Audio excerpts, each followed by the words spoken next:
his prerogative and we move forward. I will encourage him to be very tight on the time allocation for presentation and then the time for discussion. Because when we spill over too much, we'll find it difficult to recover the time. The most important after all this conversation is therefore what? And we cannot miss that. Okay, Mr. Chairman, over to you.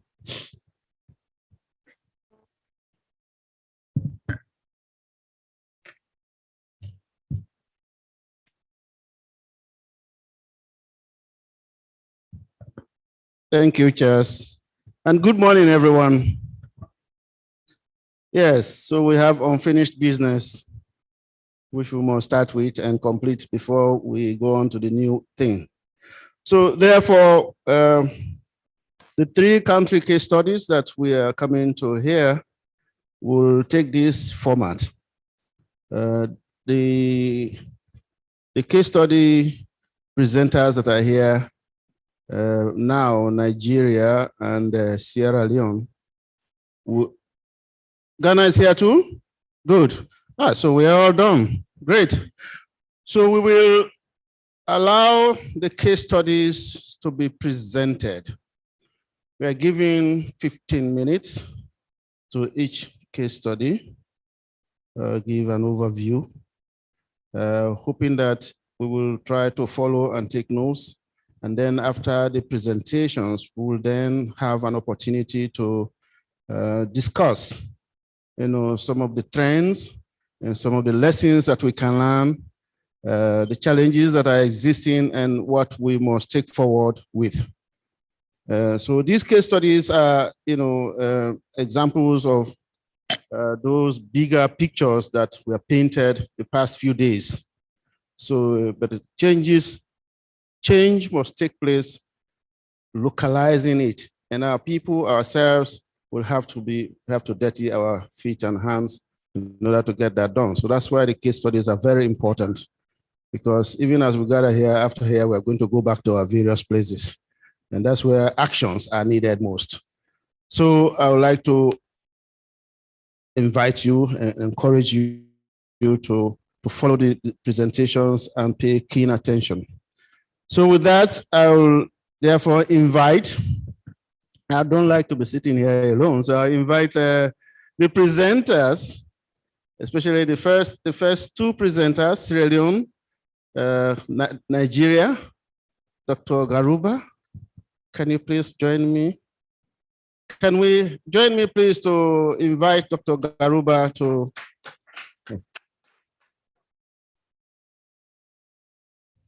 Welcome.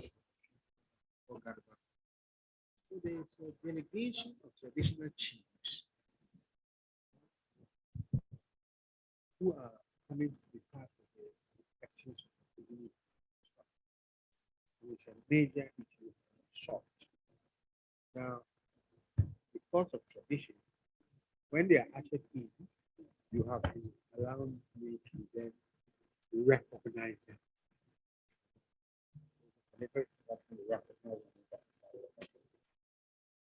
You will not miss. Thank you very much.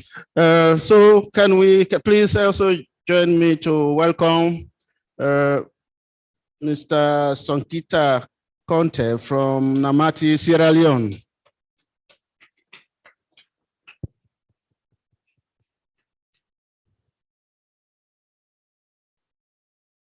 And thank you. And our host, Ghana. Please, let's welcome our presenter. Oh, you're already here. Thank you, welcome. Okay, thank you very much. So the presentation is going to be done just the way I invited the presenters. We will hear from the Nigerian situation.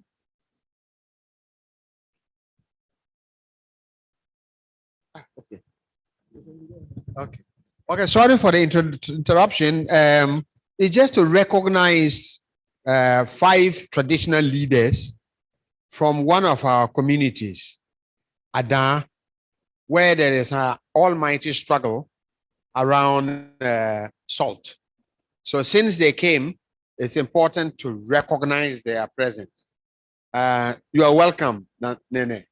And they are Nene Dadibom Enim, the second. He's the chief of Salom Ada. Nene Dame Boni, the second. Chief of Bamekopa Adam. Nene Milo Dadibom Emin, the second. Chief of Tafloko Adam. And then Madam Evelyn Akwete Nate, she's the media relations for the Ada Songo Lagoon Association. And then Ebenezer Ajato, who is the Ada Songo Lagoon Association IT head. There he is. You are welcome. Thank you. Thank you, Charles, and you're most welcome. So we are at the stage where our country, 3 countries are presenting case studies on how natural resource extraction influences inequality and vice versa. So we start with Nigeria. Dr. Garuba, you're most welcome. I say good morning to everybody present, Mr. Chairman. Am I going to use the slide there? Or? Yes, I want to thank the organizers of this event. When I got the invitation to do my paper, the first thing I told myself is, what can be a better time for something like this? At least for everybody who is from Nigeria here, we'll all appreciate the fact that this is the worst of times for Nigeria in terms of energy resource management.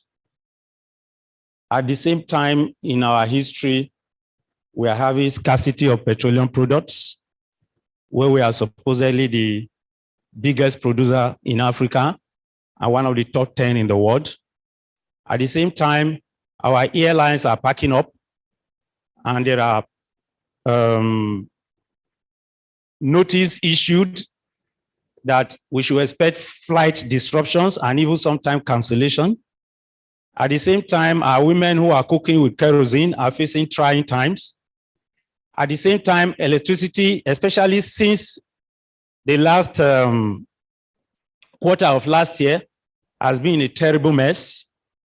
At the same time, even charcoal has become where we turn to. Prices have gone up. So while we speak on one side on deforestation, on the other hand, we are all harvesting woods that are supposedly the protectors of our environment.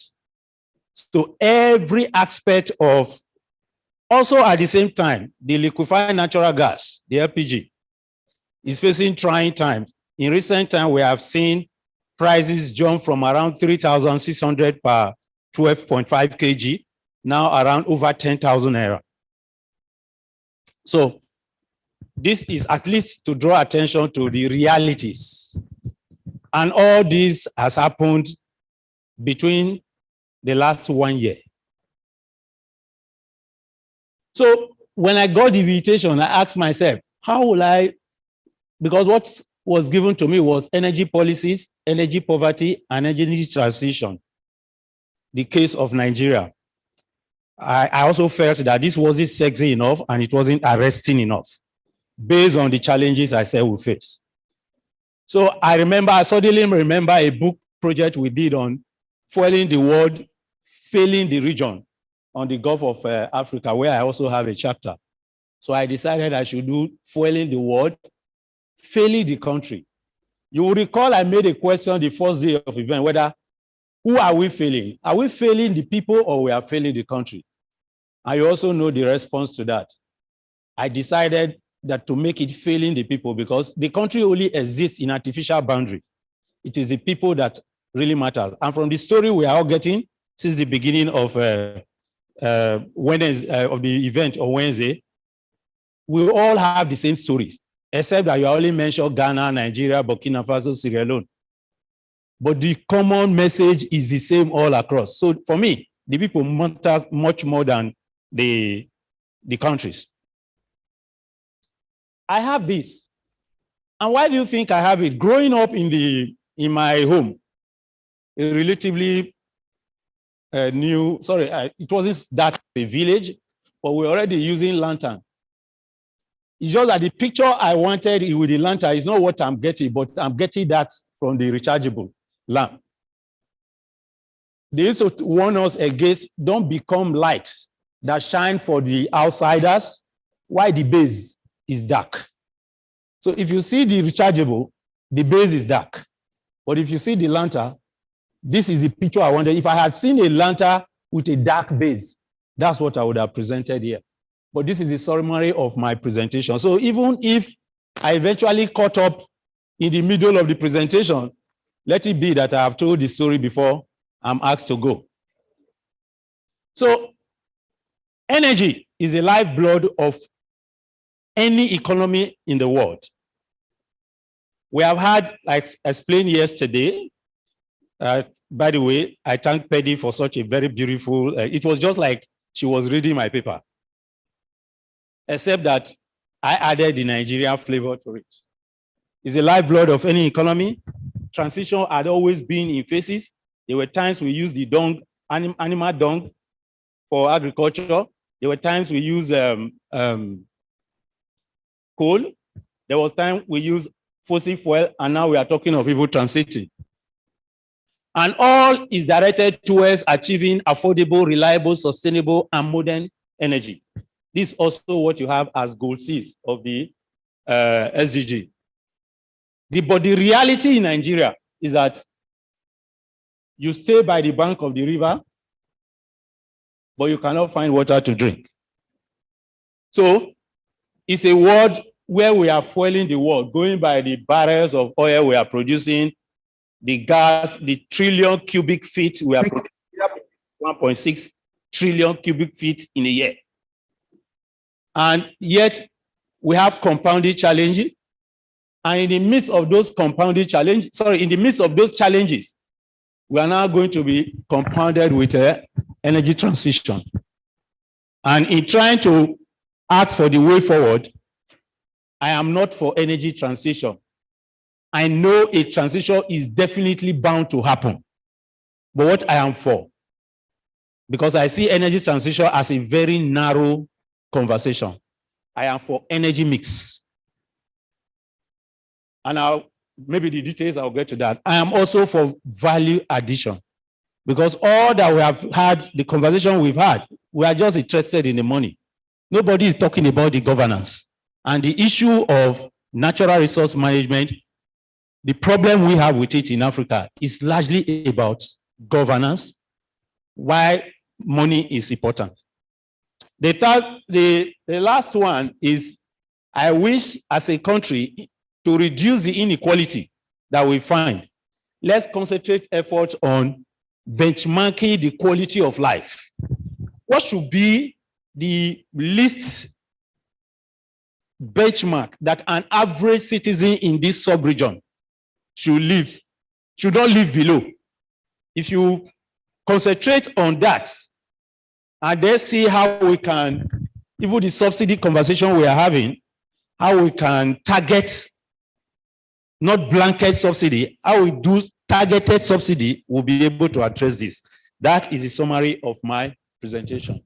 So the clarification session, if you like, you say conceptual framework session.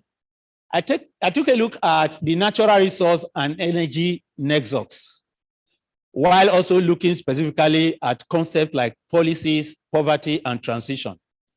Then I move on to look at the different types of energy that we have: coal, oil, the liquefied natural gas, the hydroelectricity, renewables.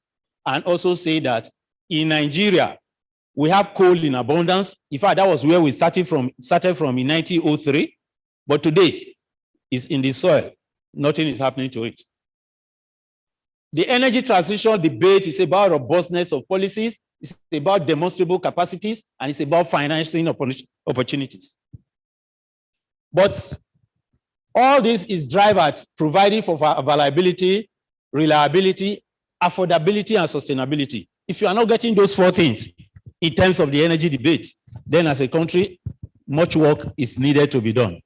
And in the interaction between those four variables, if you interact well, you get energy security. If you interact wrongly, you get energy poverty. Hello? This is somewhat of the summary of Nigeria energy stuff. The first on top of that diagram is from OPEC 2001 analysis, while the other one is actually from PricewaterhouseCoopers on energy review for 2021. The other one is 2021 as well. Nigeria is top 10 producers of oil and gas globally.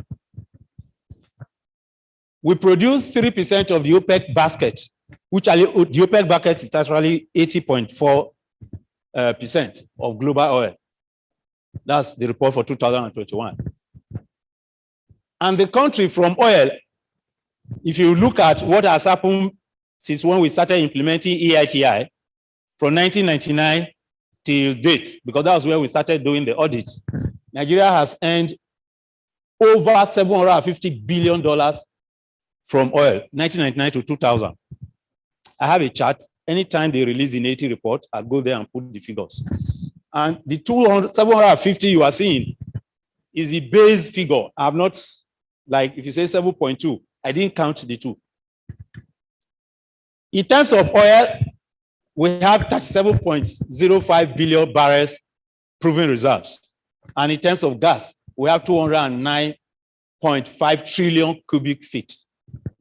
And it is somewhere that if we were to consume our gas, looking at what Nigeria is more of a gas country than a oil country, we can conveniently live in the next 300 years using gas. So these are the statistics. Our production is 1.3 million barrels a day now. There was a time we produced 2.4 million barrels. Our OPEC quota is 1.8 million barrels a day. What does that mean? We are underproducing now because of the energy policy challenges we are facing as a country.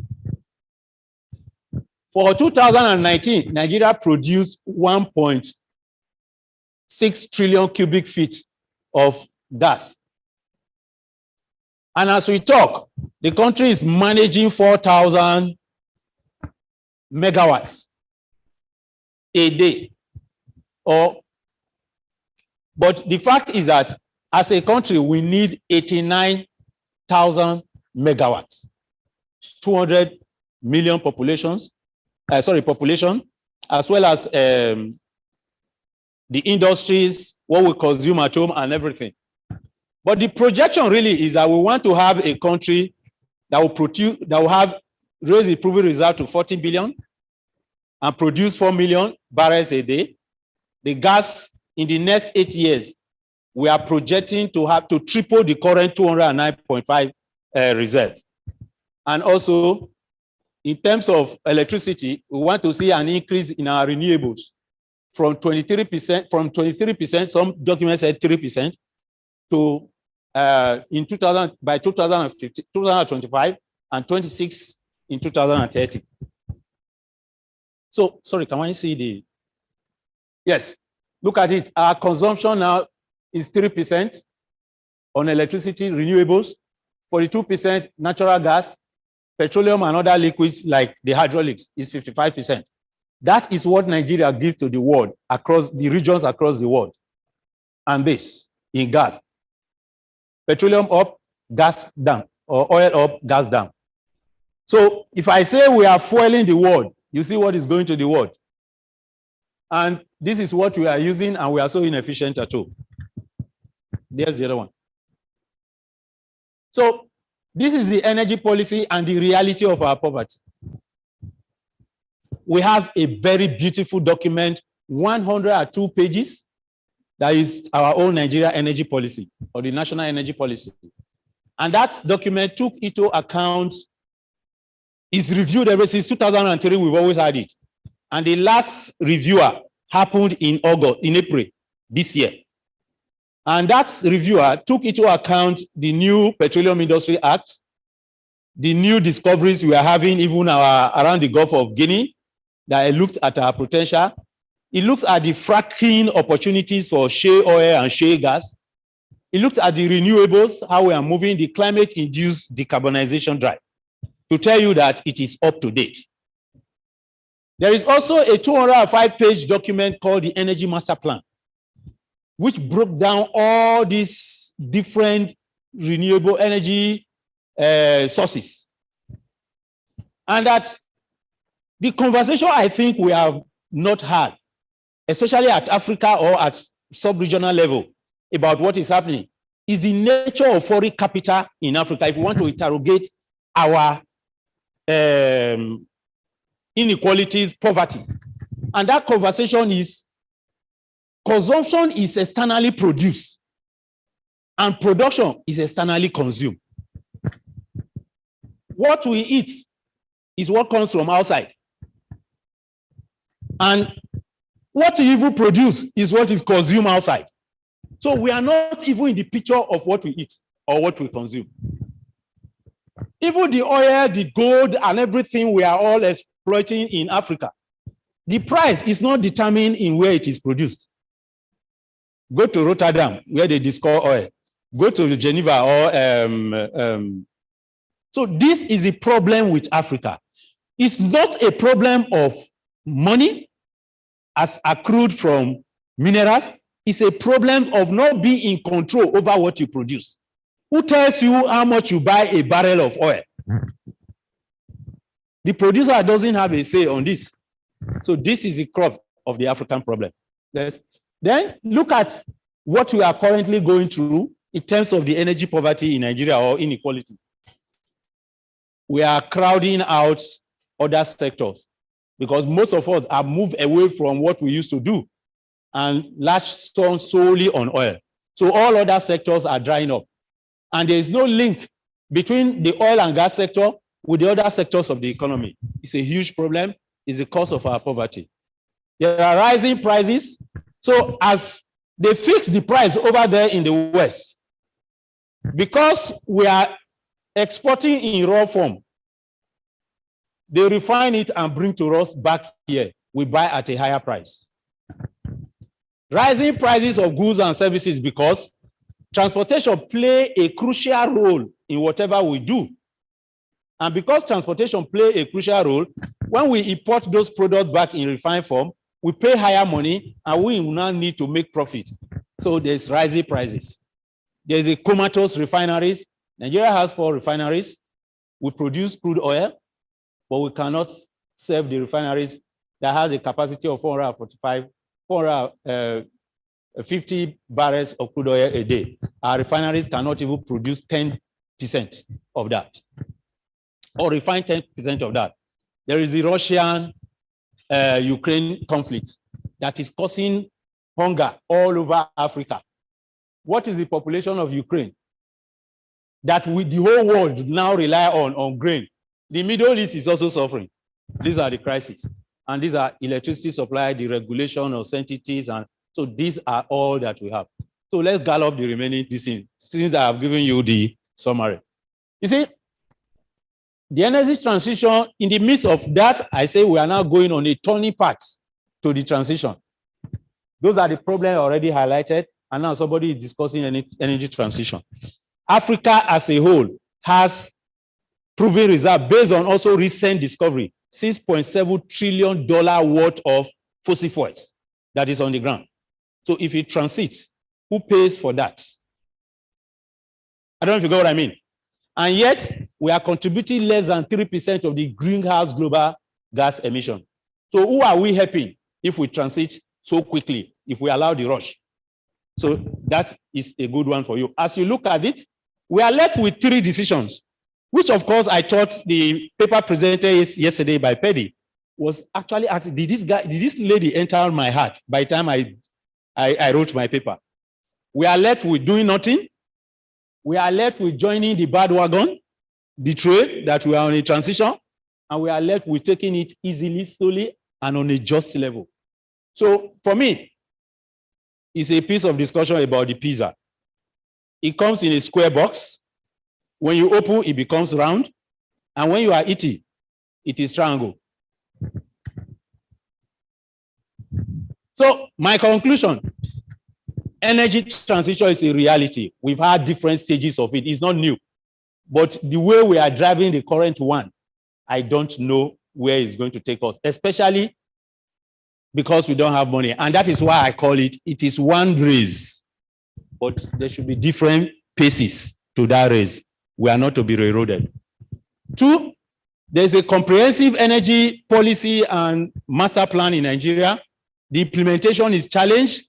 The pace at which we are, which is the transition, we have to take it slowly and on a just level. And by way of recommendation, I propose 3 things. Let's, instead of the transition, let's do the transition, but let's go with it at a level of mix. In Nigeria, my language for that is energy federalism. Let the regions of the country adopt what is available, what is common in their region. There's wind, opportunity for wind and solar in the north. In the Niger Delta, there are opportunities for fossil fuel.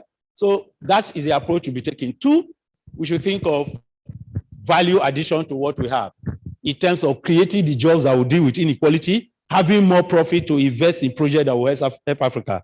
And the last one is, like I said in my summary, let's establish a benchmark to say when a Nigeria is moving below this benchmark, it is poor, something must be done to target how to assist that person.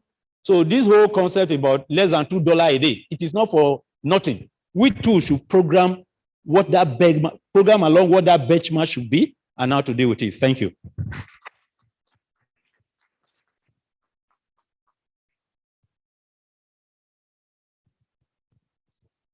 Thank you very much, Dr. Garuba. So, ladies and gentlemen, we have heard the story of Nigeria, the energy story.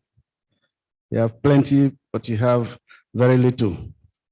This is a real contradiction, but that's what life is. We have resources, natural resources, but they cannot serve us. That's the story. So now we have the pleasure to invite Dr. Winfred Nelson for the Ghanaian story. Welcome, sir. 15 minutes.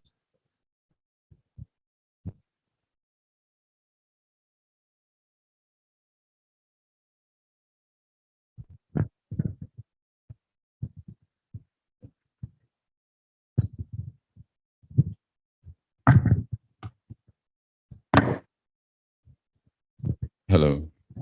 Good morning to you all.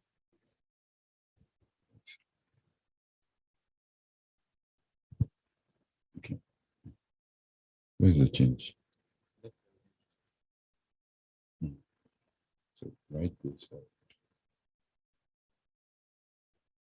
Yeah. Sorry? Oh, okay. This is not my presentation. I think so. Probably should have come first. Okay. Okay. Yeah. Okay. Thank you very much. I'm doing this presentation myself and a team of young men, Ibrahim, Wilfred, and then Joshua. So we're looking at in what way is Ghana's management of its natural resources exacerbating or helping to reduce inequalities.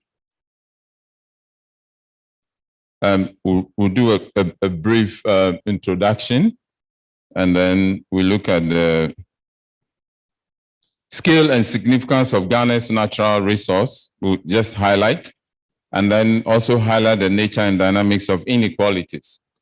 then I'll focus a little bit more on the management of natural resources and the linkages with the inequalities. Then we can zoom in to look at conclusions and recommendation. I think you have to be controlling from there because, yeah, okay.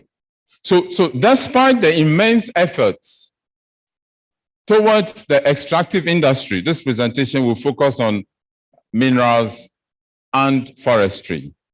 So despite the immense efforts that have been put in trying to streamline issues regarding the extractive industry in Ghana, there are still lingering questions regarding the intensification of inequalities or the bridging the gap of inequalities, especially in the extractive communities. And that's what we want to explore this morning. So basically, we're trying to explore the linkages between natural resource management and how these have aggravated or facilitated inequality. In terms of materials and methodology, mainly DEC study, we are still, this is still work in progress. We spoke to some experts, but we are still exploring, and I'm happy to also note that there are experts here from the Ministry of Lands and Natural Resources, Forestry Commission, Minerals Commission with us here. So if anything, they can also add as we still explore. Yeah.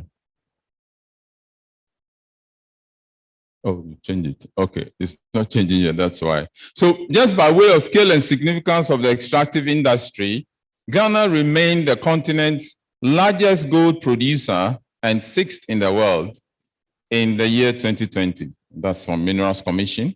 The mining industry also accounts for 19% of all direct tax payments and 37% of export income.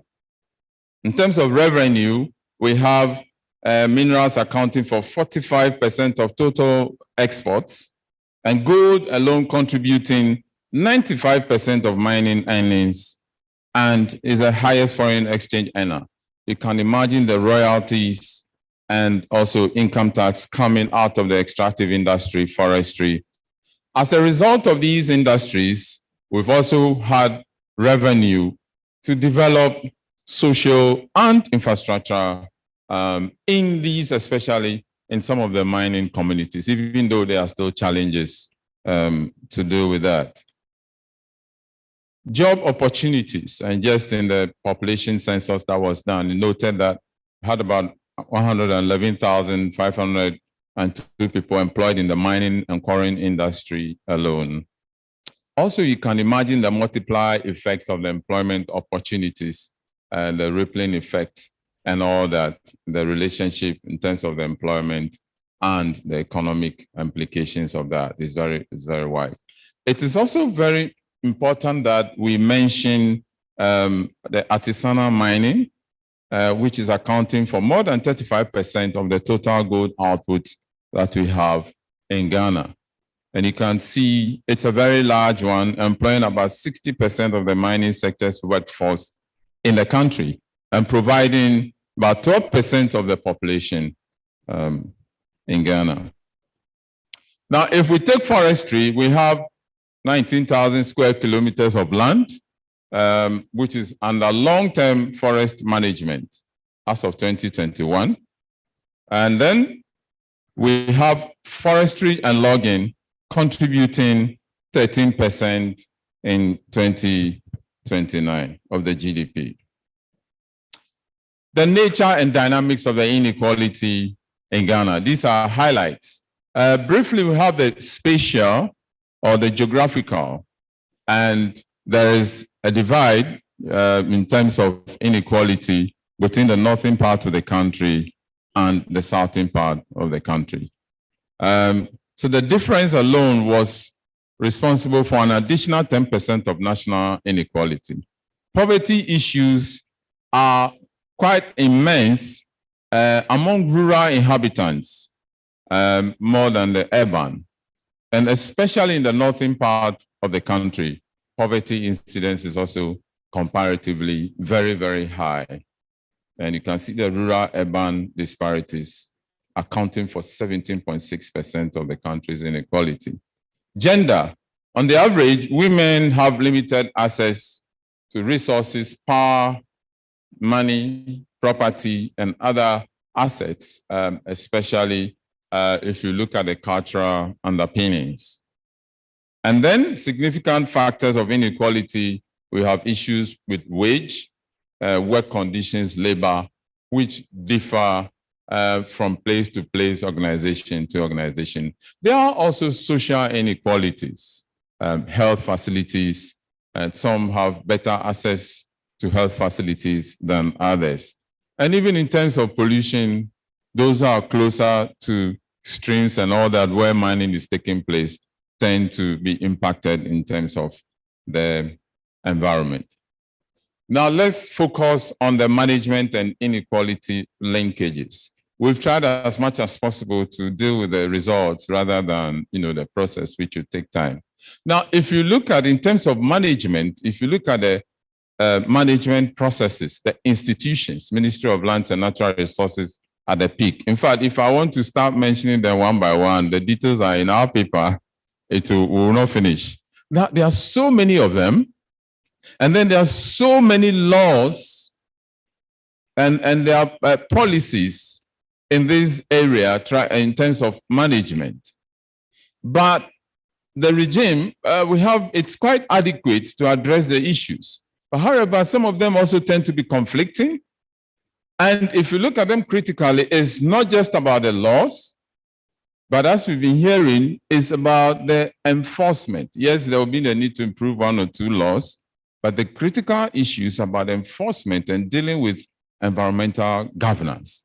And where the issue is typically is amongst the artisanal miners. They're about 60% of the miners' population. So small-scale artisanal mining sector, also the law seems to reserve it for Ghanaian citizens by law. But unfortunately, it's dominated by foreigners. How is it happening? And sometimes we tend to blame and say Chinese. How can a Chinese man take a plane from China, come and land in Ghana and go into the bush? Where will he even know where the mining is taking place? So there are questions, there are lingering questions here. Is it the fault of the Chinese man? Or, so it's something that we need to look at. And then the expropriation of the revenue. When we take the revenue, what do we use it for? Where do we send it? How do we share it? We'll be talking a little bit more about that. Then we also often talk about corporate social responsibility. Yes, the mining company, we negotiate, and sometimes they give, sometimes they don't honor it. We couldn't declare profit and all that. So these are some of the things we were finding out. But we noticed that it's at the discretion of the organization. And so they decide to put up a school, hospital here, and maybe that is it. Is it enough? Whose fault? Is it that the beneficiaries are not satisfied? And these were some of the things that, were coming out as we discussed our paper. In terms of expectations, there are so many expectations. Now, the local community knows that we have gold underneath. Government is also expecting some revenue from that gold. And then the company that you are inviting to come and prospect the gold also has some expectations. And it's been quite challenging in terms of managing and trying to reconcile these expectations by the various parties involved. And that is one of the critical areas in terms of management. And then if you look at revenue sharing, benefit sharing, the law, and I have my colleagues from Forestry Commission, the law gives some revenue will go to, in terms of if we talk about forestry, go to Forestry Commission. We have some going to the traditional leaders, some going to the district assembly, and so on. But if you look at this specifically, we are not too sure what amount or percentage goes to the local community. And even if there's a tree on your land, what percentage goes to you? That is if it's naturally occurring forest, if it's not a plantation. What is the percentage that comes to you? These things are not clear. They are not proportionally backed with commensurable levels of commitments. And this actually aggravates the inequality issues. And if you look at employment-based, this artisanal small-scale mining is an opportunity to poverty alleviation because you have a large percentage of these people in small-scale mining. I'm bringing these things up so that if you are dealing with it, it's not just a matter of banning it, but we have to carefully deal with it. The increase in unlawful mining also has led to the degradation of forests and farmlands, as well as the contamination of water sources. This morning, I was hearing on the news, one of our rivers called River Ofin. I think we have a number of machines on or in the river. The color has turned, I think it's getting to this color. And you can see it's contamination. We are getting to a point that if you are not careful, we start importing water. And these are things that we have to look at. So then those who are close to the water, they fetch and they drink. And it's also another level of inequality. So the population that are close proximity to the mine operations also, tend to suffer. And the question is also coming up, if the resources are for us as Ghanaians, why should they be focused on only, if I don't have resources in my region or district, why should that resource be only focused on those in the local community? Now, things like illegal mining, harvesting of timber, we have weak enforcement regulations around this. And then the rise in unemployment and the shift in labor from agriculture to other forms of support in the mining area, so specifically a place called Takwa in Ghana, is a big issue. So as they are displaced from the agricultural lands, sometimes they are not trained to do other things, and then they are found wanting. So a study on the Newmont Ghana Gold Limited also concluded that communities impacted by mining, they were not well-resourced to effectively negotiate for better compensation packages. The local content law is also there. It seems to is encouraging more local people to be employed. But then, in terms of capacity, a lot of times they are not ready in terms of skill. So, yes, there are programs have been put in place to train them, but to what extent and how long is it going to take? And also the local content law is also there, local content issues dealing with drivers and so on, even if they are not skillful in terms of mining. What percentage and to what extent can we engage these people? Conclusion and recommendation. Let me go to the recommendations. I'll come back. And one, we need to develop a comprehensive framework for resource extraction and benefit sharing. Yes, there are pockets of these, but we need to develop a comprehensive one and be clear and go at it in terms of enforcement. Otherwise, the pieces of it, I don't think cumulatively will get us to a point. And from the conservationist point of view, the management of natural resources should be considered from the long-term perspective rather from the short-term. And sometimes we find a resource and we jump at it. We must take it out at all costs. In terms of the benefits, ecotourism and other benefits from the ecosystem, are we considering that vis-a-vis in terms of doing proper cost-benefit analysis? We see that often it's not informed, cost-benefit, the decisions are not informed by that. Costa Rica decided that they will leave their biodiversity, work on the benefit from the biodiversity and leave the goal there for now in terms of in the interest of future generations. Do we always have to jump at it? We have to do the cost-benefit analysis. Regulations should be put in place to guide applications of corporate social responsibility, and this is what we are saying. And then studies to be undertaken to explore processes involved in the appropriation of funds, and that has been very, very critical, especially surrounding hosting communities. There's a need to establish clear enforcement mechanisms to complement the implementation and monitoring of local content and forest and mining laws. All said, we need to take a cautious look at the small-scale mining policy. It's very, very challenging. You have a large population in it. Some of them are illegal. We've tried to regularize that in terms of artisanal. But I think in terms of the fact that it deals with the poverty alleviation issues and also bridges the gap between inequality, I think we have to take a critical look at that. In conclusion, from what we've seen so far, there are pockets and issues of benefits that government is trying to put in place in terms of managing and helping to bridge the gaps. Nevertheless, there are still challenges that we have to critically take our time and confront with critically. Thank you very much.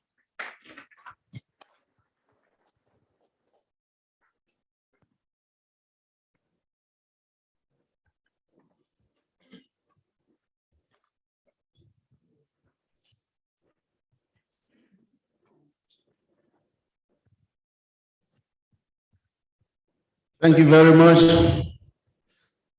Dr. Nelson. Thank you. That was very interesting journey of the Ghanaian extractive sector engagement and how it's related to inequalities. You can see there are a lot of opportunities, but then opportunities are also either not taken advantage of or abused. And so we have to note that as we go along. So now we have the opportunity to listen to the Sierra Leone story from St. Peter Contest's point of view. Thank you very much and good morning, everyone.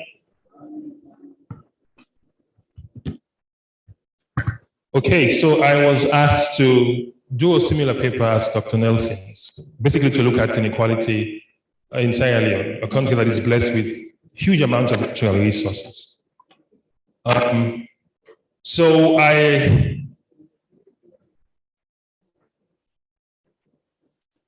do we work with this now? Okay, thank you very much.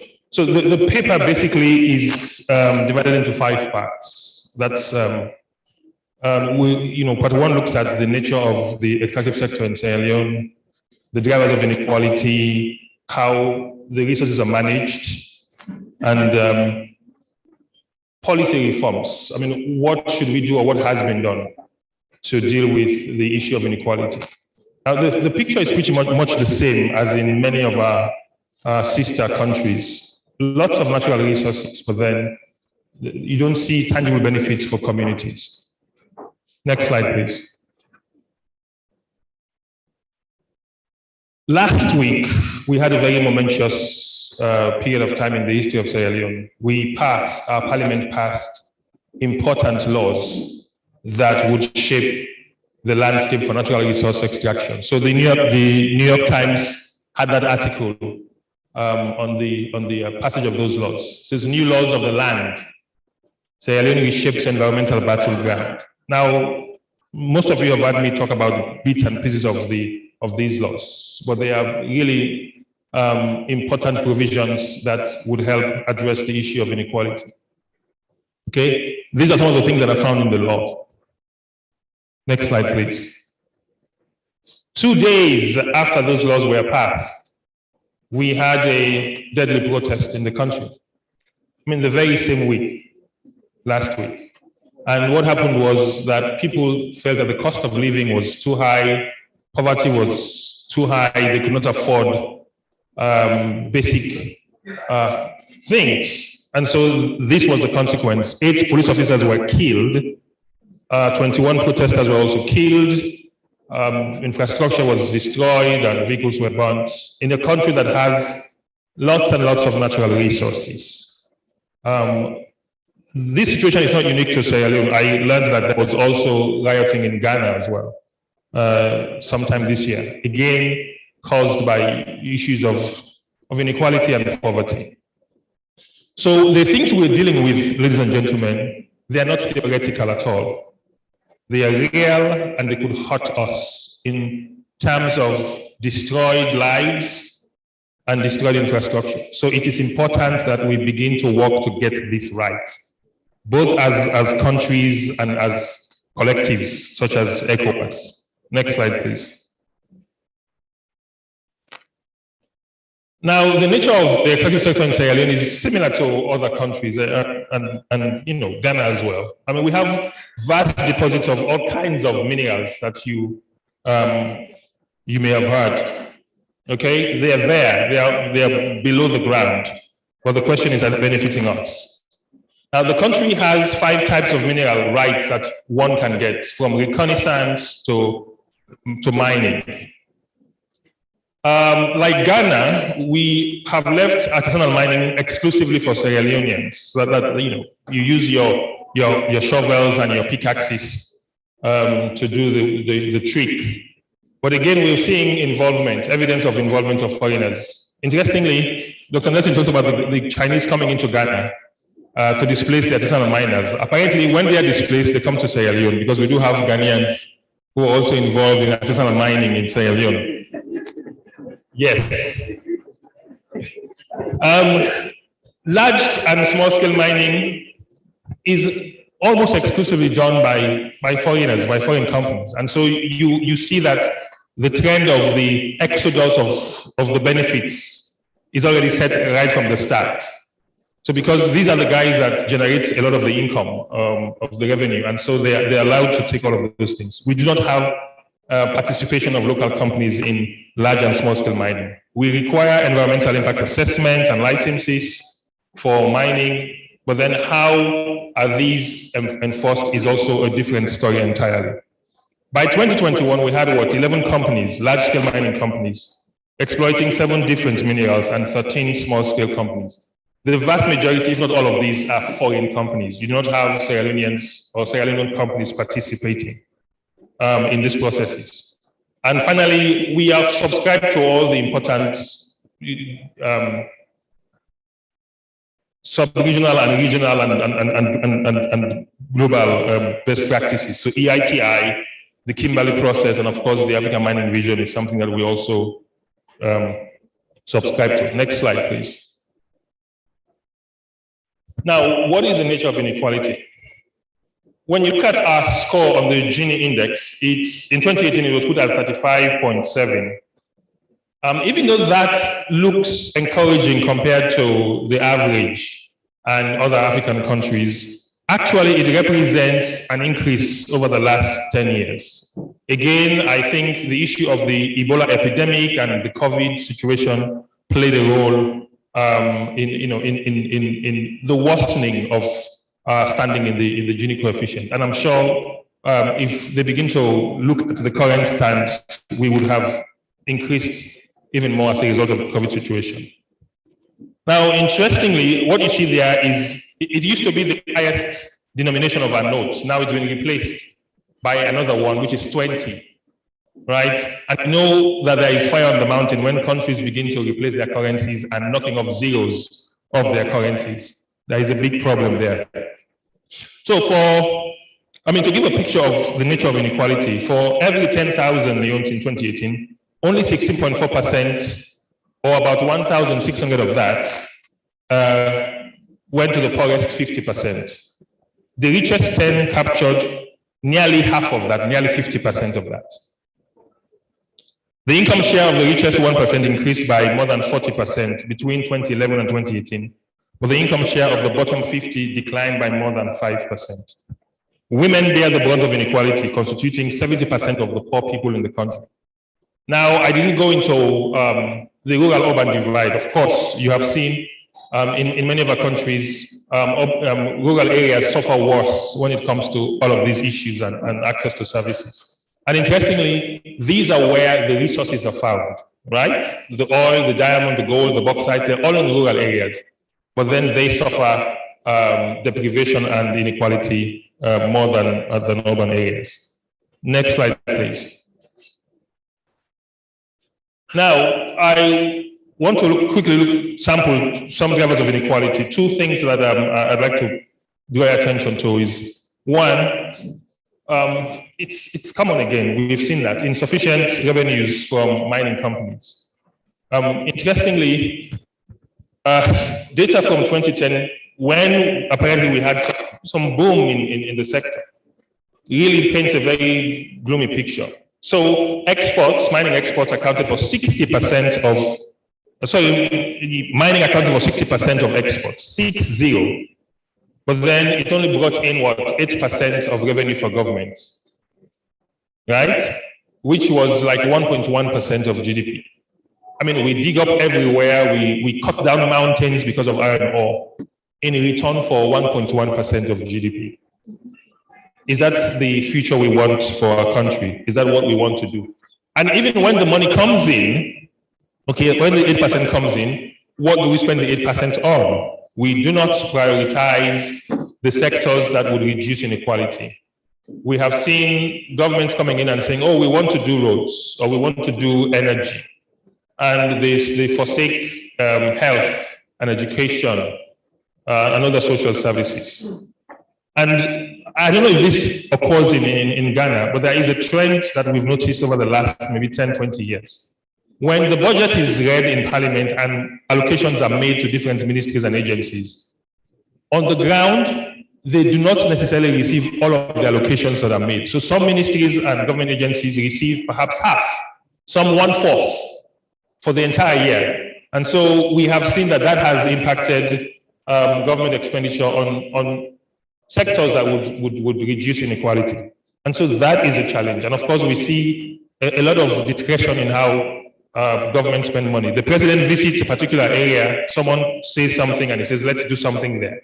And so you take the money from where it has been assigned and you spend on what the president wishes the money to be spent on. So that is a challenge. There are many other drivers of inequality, but I just focused on 2.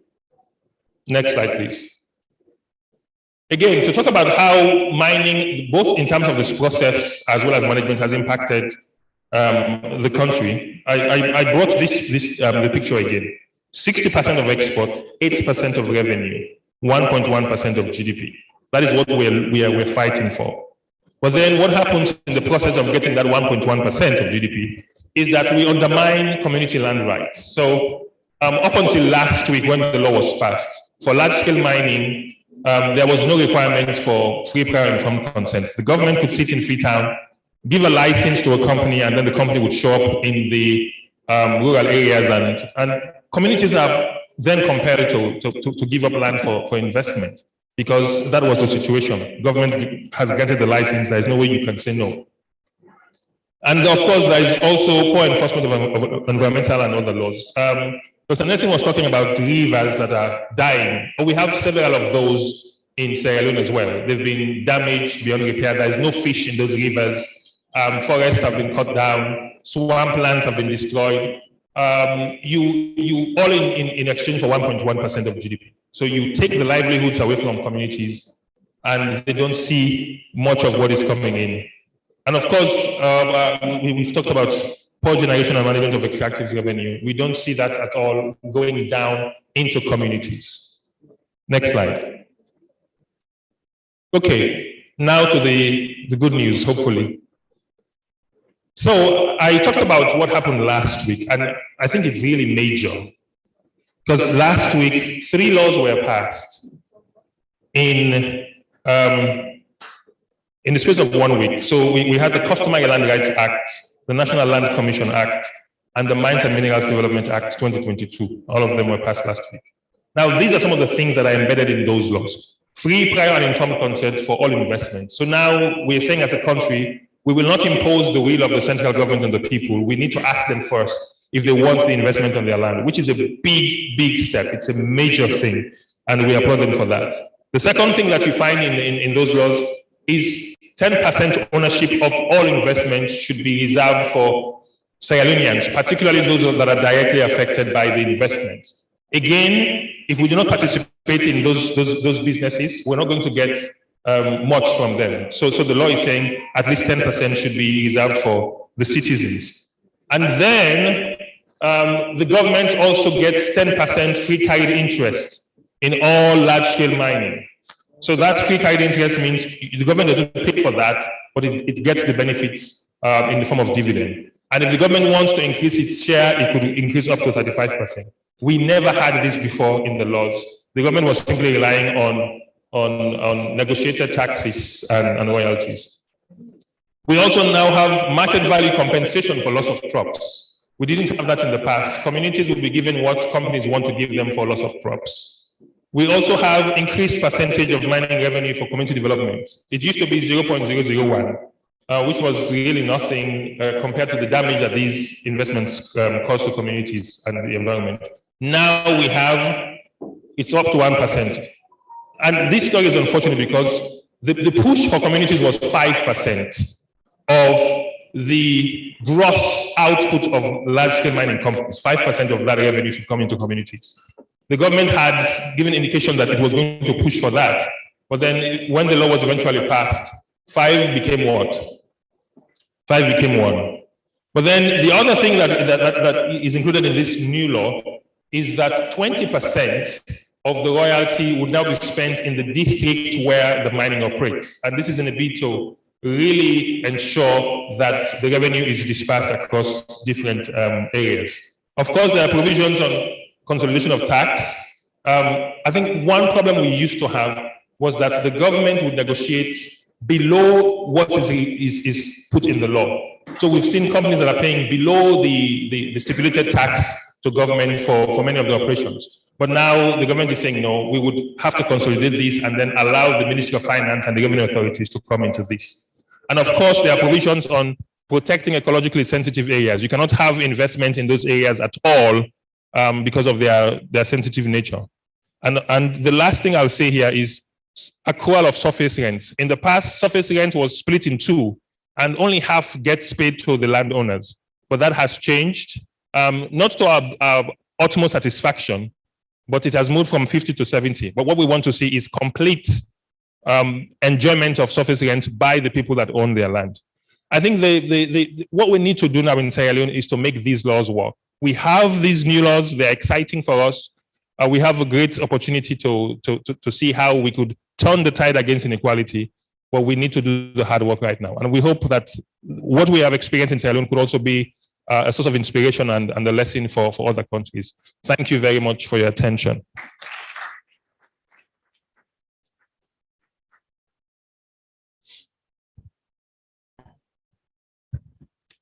Thank you very much, Mr. Conte, for the Sierra Leone story.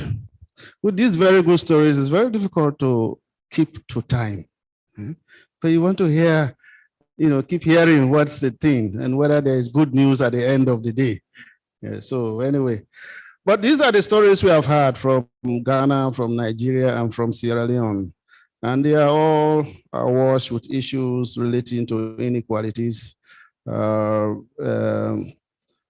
foreign interventions or foreign invasion of our economic arena, our extractive sector, the benefits, not benefits. We really call them benefits when we don't even count the costs that are associated with the extraction, and all the issues that are related to discrimination, the poverty that people are enjoying, the demonstrations and the crises that are evident as a result of the hardships. So these natural resources, what we call the paradox of plenty, it's real and it's really a trouble for us. So for us, so let's talk about them. Let's if you have some questions, some comments, and some ideas that you want to share, you're welcome. If you can, you are free to say maybe we need to take over governance and manage the extractive sector properly. That's also something. Oh, yes. Okay. 1 right over there. 2, 3, 4, 5, 6. I hope you know your positions. We have 6. Yes. Thank you very much. I think all presenters actually excited all of us.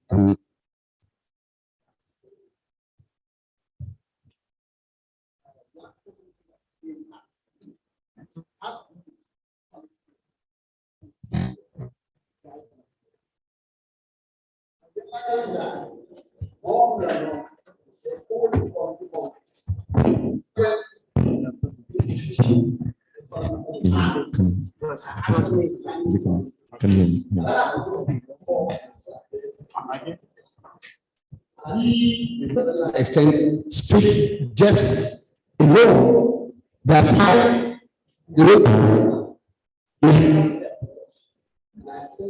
more often than not, the policies become disabling as opposed to being enabling. What can we do at country level to ensure that when we are actually designing extractive and natural resource policies, they are comprehensive, they are harmonized, and they are also aligned in ways that are enabling and can actually address the inequality question? And this is just for all three presenters. Thank you. Thank you very much. Policies, policies, policies. Yes. The second person from this end. Yes. Yes. Thank you.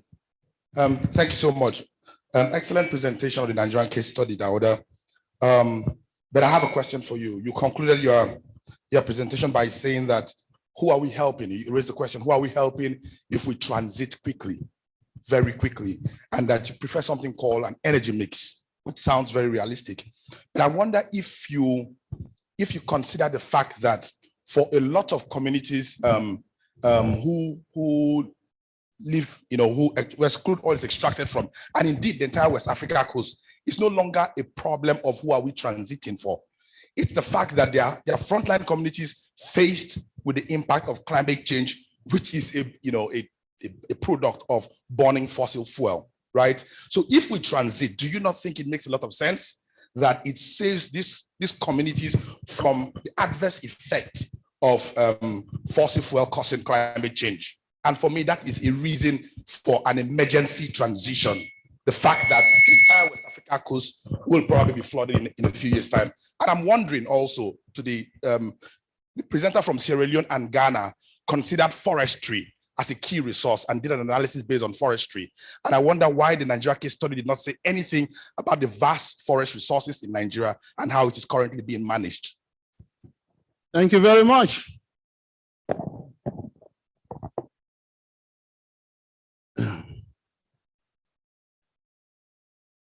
Oh, you're not looking at my hand. Okay. Anyway, you can go ahead now. Thank you. A few concerns. The presenters, all the presenters said something about the laws. The laws, to some extent, they are good, but implementation, this has been the problem for a very long time. What do we do? It's not that civil society is not speaking, or it's not talking, it's not engaging, but the sector has been highly politicized. Government come and government go. They want to do what they want to do. So how do we ensure that these laws work? Especially for my brother and Sierra Leone, who have been presenting this beautiful law that we have now. And secondly, the issue of ASM, artisanal mining. Artisanal mining from Sierra Leone perspective is for the locals. But over the years, working with artisanal miners, they are the poorest of the poor, And what is responsible for this is because they, by law, it is for them. But actually, they are not the one that's reaping the benefits because they are financiers who are external, who are supporting them. So at the end of the day, they take the lion's share. So my recommendation moving forward, I will ensure that we really support cooperative billing among artisanal miners to and government giving them the support, whether financially also, so that they can reap the benefit. Thank you very much. Yes. Your number, okay, you get it. Here we come. Okay, thank you very much, Mr. Chairman. It is very clear that the laws are there and these are established to protect the vulnerable. From the Lands Commission, what we do is that if such situations happening in every community. For instance, we are going to have mining. You know that the people own the land, but you look at the customary land ownership system over there, and there's what we do as a payment of compensation. Before this, you have to assess whatever everybody owns by this. So you have crops on the land where it's going to be taken for mining. Now, here we want to have everybody included. That is the first stage. So we do the assessment, but if you want to pay you, if you want to give you something in lieu of what is taken from you, then you have to prove the ownership. So there's what we call the systematic titling to have at the local level, you can prove that, yes, you have documentation to your land. And that is where I can let the CSOs come in to support government in terms of helping those people at the grassroots to get even documentation, because sometimes it's very difficult to prove that this person owns this part of the land for you to give him or apportion him with the appropriate revenue. So if we can have those people having, a minimum documentation to prove that, yes, they own this part of the land, then they can have access to what is due them. For instance, another thing we can look at is the resettlement. And the last commission is playing a key role. We have a site advisory committee that always look into that what the acquirer is giving to the expropriators is due, because they can give them resettlement, but what they give them, maybe the new building that you put for them, is not adequate. So we look into this one to make sure that you give them what is due and what is appropriate. So I think government is doing some intervention, and so CSOs can also be vibrant in supporting government to make sure that what is put in policy is actually what is implemented. Thank you very much. Thank you very much. Yes, Madam. Thank you once again. The papers are very brilliant, and it only reveals the common problem in Africa. However, listening to the three countries, I find out that in my own observation, the number one, number two, and number three problems are the political will of the leaders. We have leaders who are no longer committed to their countries. There's a disconnect between the leaders, the followership, and the objective of leadership. Because all you have to do is do a comparative analysis and look back that before the advent of oil, for instance, we have tin, we have coal, which sustained the economy of Nigeria on which Nigeria is built. And when you look at the legacies infrastructures we have in Nigeria, they can be traced to those resources. And I'm sure like Ghana, we know of the days of Kwame Nkrumah and like that in other countries. And so that leadership gap is what we have to address in this country, across the region. And you find out that every West African country, we should take the process, and it can only be done by those of us seated in this room, CSOs, NGOs, because I tell you that political parties, participants are just interested in their interests, even when you know your leader is a thief, you understand? You just want your party to come into government because you are looking at what you will gain at the end of the day. Then number two, our laws and policies, for instance, in Nigeria, very, very rich, very, very okay. But what is the problem? We don't own those laws. The laws are disconnected from the people. I remember that when I went in Loughborough in those days, they said when you want to do anything, the first thing is engage the people. Community participation. Are they included? You see, those of us as our policymakers in the office, when we want to do anything, we look at it. What is World Bank saying? What is the World Bank law? And so it becomes cumbersome in the execution of those laws. And the flaws will always come up. When the community, the law is alien to them, you have decided, you have sewn the dress you want to wear on somebody, and you now bring the dress, to put on you, especially ladies, when we buy dresses. You go to the store, at times you didn't test the dress and you just buy, you get home, you find that it's either tight around your stomach or around your hips. That's what is happening. We come up with laws that are alien. Then when you look at the mining sector, for instance, we have artisans. We condemn these artisans. Who puts Nigeria on the map as a mining country? Is it not the same artisans we left? People left and ran into oil. These people have the staying power, maybe because of the push and pull factors. They maintained the place. And that gave an indication that, oh, there's gold here, there's this there, there's that. Let anybody in the ministry come and fault that for me. But what happened? You now engage consultants who came up with alien and cumbersome method of getting these people registered that they got discouraged. To register a cooperative is as difficult as going through CAC. So you have to decentralize these things and make these things friendly and encouraging for the people to manage. And then distribution problems of energy in Nigeria. When we took ownership and we said we came up with the reforms in the sector, an agency is producing, another agency is distributing. We have energy stored, but you can't hook it to the main line. Am I wrong? The TCN issue. So you have energy stored, but not utilized. So you see, all these bureaucracies are things I think we have to look at them. Fund management and negotiation skills. They come, they are vast, they have been in this thing for years. And so when they come, we do hurry negotiation. That's why we have problems with discos right now in Nigeria. The Canadian company, you know, you can't take them to court because you have lawyers in the ministry who left law school, directors in the ministry with limited experience, no corporate experience, and they take decisions on such critical issues for the country. So when the problems come, you see the lacuna, you are in trouble. You can't go anywhere, and then you are in a tight corner. So these are issues. The laws are fantastic. West Africa region, as long as we continue to depend and we feel inferior about our own knowledge, I don't think anybody can intimidate me from the West. Your brain is not superior to mine. I went to school with them.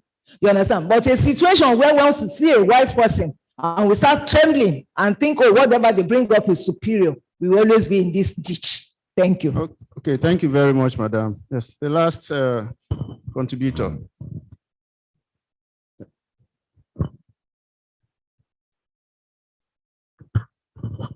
Yeah, very profound delivery by everyone. My reflection is on Ghana, especially on artisanal mining. Dr. Nelson, you made mention that 60% of the mining population are artisanal miners. My concern here is, how is it going to reflect in the next 10 to 20 years? Is it sustainable, especially the current trend of mining in our country, in terms of illegal mining and all the mining activities which are going on? And the second thing is, I think the youth constituency in this conversation is really taken out. The whole days that I've been here, I've not seen much things focusing on the youth constituency. The genders are playing their role, and all other activists leaving the youth constituency out. So in wrapping up this conversation, I wish how we could actually articulate the activities of young people in this whole sector. Thank you. Thank you very much. And the very last, MM.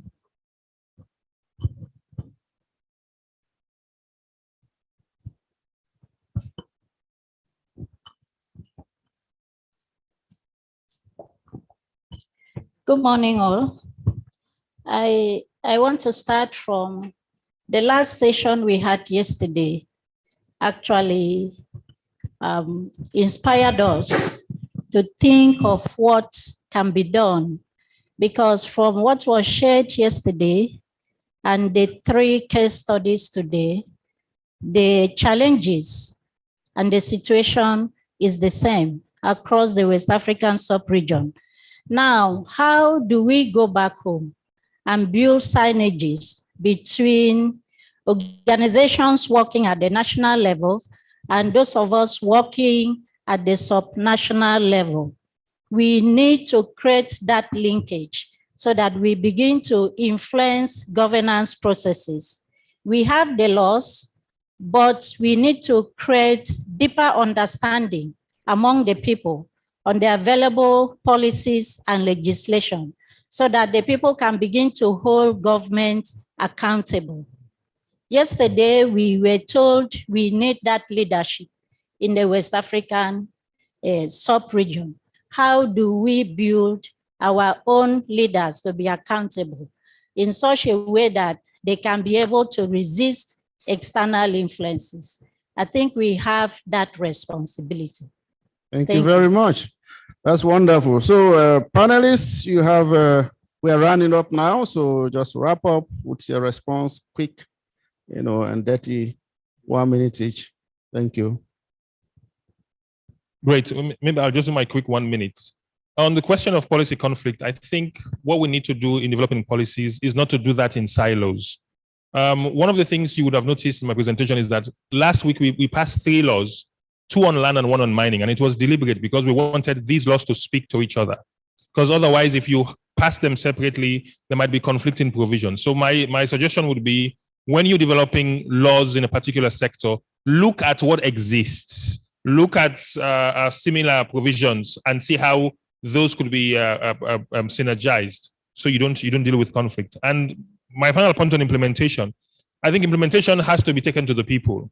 Many times we think we implement from top to bottom, but if you utilize the approach of legal empowerment by teaching people what the law is, making them understand what their rights are and what the obligations are, you stand a better chance of implementing a law effectively than simply preaching from the top to them. Thank you very much. Thank you very much. In terms of policies, the issues around the policies, I think it's not that smooth and straightforward. But I think the basic principle is about planning with and not planning for, and having adequate stakeholder engagement. But that is not the end also. Those with whom the final decisions rest, we need to engage them right from the scratch. And things like policy negotiations and all that is also very, very important. Sometimes there's a need also to do some lobbying and all that. It's all part of the process to see that we have change coming. It's easier said than done, but it's something that we have to constantly go on and dialogue with, also from the civil society angle and then private sector angle. How sustainable is artisanal mining in the next 10 years? And then the question of the youth. Already you have a large percentage of youth as part of this small scale and artisanal mining. And how sustainable, the fact is that if we don't do anything about it, it could get worse in the next 10 years. It's about time we sat up and streamlined the issues regarding the whole concept of the artisanal mining. Thank you. Thank you very much. Yes, thank you. On the issue of how to harmonize policies, I think that as a region or even as a continent, we need to find time to collectively engage on some of these issues. And luckily, we have the Africa Center representative here on minerals. I think we need to take the benefit of such opportunities. But the bulk of the problem I have, and also drawing from the experiences I've had, for instance, taking a look at some things for UNECA and SADC, doing a comparative experiences of our understanding of issue and interface on this issue between ECOWAS and SADC, I realize that a lot of our leaders, they go there, they talk collectively on what is happening to the continent, agree on what is to be done, but we go back to our respective countries, creating a disjoint between what is happening at those regional and continental level from what is happening to us in the policies we have at home. It's a key issue we need to address. I particularly don't have a solution to it, but the earlier we realize that this is a key issue that needs redress, the better for the continent.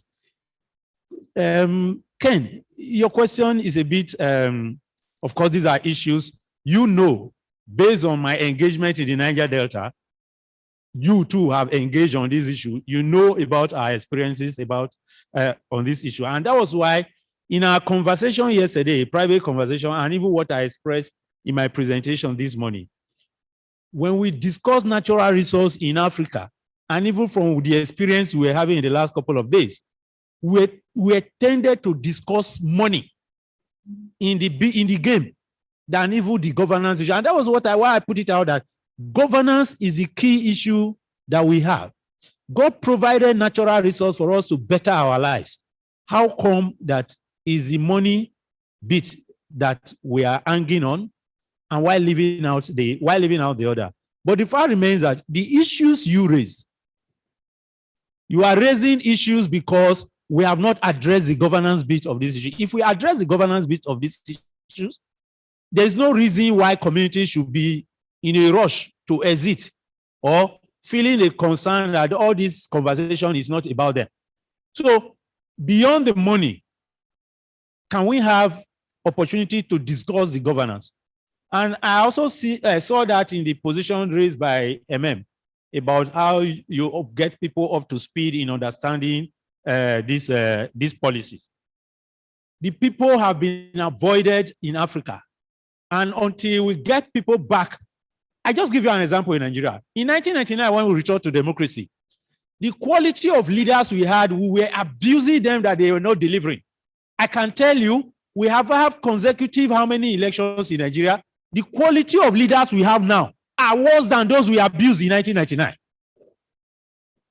And now it has become a business of, I don't care, avoid the government, to the extent that even voting, so people are even saying, what is it for? It's not delivering. Well, Africa problem, Nigeria problem is such a big one that a small 3-day event like this cannot address it. Thank you. Thank you very much. So, ladies and gentlemen, the issues are many and they are huge, but they are for us. Until we address them, they will not be addressed and will continue to agonize. I think it's about time we start organizing to deal with the issues. So this is an opportunity. I know that there are many people with many questions and issues, but let's now try to transform those questions and issues into possible solutions for the way forward. And so that's where we are going to come. So, and to help us with that, we would be having another session that has to do with media and the way forward, how media can also be supportive in dealing with this issue. But please join me now to thank our panelists who have been here. Thank you very much for everything. And now, so I'd like to, I've been asked to ask Dr. Galuba to be the next chair to steer the process that will create an opportunity for us to see what role the media can help in shaping resource governance policies and practices that will be favorable to deal with the issues of inequality. Dr. Galuba, you are now in the chair. Please use this.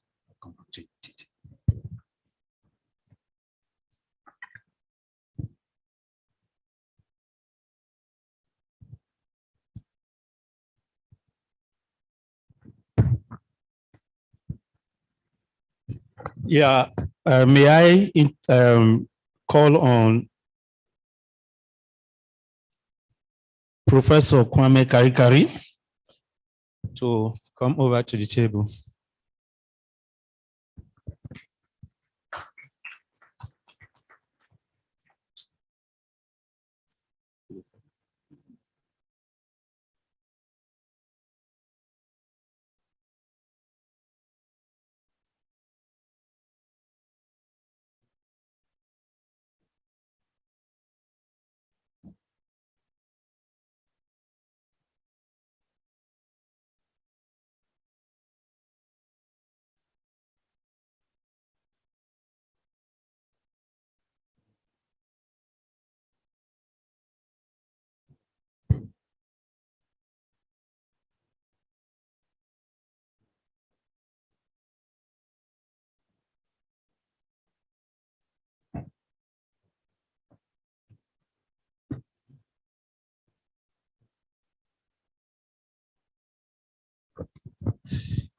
Yes, I welcome Professor Kwame Karikari again. It's been a very rich conversation since on Wednesday. And crowning it all with this, because we all know the role the media play, and the way it is often called, we call them, what do we call them? The fourth estate of the realm, exactly. And I used to know that we used to also say that if civil society existed in the way they existed today, we possibly would have called them the fifth estate. Professor Kwame is a professor of journalism and mass communication. He was former director for Media Foundation for West Africa. And the West Africa there, and this conference is about the conditions of West Africa with respect to natural resource management.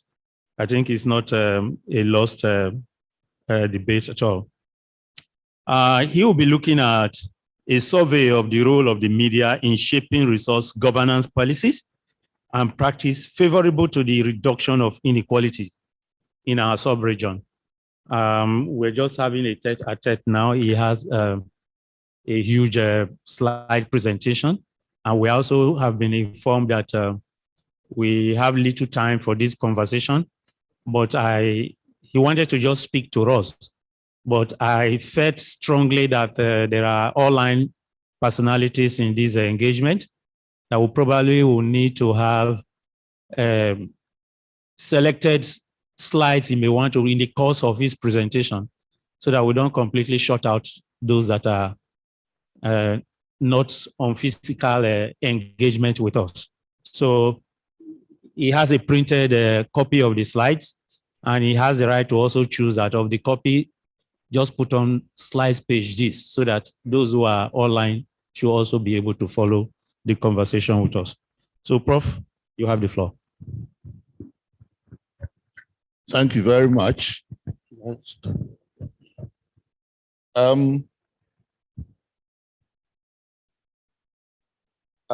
you very much. Thank you, ISODEC, and thank you, everybody here. I've been here since Wednesday, and I've learned a lot. I've learned a lot.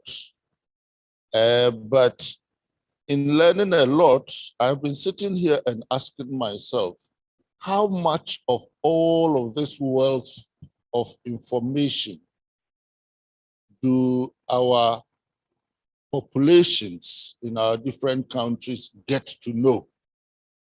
They don't. Our people don't know this. In fact, most of our parliamentarians, people who are supposed to be making laws, are ignorant about some of these details. Our chiefs in the villages, even among civil society organizations who are not in this sector, most do not get to know even a tip of this information. And that is because the media also are totally ignorant of this wealth of information. My paper is titled,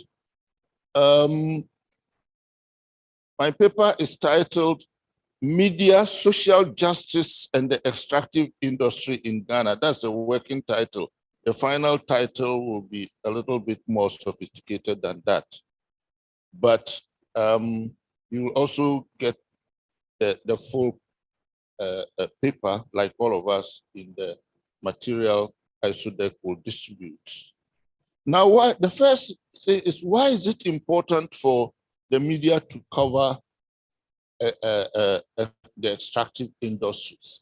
It's simply because the extractive industries are very central, like we have learned here, to all of our economies and to our societies in so many of the dimensions of our society's well-being. And therefore, as such central critical sectors of our lives, it's important that the media cover this sector, as well as they cover all the other sectors, such as politics and so on. So my paper tries to, I introduce why the media must cover this. Then, of course, the objectives of the paper is to find out how the media in Ghana have tried to report on the extractive industries and whether or not this report brings out the issue of inequalities that are associated with the exploitation of natural resources in our country. But to do that, I look at the characteristics of the media in Ghana and put that story in its context.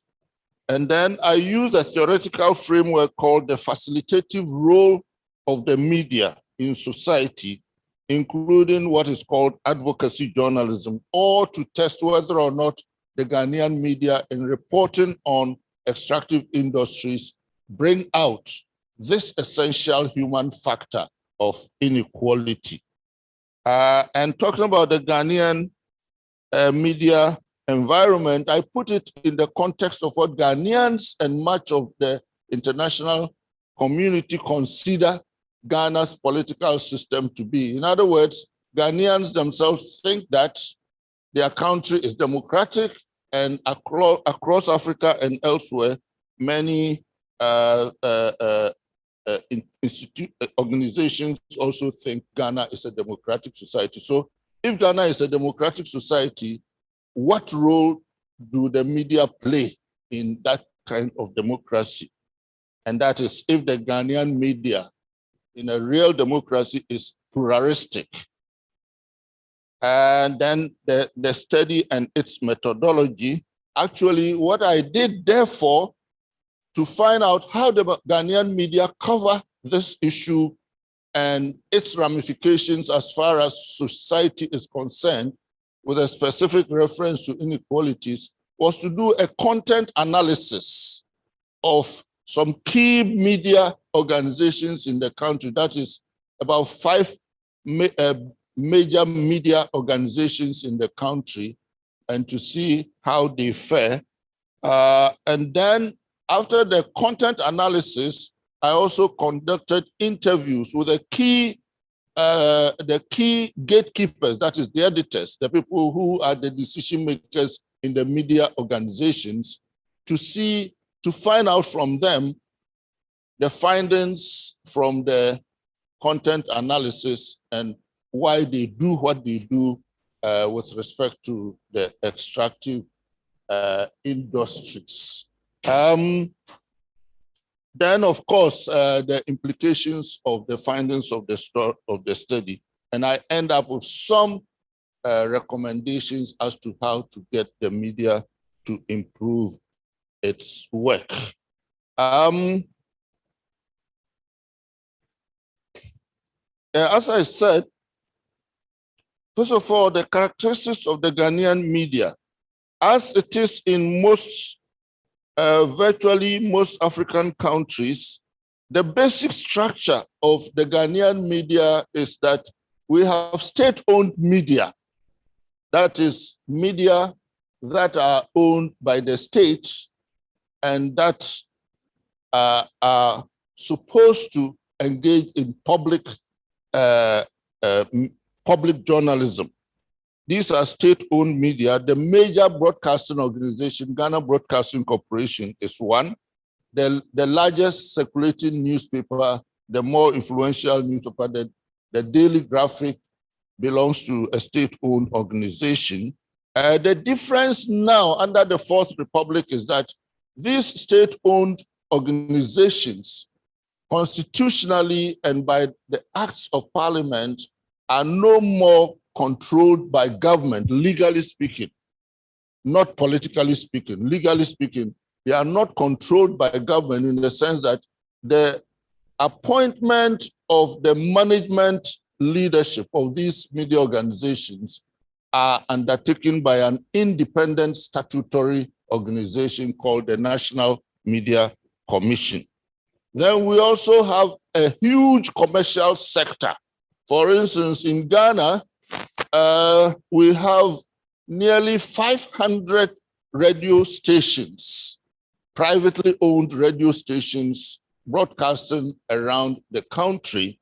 And we have also about 91 to 97 privately owned television stations also operating in the country.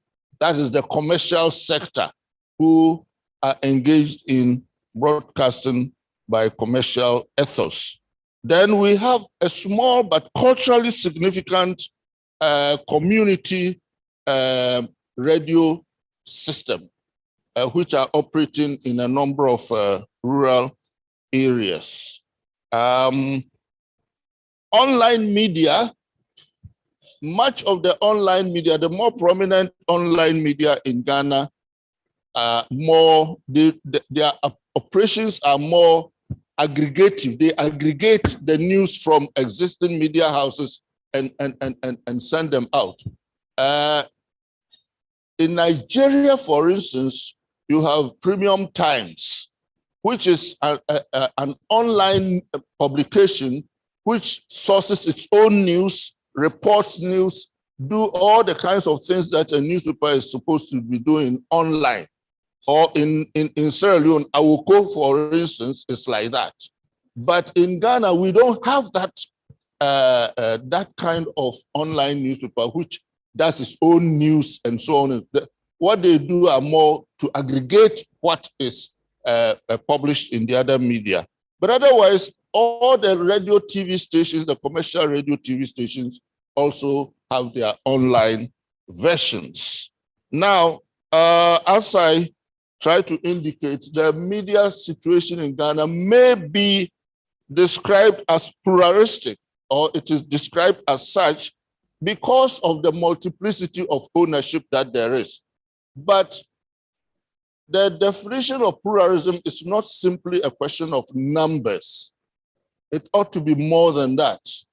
Pluralism ought to include essentially diversity, especially in the outputs. At least even in the ownership system must be pluralistic socially and so on. In Ghana, what we find is that the political class has captured particularly the commercial field of broadcasting. Most, if I'm not exaggerating, a highly significant number of private radio and television stations are owned by politicians in the two major political parties, the ruling New Patriotic Party and the opposition NDC, and affiliates of the leaders of all of these political parties. One of the newspapers that I content analyzed, the Daily Guide, for instance, belongs to a recently former chairman of the New Patriotic Party. There are radio stations that also belong to those that leaders in those parties and so on. This has a lot of implications for the output of media in this country. But whether or not the Ghanaian media is pluralistic is contestable. For instance, a former chairman of the National Media Commission, the statutory regulator of media, said a couple of years ago, and I want to quote him: "Poor people and marginalized groups hardly feature on commercial radio and television in Ghana. This means that the poor are visible but unseen. They are present in huge numbers and visible everywhere, but they are neither heard nor seen in the media. The exclusion of the poor and the marginalized undermines the argument that the huge number of broadcasting outlets translates into plurality." Another indicator of an absence of diversity in what the media feed the society has to do with their marginalization of women in the news and other broadcast program outputs. The Media Foundation for West Africa 2 years ago did a survey of radio morning talk shows to find out the voices and the presence of women on those radio stations. They studied about 39 major radio stations around the country, and they found out that less than 20% of the voices on those morning show programs were the voices of women, and less than 10% of the panelists and the show hosts were also women, which means that in terms of gender, there's almost no real diversity in the media content in Ghana. Also, in terms of production, what the media put out, generally on a regular basis, the journalistic output of the media in Ghana is limited in formats that provide opportunities for dealing effectively with social justice issues. For example, insignificantly very few radio or television stations produce documentaries, a format that lends itself to comprehensive treatment of issues of vital public interest. The capacity to produce other features appear to be problematic since not much of these other kinds of programming is regularly published or broadcast. Investigative reporting, a journalistic activity directly aimed at critical issues such as uncovering wrongdoing by public authorities and exposing threats to and attacks on social justice, is a type that is most uncommon in the Ghanaian media. The targets of investigative journalism are usually the interests and hidden activities of the powerful in government, business, and the dangerous elements of the criminal underworld. Investigative journalists globally face very heavy prices, and practitioners in Ghana have not been spared the dangers and threats. As a result of all the factors, the practice of investigative journalism has been declining in the past decade, leaving in the field a handful of very vulnerable but courageous leaders to keep battling the criminality of corruption among people in high public office. In other words, many things have happened to force the practice of investigative journalism to be off the scene. We've had a murder of an investigative journalist that has not been, if it's been investigated at all, the police have not made that public. We've also had threats, almost daily threats to the one person who is the most prominent investigative journalist today. This is a general environment for which we ought to look at the study, that is the content analysis and the interviews. We did the study from January 2016 to December 2018 to find out what 5 media, the daily guide that I have mentioned, belonging to the leader of the ruling party, the Ghana Broadcasting Corporation Online, then the Daily Graphic, Joy FM is perhaps the more prominent or one of the few very highly respected private radio station, and perhaps one of 2 or 3 that are most patronized, particularly by the middle classes in this country, because of its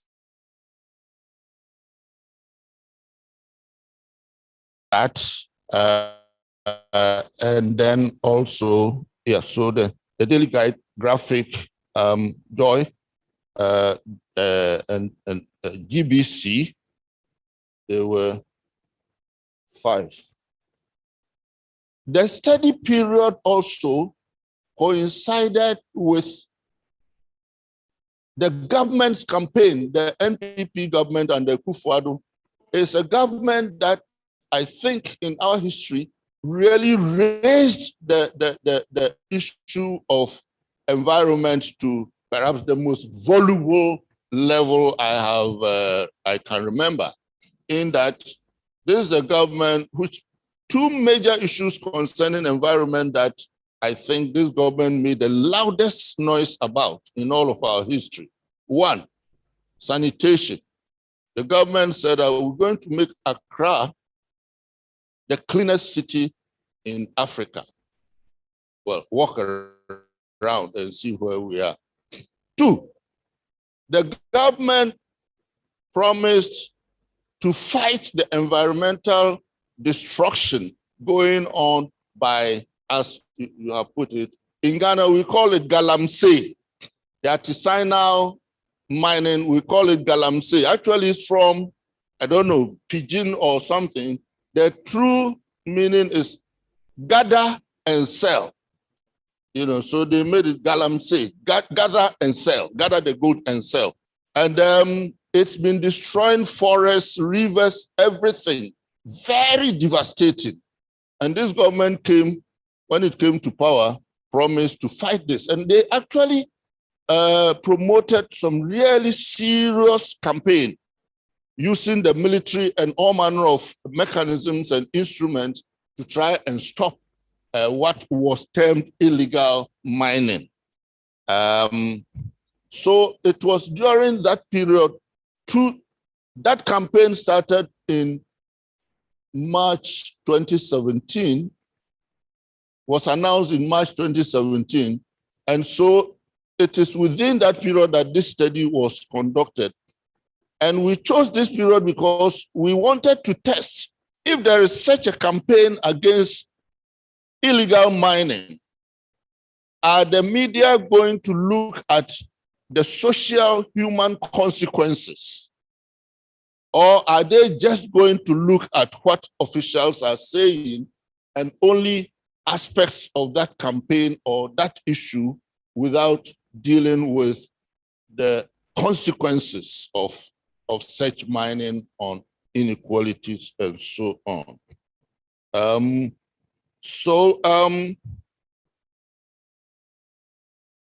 Yeah. So our study looked at all of the 2 years, and the content analysis we did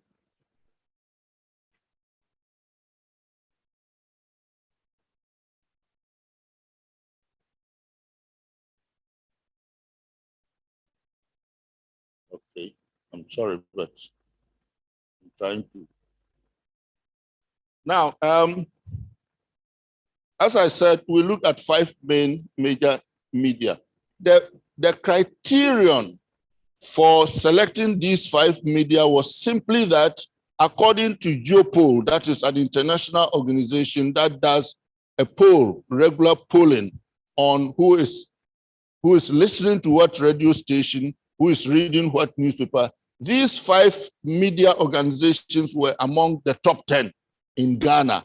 So that was the basic criterion we used to test how these media reported these stories. Now, together, the sampling of the news stories yielded 423 stories. And we assembled the stories with the following keywords to source news published between January 16 and December 28. Media coalition. Why media coalition? Because actually the campaign was catalyzed by a coalition of media organizations who felt that the destruction of the environment was too grave and government should do something about this. So this coalition of media organizations supported the government in the campaign against galamsey. So the keywords included media coalition, galamsey, that is how often galamsey was referred to in this report, illegal mining, oil and gas, energy extractive industry. These were the key words that we selected.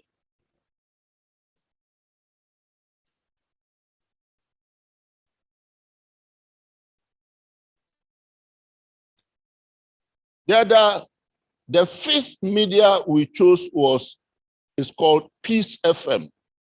Peace FM is the most popularly listened to radio station in Ghana. Why? For a very simple reason. The Twi language is the largest spoken language in Ghana, and this radio station broadcasts only in Twi, and so its audience is the biggest, almost automatically is the biggest in the country, because apart from the people from the ethnic groups that speak Twi, Twi is widely spoken also among many of the other ethnic groups. So Peace FM was also chosen. The thing with Peace FM is that it's very popular, but it's a small talk show in that, as I said, Peace FM, for instance, rarely, if at all, do documentaries. I can't even recall when it attempted to do an investigative story. The Daily Guide, again, which speaks for the ruling political party, accounted for a majority of the stories published. Yeah, sure.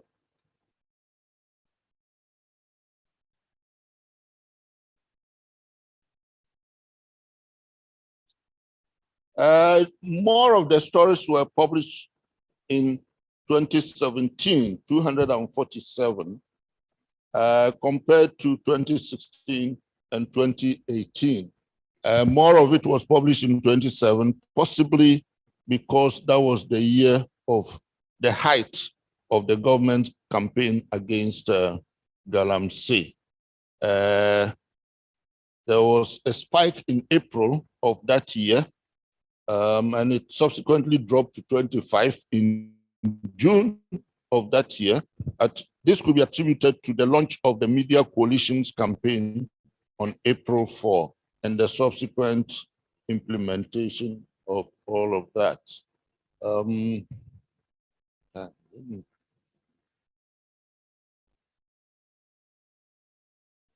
The study also looked at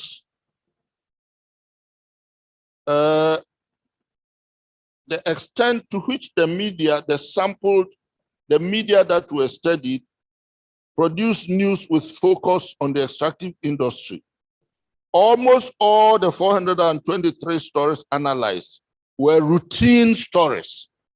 Routine in media terms, in the sense that it's diary stories, that is, stories that are there and given to the reporters to go and assigned to go and report.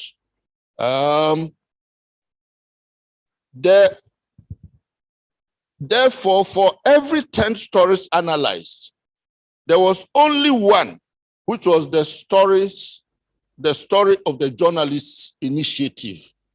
That is that 90%, you can say, were formal, official kind of stories. The minister is going here, the police are going there, and so on and so forth. But only 1 out of 10 was something that the journalists sat and said, okay, let us go and look at this, which is not routine.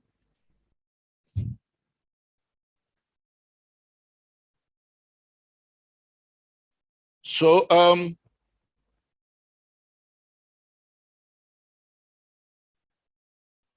many 74% of the stories were internally generated. That is, those routine stories were the work of the media organizations themselves. But about a fifth of the stories were sourced from other media, other Ghanaian media. That is, that Daily Graphic might take this from Joy FM or that sort of thing. Let me just quickly go through. Because of time, I'll skip all of this data and go and try and explain the findings. But, well, in terms of management, there were some very interesting findings also in terms of management of natural resources and all of that.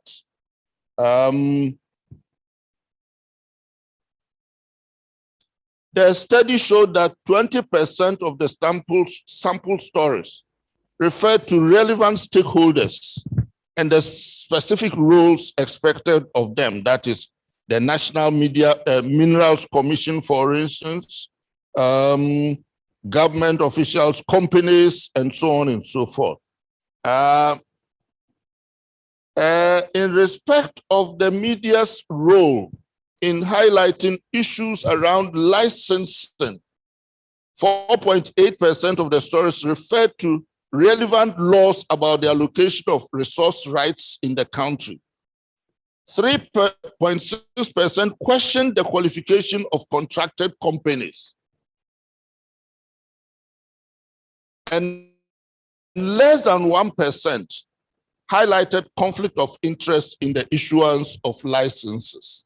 Now, less than 1% highlighting conflict of interest in the issuance of licenses also indicates that the media were weak in investigating, for instance, contracts and other management issues concerning licensing.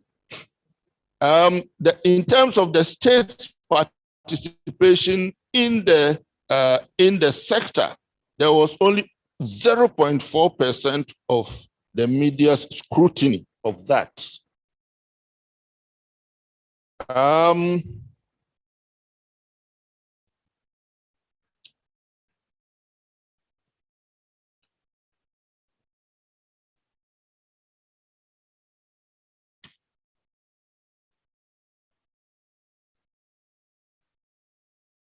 Actually, collectively, very few, that is 2.4% of the sampled media, scrutinized the management of revenue from the extractive sector. They either questioned the oversight of how revenues are spent, 0.9%, provided information on the revenue and expenditure of special funds, such as Heritage Fund, or revealed information on revenue sharing mechanisms and how they are fulfilled. That is 0.6% of all the stories.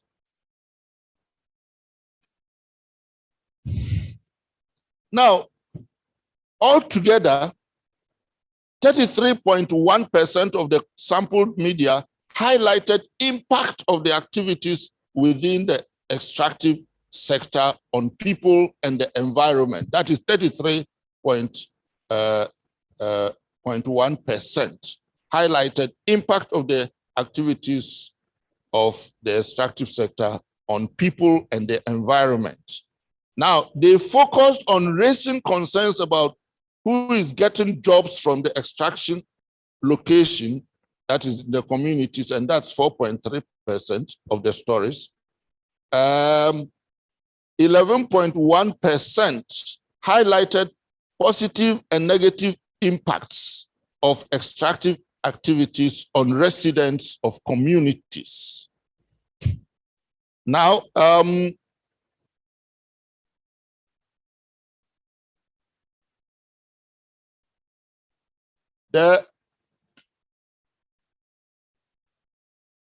now, of all these stories, the impact of extraction activities on the marginalized sections of society, women, youth, the aged, was 3.4% of the stories, talking about the impact on the marginalized groups.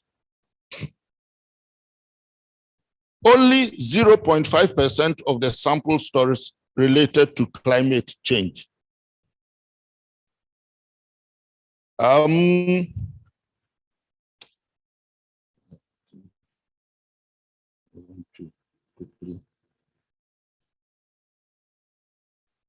Now, I want to also now go to the context of the stories the media reported.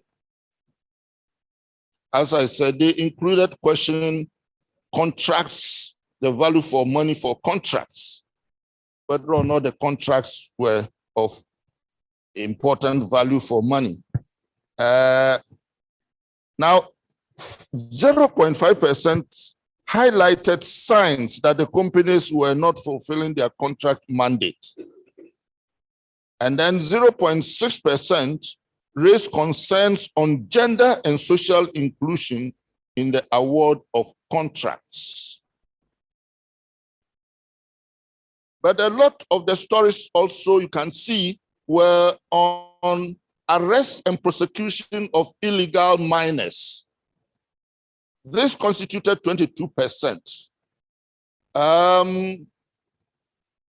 Issues on land and natural resources generally, 13%, 10% on partisan politics and its influence or its implications in award of contracts and so on, 5% on employment and labor. Now, only 1% had anything to do with health in the context of the extractives. Only 1% was also on education and implications of the extractive, and 2% was on water and sanitation as far as the mining activities were concerned.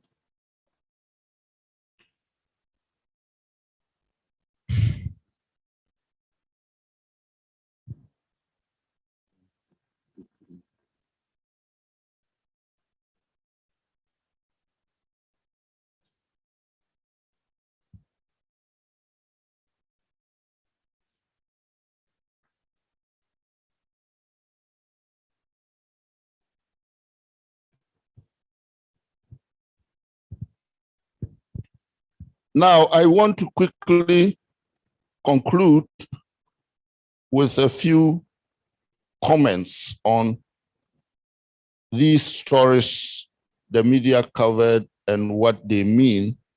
And then I'll conclude with the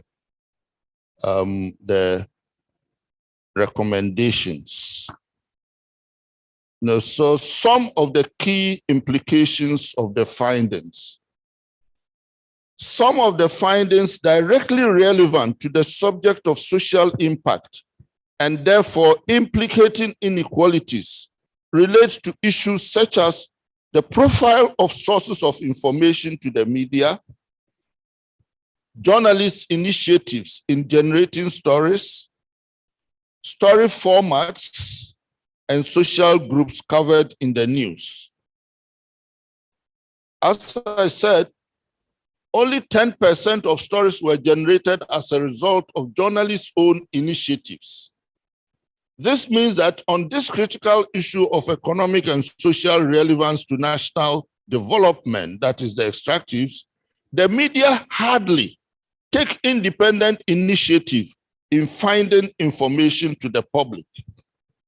The media relied mostly on industry representatives, government officials, regulatory agencies, and other external sources for material to communicate to the public. This reflects the mindset of dependence on officials as sources of information in the Ghanaian media.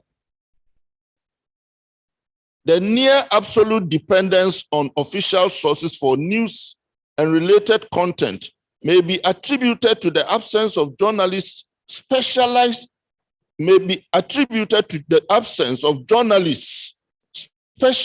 in reporting the sector in the media organizations. The complexities of the issues involved in the sector industry are such that it takes specialized study and understanding of the issues for effective reporting and education of the public. The lack of subject or sector specialization in major sectors of the economy is a common feature of the Ghanaian media profession, even though since about 1990s, the World Bank and other agencies have promoted training in reporting the economy and supported the formation of an economics or business financial journalists association. Cocoa has been a principal foreign income earner for the country since about the middle of the last century. Yet, journalists specialized in reporting on cocoa affairs can be counted on one hand, if any at all. In other words, it is not new that there is such a paucity of specialized journalists in this major sector of the economy. Now, as earlier indicated, most of the stories were of the straight news format.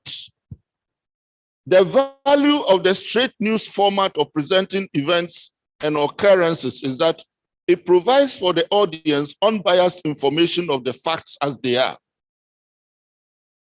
By presenting information as nearly as objective as is possible, the journalist affords the audience reliable basis of forming independent understanding and perspectives on those events and issues.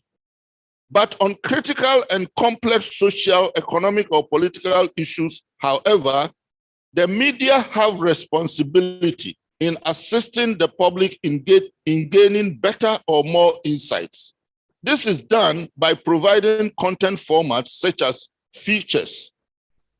The value of features of various types is that they provide detail, background, analytical interpretation, and different perspectives and comments that allow the audience to gain better and deeper understanding of events and issues covered in the news. They may also afford analytical tone by which value judgments may be garnered concerning the social or other meaning or implications of events or issues covered in the media. Only 6.6% of the stories sampled were types of feature formats. 93.4% were straight news types, which means that the media in covering this very critical and complex issue gave very little analysis of what they were reporting to the audience. Addressing social impacts. The study found out that a third of the stories in the media sample covered impact on environment by extractive activities. This is to be expected because the study covered the period of the government's campaign against illegal mining activities and their impact on environmental destruction. But the study's findings indict the Ghanaian media as being insensitive to the questions more directly relating to the social implications of the impacts of the activities of extractive industry. Only 3.4% of the stories sampled concern marginalized groups in society. Less than 1%, that is 0.9% of the stories engaged on issues about inequalities such as poverty. Stories relating extractives to health and education each totaled 1%, while those on water and sanitation took a meager 2.2%. This is not surprising, since also the profile of sources of information and attribution of voices excluded marginalized citizens such as women and the poor, or people in the lower social classes such as minors, youths, and others, and teachers and other residents of communities where extractive activities take place. Media attitudes to the poor, and I want to give an example. There is a current example of the media's general insensitivity to poor people battling powerful agencies over their rights and interests in relation to the governance and management of natural resources in the extractive industry. For months now, a long-drawn, mostly women miners of the salt in the Songo lagoons and a private business investor allied with the local chiefs to appropriate the industry.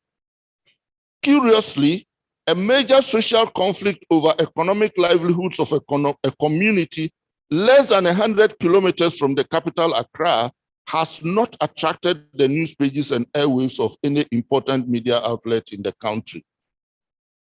The community radio station in the red area, Radio Ada, has been providing news and information to the community and giving voice to the peasant miners to express their grievances. For upholding its mandate to the communities marginalized, the station and its staff have come under violent attacks by hired thugs without the police arresting the perpetrators. In a manner that betrays the state's duplicitous pretenses about press freedom,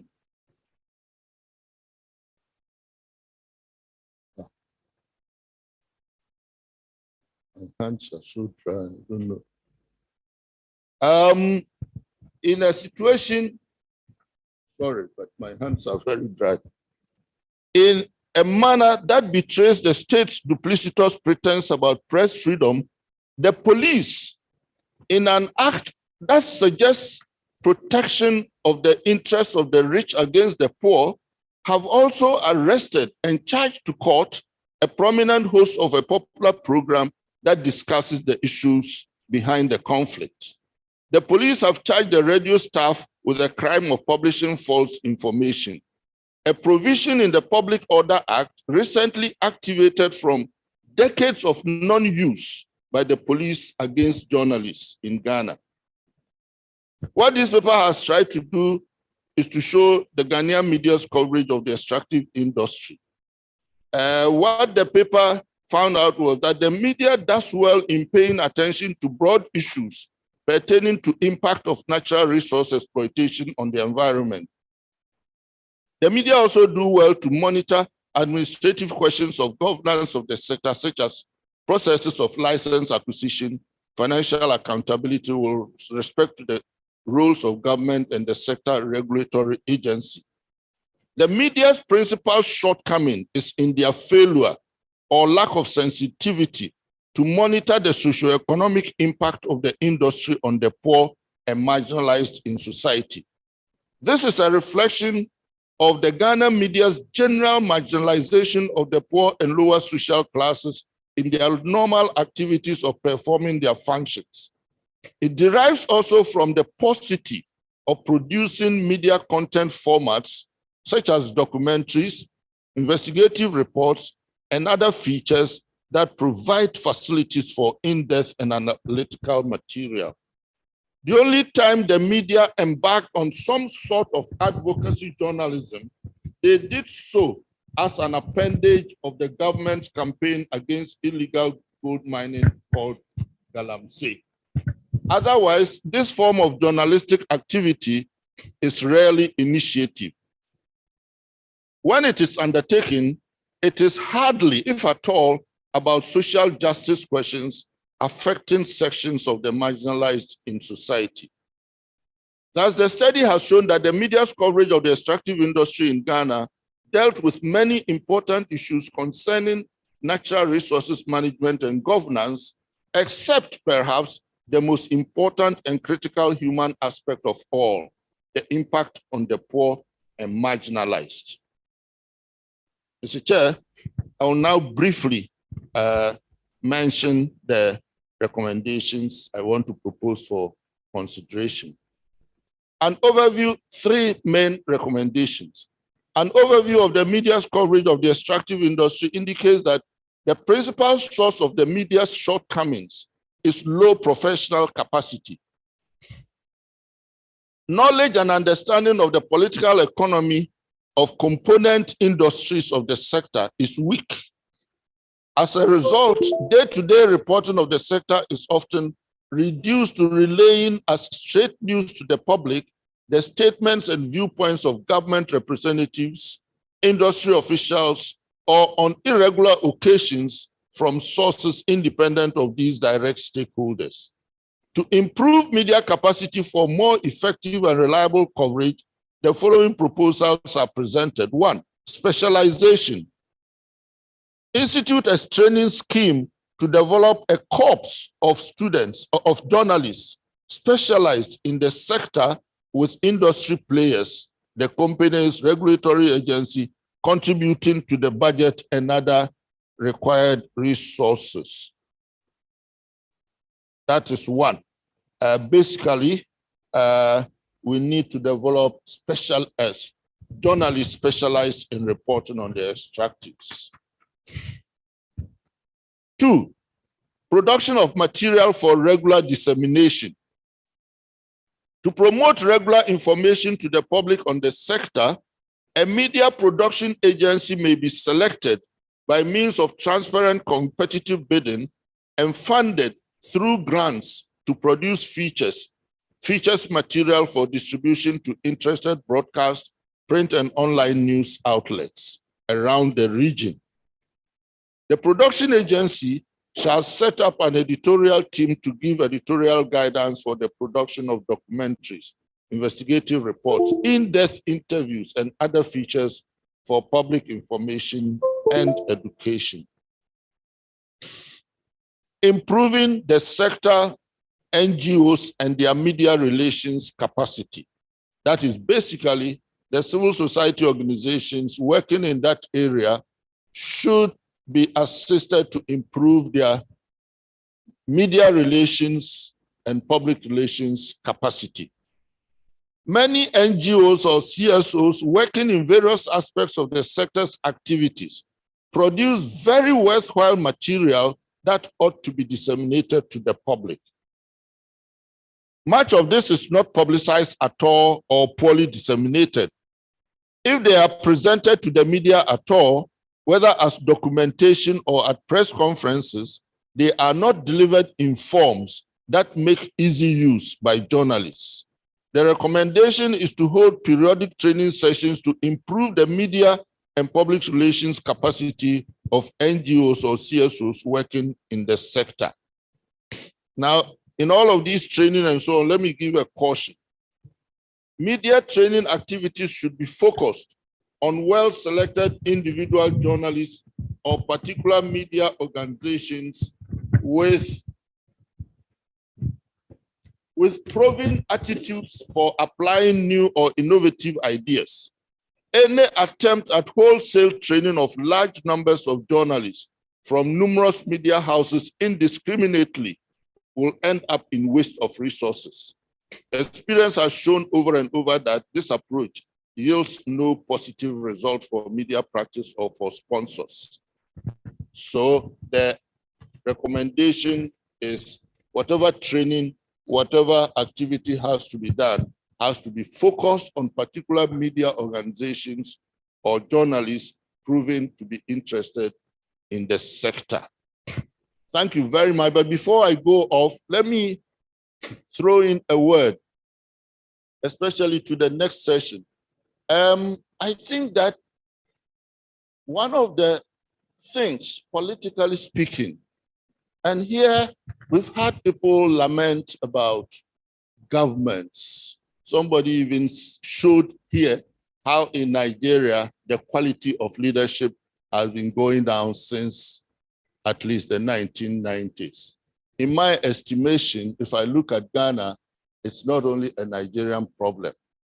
The decline in leadership in Ghana, and that's my personal observation, I may be totally wrong, but the decline or recession in quality of leadership in Ghana, as far as I can see, is not only at the political leadership, which is the most symbolic and the most important, but if you take the level of religion, the faith-based area, leadership is going down. It's money, money, money, money.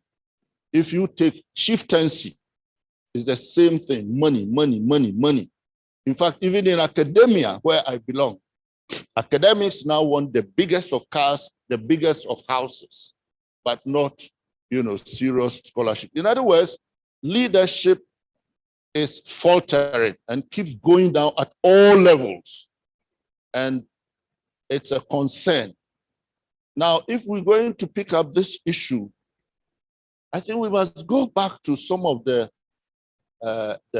traditional political ideas that our forefathers used, particularly in the colonial period, and that is Pan-Africanism.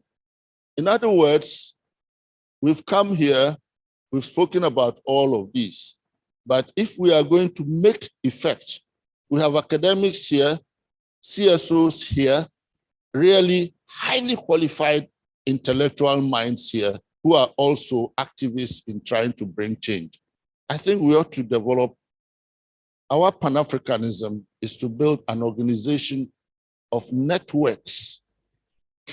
Somebody said yesterday that the politics in our countries is too lame, that we are not activist enough. I think it was Bombande who was alluding to that.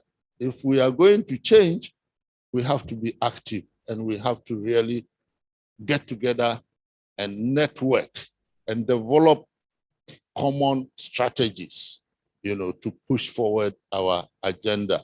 Because we all know that in all of our countries, we can't depend on these political parties and their leadership to bring any deliverance to any sections of our society.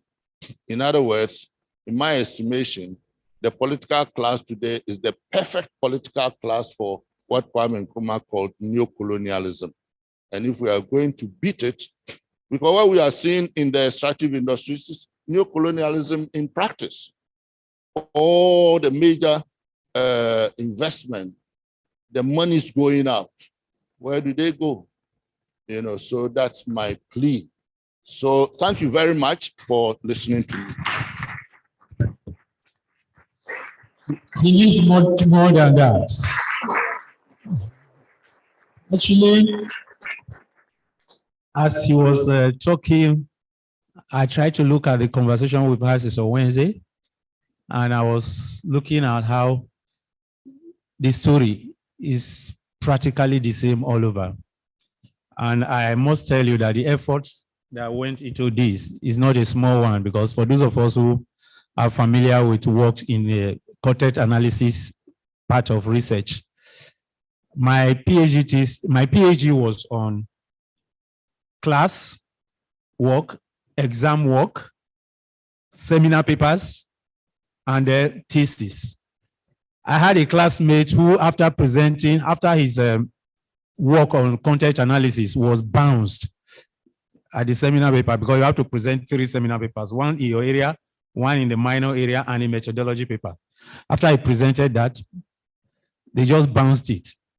And he never came back for that. So in fact, he had to change to another seminar, another topic, because of the difficulty in doing content analysis. In 2007, I had the same opportunity to do content analysis on the 2007 elections in Nigeria. I can tell you, he went into an area that many people run away from. That was good. We're in a tight time condition. We're only going to take 2 people comments or questions from the floor. And in the spirit of Agenda 50-50, Abby, we are going to take 1 male and 1 female. So if you have more than 1 for 1 gender, you may have to do a conference quietly and decide who will give the mic to. Okay, it's like we already disciplined ourselves to this. So the 2 hands I'm saying. Edosa, you have the mic. Thank you very much, Prof, for the wonderful work. For those of us in the civil society space, I think that the presentation has aided our understanding. Because if you have only 3.4 of our stories that concerns marginalized people, then it tells us that a lot of the voice of marginalized and underserved population is not being heard. One aspect that I also want to bring to fore is the aspect of cost in engaging media. We know the role the media plays as the 4th or 5th arm of government. And we know that the media has much bigger space to engage. But if you want to engage a media house, especially that has a national capacity, the amount that is quoted for you to pay is too high. And sometimes it baffles me that they would rather prefer to play music for that 1 hour than to collect something small that can impact greatly, to the populace. And I think that we need to relook at that. What is the concession that can be given for underserved population so that their voice can be heard? And then also, what can we do about content for our media people? Sometimes you invite journalists into your program. They can sit throughout, but they are only asking for your statement of what you have read. They are unable to capture some of the insights that are given from the participants, and sometimes the story that comes out from it annoys you. But lastly, for me, is the question of where is the spirit of the media on the Galamsey call for action? I was going to ask, and I was hoping to see what has happened from, say, 2018 to now. What is the way forward on the Galamsey? Because we're all lamenting that the water is as dark as you can imagine, and we all know the consequences of what this can do to the underserved population. What is happening, and how is the media hyping this story that this is an action that is failing, and we cannot continue to look on? Thank you. Okay, thank you, sir. Professor Kari, thank you so very much. While you were making your presentation, I was just reflecting on the engagement we have scheduled for the media, like early September, where we are having an 2 days engagement with select media. And I was just hoping this analysis was totally done for the Nigerian media to help enrich that conversation I'm going to have with them. Particularly the aspect where we talked about only 10% journalist initiative in terms of reportage of these issues. So perhaps this is also a call to the session chair, Dr. Gariba. So perhaps you may want to take up this challenge, or take up this good work to help have analysis of the Nigeria media reportage of these issues. I think that will help us in our engagement with the media.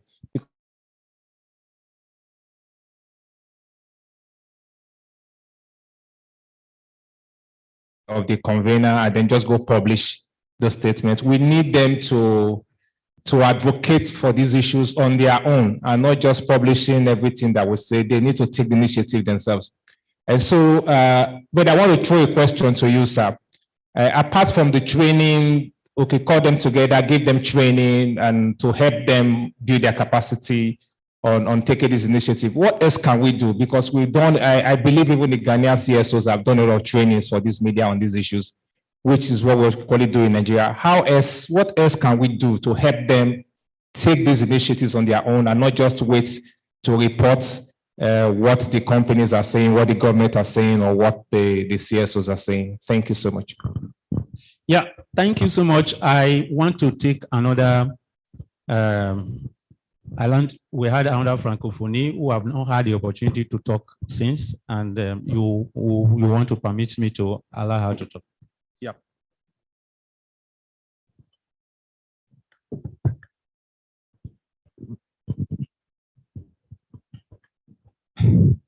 Bonjour tout le monde. Merci, professeur, pour votre brillante présentation. Brilliant presentation. My name is Mariam Baki.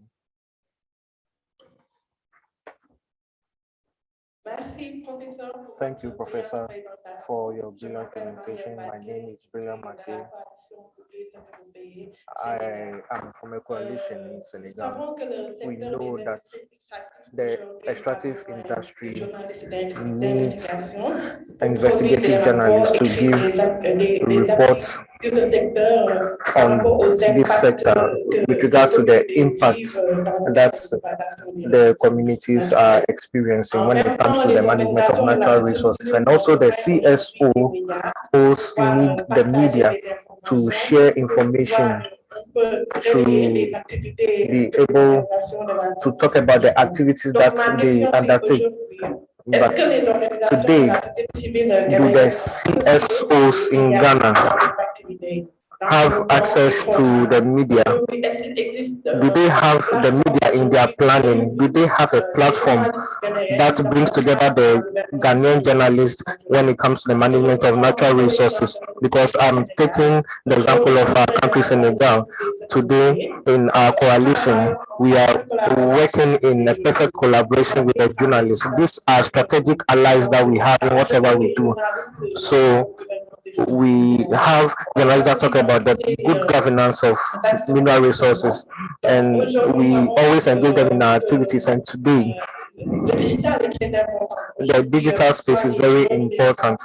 And whether it's the youth or the women, you can find them on social media. So today, the work that we are doing is that we are doing some digital campaign, and we need journalists, and we need to work with them so that we will be able to have digital campaigns, and also to help the different stakeholders. And so the role of the media is very important in the sector, because it's a technical sector that needs capacity building, training, awareness. And so my question is that what is the link between the journalists and then the CSOs in Ghana? Do you have a platform that brings together the Ghanaian journalists in this sector that work exclusively on the management of natural resources? Thank you. Yes, after the three interventions we've taken, perhaps before giving the mic to the guest speaker, may I just highlight a particular stuff? Then I'm going to ask a question in addition to what has been asked. You, in your presentation, you highlighted three major recommendations. And possibly what I think is to give a rider to the last recommendation. We talked about improving the sector's collaboration with civil society on capacity development. And I know I worked at NRGI for 9 years as a country. In fact, I pioneered the NRGI office in Nigeria. And 7 of those years, I was the coordinator of the country program. And I remember we had challenges with this media engagement on technical issue in the extractive sector. And I also remember we put a program together that we took media practitioners to Pan-Atlantic University, where we keep them for 2 weeks, teach them all these things and expect them. Because what we found out in Nigeria, there is an organization called Energy Correspondents Association of Nigeria. They are simply called by the oil companies and give unhanded press releases. And that's, they get to regurgitate to the point that even when we have programs, I've had calls to engage you, you invite them for the program, they are hurrying you up that they need, just give us the release.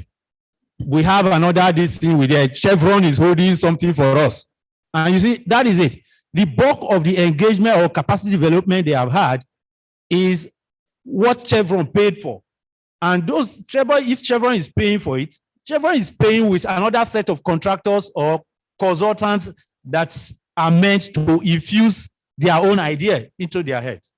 So we did that same thing in Nigeria. I remember teaching on those programs for 2 times. In fact, NRGI is doing similar thing for the entire Anglophone Africa in Ghana here. And the media are accommodated, media practitioners are accommodated in this program. NRGI is doing similar thing in Tanzania. I've gone there, I've taught there for more than once. So perhaps what we need to do is, as we are planning and developing proposal, I've often advised people not to develop proposals that take the media as attendees of their program. They should take the media as in-house participants that will stay throughout the duration of the program. That's how to build capacity. Then what I also find some media houses are doing now in Nigeria, which may interest some houses here, is that some media houses are now developing, they're now having a development sector arm of their work. Premium Times has it, the Cable has it, and several others. So they now have an arm of the organization that is dealing with development sector issues, so that they are also, then even Daily Trust has it. They are able to develop the capacity of their, I've engaged at the level of the Daily Trust one, including the Premium Times one, but for Cable, nothing. But the question raised, in Nigeria, we have Media Initiative for Transparency in Extractive Industry, MITE. I don't know if you have something like that in Ghana. That may also help. But to round off this, the question I would want to ask in addition to what have been asked, you mentioned the fact that media here, online media here are not, they are only reporting, doing the routine work. In Nigeria, yes, there are those who are doing that, but there are many who are working independently. Is there a law or a policy in the country that is disallowing that? You may want to take that along with the other questions. Thank you. Thank you very much. Let me start with your last question. In Ghana, there's no law that stops anybody from starting any kind of media. In fact, the law for starting media is very, very liberal when it comes to online newspapers and so on. Broadly speaking, even broadcasting, the law is very open, except that if you don't have money, you can't start radio. So the poor are already, excluded from engaging in that. But the more intractable issue about broadcasting, participation in broadcasting, is the agency that issues out, frequencies, the National Communications Authority. It's captured by the two political parties. So when each one of them comes to power, they dole out the frequencies to their own people. That is why the landscape is all captured by politicians of the two parties in the broadcast, commercial broadcast sector. Online, nobody stops anybody, but the Premium Times type don't exist here, where it is a news organization producing its own news for online. The more popular online source of news, Ghana Web, is an aggregator. They take material from all over and then dish it out. Now, you also raise, a number of very important questions concerning methods of capacity building activities for media. My own experience, and that is also what I've gathered from friends in Sierra Leone, Gambia, Nigeria, and so on, is that training must be focused, either in-house. In other words, you take a media organization and you work with the management to train the people in-house. You see, a lot of time you can train journalists, but when they go back to their newsrooms, the managers will not use them as you want. They will not even assign them to the subject area they have been trained in, and they'll put them somewhere else. So that's why I'm recommending that any training in this sector, there are two areas. One, developing specialists who are educated about the sector and who can write meaningfully, analytically. And even when they are asking questions, because they know the intricacies of the sector, they will ask more sensible questions. Now, media relations with CSOs, as the lady from Senegal posed. I have no idea. ISODEC may be in a better situation to know what direct relations there is with media. What I do know is that CSOs organize activities like here, and they invite them. Ordinarily, when you invite the media like this, they will come and report what the minister is going to say. And after that, they fold their cameras and they go away. They won't sit here to listen to the issues going on. And even if they do, if they are not well educated, it would be difficult for them by themselves to just, but if you organize something like this and you identify particular journalists, and then on the side, you have somebody to actually analyze issues for them, ask them to raise questions, then you get your conferences worth. If you leave it like that, or after this, the recommendations. In other words, whatever you do must be focused on getting particular media, particular journalists who are interested in the issue to carry it forth. As I said, one way of doing it also, but again, who am I addressing? If there is a coalition in a country or in the region, they may approach the people who have the grants to give. One of the things is to set up a production unit in some media organization who produce material on the sector and disseminate it to media. Documentaries, investigative report, features, and so on and so forth. And I'm sure many media houses will pick it up.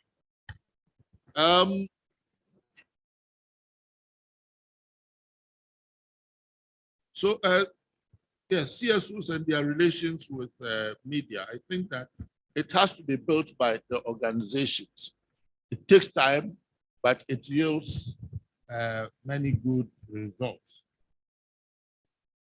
Now, the question about Nigerian journalists and the different organizations set up in relation to that sector. I think that's a useful starting point for the network in the sector to work with. Because they are there, it's easy to work with them, identify them, and try and influence their attitudes to the whole topic. But in preparing for this paper, I was reading around what happens with the media in Sierra Leone, Liberia, and so on, Nigeria, and all of that, wherever. And I read a very interesting article by some Belgian academics on how 3 key Nigerian newspapers, The Guardian, The Nation, and This Day, how they report conflicts in Nigeria. Very interesting academic article showing that the media study and generally Nigerian media are careful not to add to, for instance, the violence of conflict. In other words, Nigerian media shun away from inflaming issues. However, similar to what I found out, the Nigerian media report conflict, but do not analyze the root causes of conflict. The political economy of conflicts are never analyzed, are never actually exposed by these 3 major and respected newspapers in Nigeria. You know, so there is some aversion to the intellectualizing side of media work in our region. I mean, all of you here look at let's say the Financial Times of London, the Washington Post, the Wall Street journals, who report on this sector from whatever perspective. But look at the richness of the analysis that they bring. Of course, not for the marginalized groups in Takwa or somewhere, but the richness, you don't find that in our journalism. And it is something for all of us to worry about, because it gets into other areas of public life, politics, analysis of bills in parliament, for instance, whether it's from the point of view of this community or that, are all very weak in our media. So we have a fundamental problem of the intellectual capacity of our media to engage in some of these issues. Okay, so I'll round up. You know, I concluded by this question of a community radio that tried to intervene on behalf of ordinary people who are mining salt in the Ada area. The Ada area is east of here. One of the most important things the radio station did, which really aroused the anger of the people who are interested in taking that resource from the ordinary people, was one thing, talking about the intellectual capacity of our media. This is a community radio station which uses the local language, Dangme.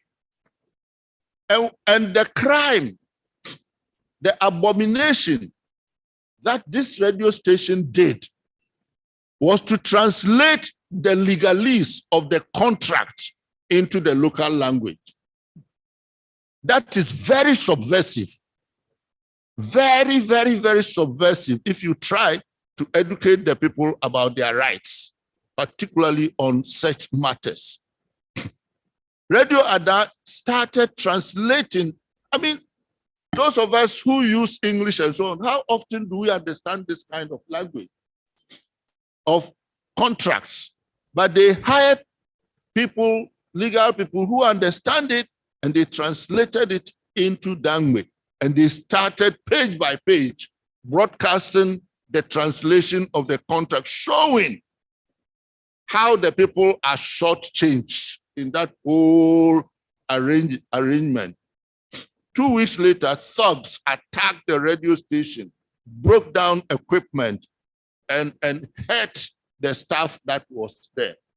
You know, so when we talk about the intellectual side of journalism for the people, it is analyzing things in the way that our people will understand, in the way that the different sectors will understand. And we rarely do that on behalf of the poor and the marginalized in our societies. Thank you very much.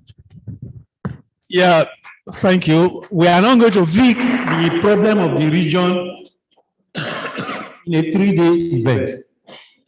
So we are likely, it's going to be a continuous engagement process for us. And I think if you ask me, I'm Richard, spending these 3 days in Accra. I've also been handed an assignment to invite Pauline to the table to anchor the last program, but also to inform you that there's not going to be an official break for tea, but you can always quietly go to the table there, hand yourself what you want, and the conversation, the program will continue. Who is Pauline, please?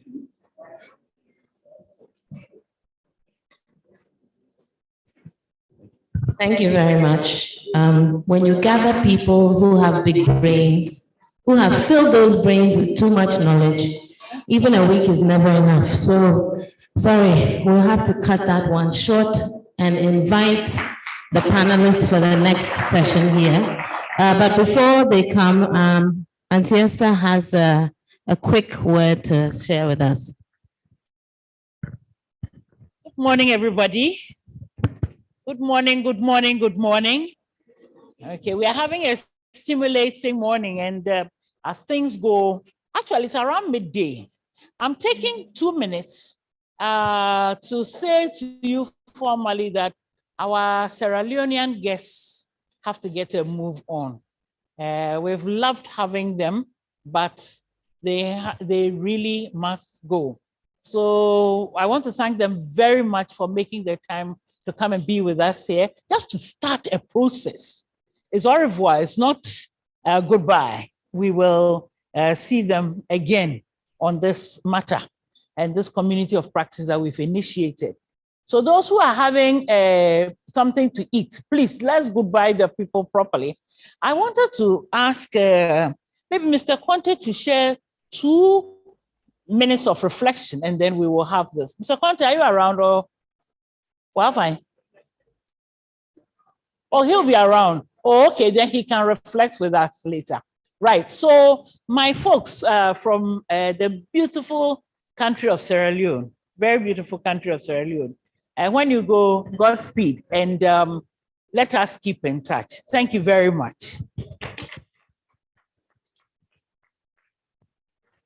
Hey, the people drinking tea. I said goodbye, the people. Oh, okay, the people drinking tea, please drink it quietly, because as I said, we're pressed for time, but we really want to at least maximize the time we have. Let me invite Dr. Chris Anab to the table. Nene Dadebom, please join me here.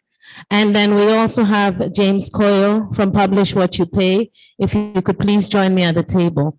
This session is going to pick up on some of the issues that Prof alluded to in his last presentation about those communities who are not heard. Please keep the noise at the back down. I appreciate that you're hungry, but please, the noise. We are still in session. So please drink your tea quietly. Thank you. So I'll invite Dr. Chris Anab of the Tama Foundation to share his thoughts with us on the communities that may, as I was sitting, I was thinking that the lesson of somebody who learns is when they don't repeat the mistakes of the past. As to whether or not that is being practiced is something that we'll be hearing about from some of the members of this panel. So Dr. Chris, you have 10 minutes. I'm strict when it comes to time, and I will hold you to those 10 minutes. Thank you. All right, good morning, and thank you very much, Pauline, for this opportunity. So I'm making a small presentation, 10 minutes, on behalf of Tama Foundation. Our operations are in the northern part of the country, and typically you can't have a discourse around inequality in our country without looking at issues pertaining to that part of our country. Yeah. Yes. All right, so this is the northern part of our country. We have 16 regions. The north is made up of 5 major geographic regions, and that is where our interest is in terms of trying to address issues around mining and the extractive sector. Yeah. Yes. Next.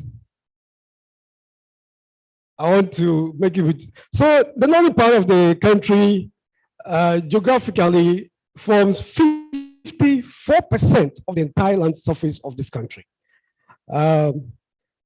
Yes, it's predominantly agriculture, which is also rain-fed, so it means you can grow your crops just once in a year. Next. Yes, it's one of the mineral-rich zones in our country. But typically, the story has been more of the southern parts in terms of what the issues are. But now the north is really coming up strongly. And we think it's time to really start the discourse now to be able to address the issues. So we have gold, manganese, diamond, iron ore, limestone, and clay in real large quantities. But also what is emerging of interest is that the Voltarian Basin, part of it is within the northern part. And that is potentially the best place for onshore oil and gas production in this country. Already some work is being done in the southern parts and this will come. So this is where the areas you can find the various minerals in our country, both the precious and the industrial minerals. Next. Yes, so this is the picture now. As I said, in the last 20 years, the North has become a boom in terms of mineral extraction. So currently we have 108 Renaissance licenses issued already. We have 162 prospecting going on. We have mining leases, 5 of them, very large scale.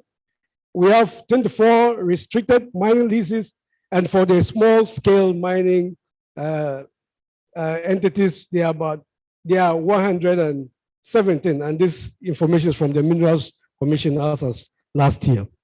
Let's go on. Yeah, so for the big mining companies, this is where they operate and the acreages and what they're doing. Next.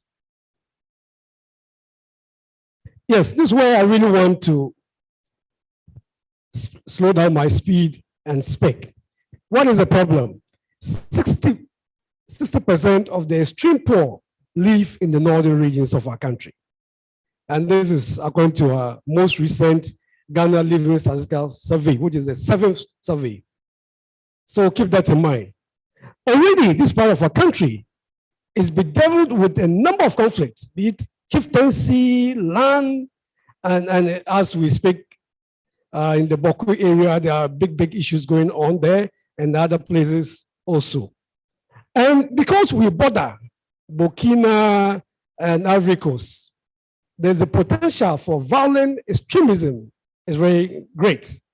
And once it comes to the north, then the whole of Ghana, we are at risk. So let's also keep that in mind. But what is the situation if you look at the mining sector in the northern parts? The CSO's work in that area is really limited.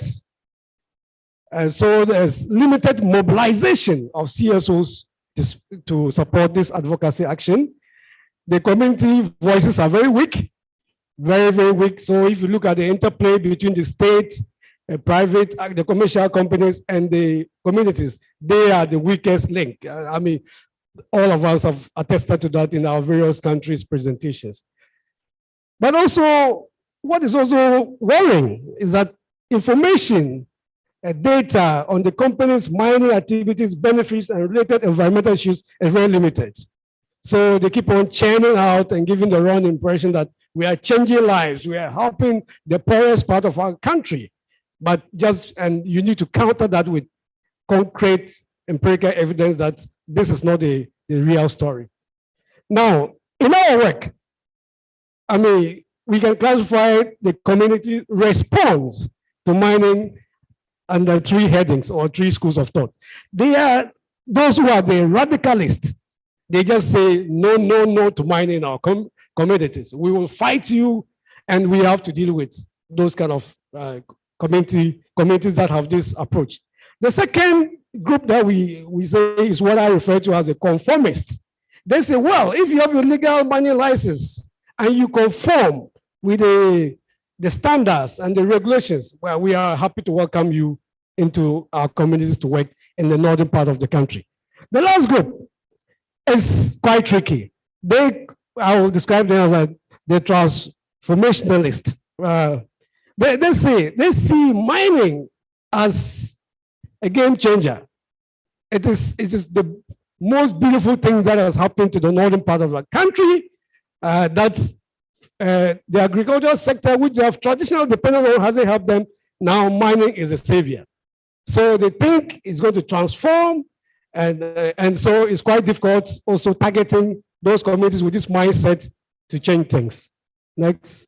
So what were the expectations? As I mentioned, mining has been going on and on and on, but the last 20 years, as I said, there's been a mass rush in terms of the small scale, large scale mining.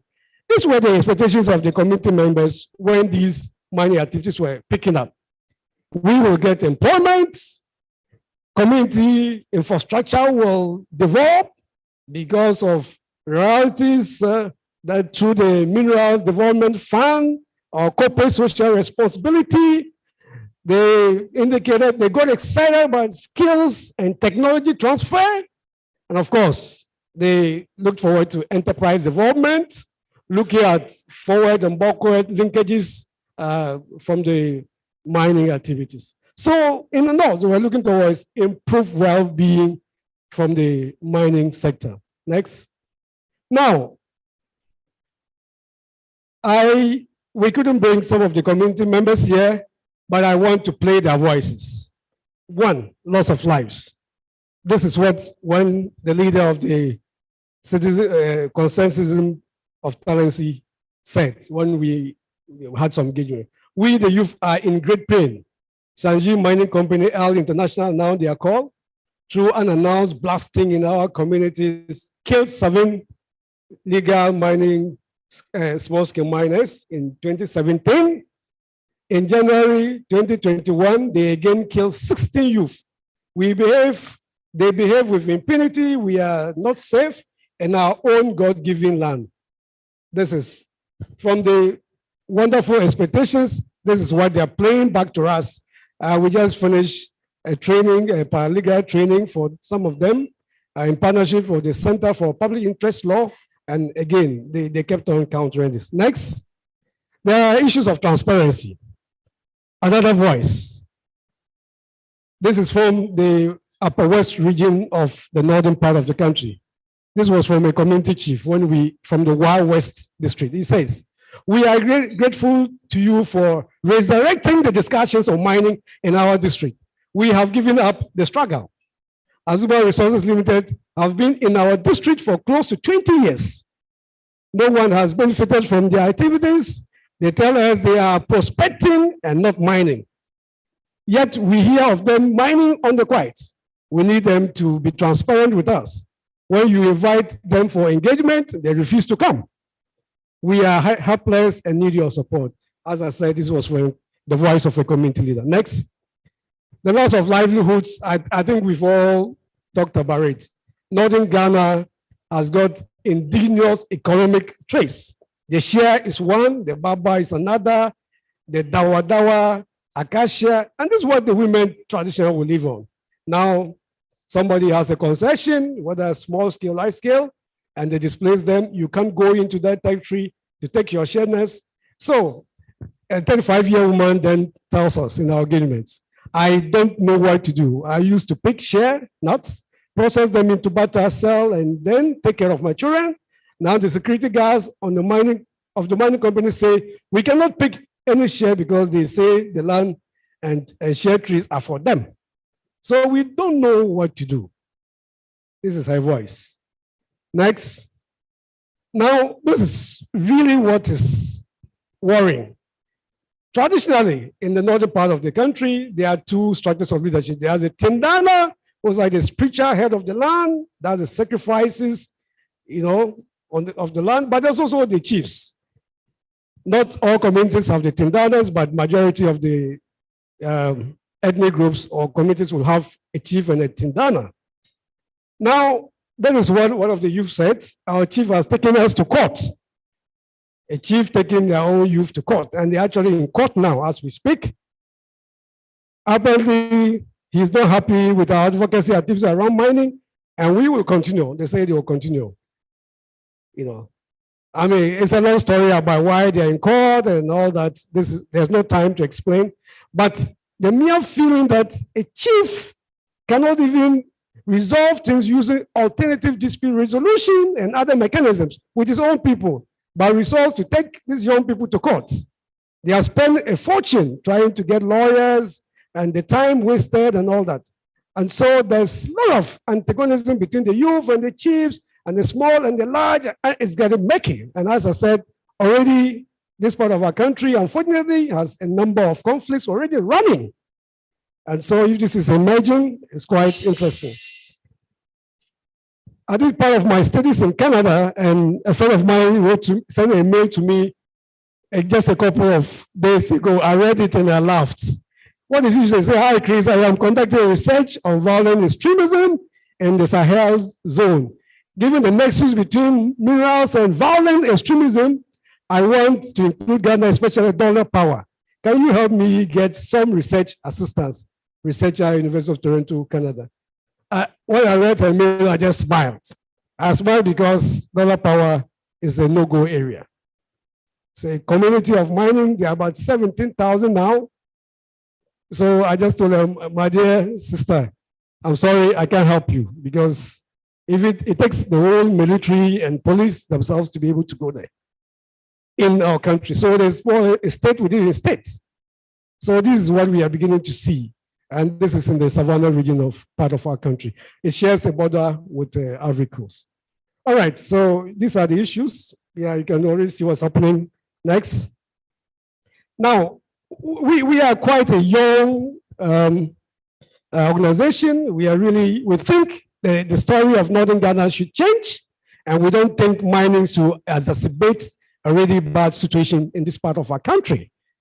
So we do a lot of community capacity building for community leaders on the mining laws, mining policies, so that they can really stand up to demand the right things from the mining actors. Yes, but as I indicated, civil society also needs to, the interest needs to be whipped up and their capacity built. I don't know, Pauline organization is doing very well. The Third World Network is really doing very well. They are on the ground. We appreciate what they are doing in this respect. Other organizations, Center for Public Interest Law, and other organizations are doing well. But civil society is not that cohesive, not that strong as in other parts of our country. So we need to spend a bit more time mobilizing them, training them to be able to partner with the communities to address this issue. So happily, we've managed to get the interest of 50 CSOs across the 5 northern regions. Happily, 2 of them we came together. There's some Taba, Namnatu is here, and then Fatih also from the Widows and Orphans movement, and the other organizations, 50 of them, that have taken this advocacy stronger. So we've formed what we call the Northern Ghana CSO Coalition for Natural Resource Governance, and we are pushing ahead with the agenda strongly. We have a very strong collaboration with the premier public university in the northern part of our country, which is the University for Development Studies, particularly the Faculty of Natural Resources and Environment. They have already shown interest and collaboration by supporting her with the first major, as far as I'm aware, research in terms of what is happening in the mining sector, the dynamics and the triggers and all that. They did a great job, and we are following up on that piece of job. So Prof. Kovina is here. Thanks, Prof. We hope we will continue to work together. Basically, it's more about research. We need to understand what is really happening to be able to address the issue. So my last slide, in terms of recommendations, it's basically to scale up what we have started. Number one, the community still need more engagement. We just managed to do a total of about 500 community leaders, women, chiefs, youth leaders, but that is just a tip of the iceberg, looking at the geographic space. The CSOs, as I said, the interest is mobilizing, the database is increasing. We keep on getting people who want to come on board, but capacity to sustain this advocacy, link it to the southern part of our country so that we have a national voice on extractivism, and the mining in particular is important. UDS will continue to be a key collaborator in this because they have a research agenda, they are training students, but we need to be clear so that they help through their research to really track what is going on, because the narrative seems to be skewed.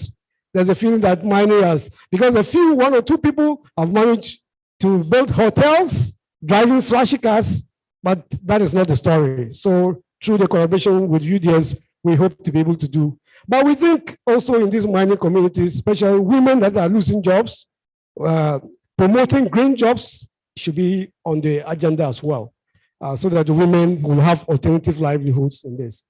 Last but not the least, we are worried about violent, preventive violent extremism, and we all have established in our presentation the nexus between the extractive sector and violent extremism, and we are just a stone's throw. So yesterday when my friend was presenting presenting from Burkina Faso. I saw my colleagues who came with me from Northern Ghana. They're almost crying. Say, oh, wow, we are in trouble. So, I mean, because it's just the North and Burkina, we are just neighbors. So we have to start sounding the early warnings signals by sensitizing communities. Already the national security is doing well. They have slogans, see something, say something, but this has to trickle down to local languages so that we pick up the early signals, feed it to the security system, and we see how we can begin to address these issues. Yeah, right, next. So I want to thank you. I'm most grateful. We are, as I said, we are here for the learning. And I must say it's been a great learning for us because we are very young. We're just 4 years after our registration. And we look forward to changing the story that next time when you are around, we'll be able to share a better example of what is happening. I'm most grateful. Thank you very much. Thank you very much, Dr. Chris. We've heard a little bit about the Ada situation in Ada, and that's a current situation here in Accra. Just to give you a very brief background, the Ada Lagoon represents one of 2 of Ghana's strongest salt mining possibilities. And what has happened since, I think it's 2020, has been that virtually the entire lagoon has been given to one company, Electrochem, which had no previous experience of undertaking salt mining.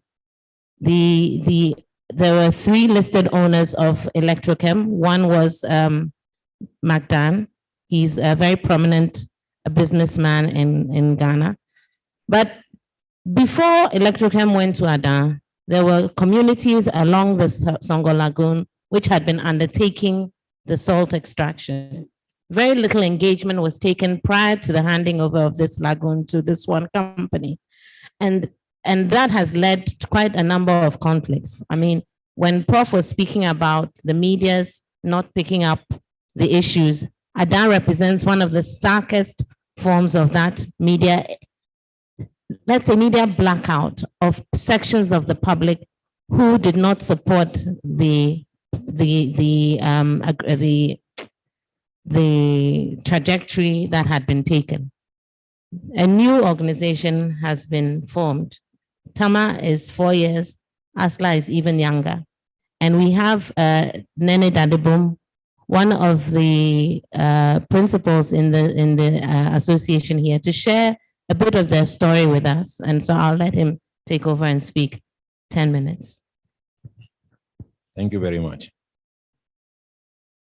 Madam Chairperson, invited guests, ladies and gentlemen, I respond to Nene Dadebum Anim II, a teacher by profession and a chief of Salome in Adan West District, and a vice chairman of the Adan Songo Lagoon Association, ASLA. I doubled as an alludia owner of the Songo Lagoon in Adan, in short, an elder of the Tekwebiawe clan. Somebody may ask, why Tekwebiawe clan? Tekwebiawe clan is the only alludia owner of the Songo Lagoon in Adan. Now, the map. Okay, the problem. Mr. Chair, Madam Chair, ladies and gentlemen, in the recent times, the Songo Lagoon has been in the news for all the wrong reasons. The whole of the Songo Lagoon, as you have rightly said, measuring about 158.34 square kilometers, has been ceded to one organization led by Dr. Daniel Macaulay, also known as Magdan, a major financier of the current government. The lease is contrary to the provisions of the NDPC Law 287. From the beginning of time to the construction of the Akosomo Dam in the 1960s, every year after the major rainy season in May through to June, July, the Volta River flows into the Songo Lagoon, resulting in abundance of fishes and crabs in the lagoon. During the dry season, that is from January through to April, the lagoon normally dries up and leaves behind a flat bed of salt. The fish in the lagoon during the flooding period and the salt during the dry season provide economic sustenance for the inhabitants of the area.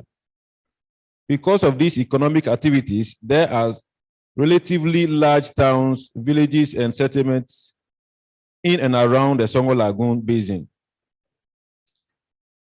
I happen to be a living example or a testimony to the economic activities. My parents engaged in this activity and brought me up through the basic school to this level.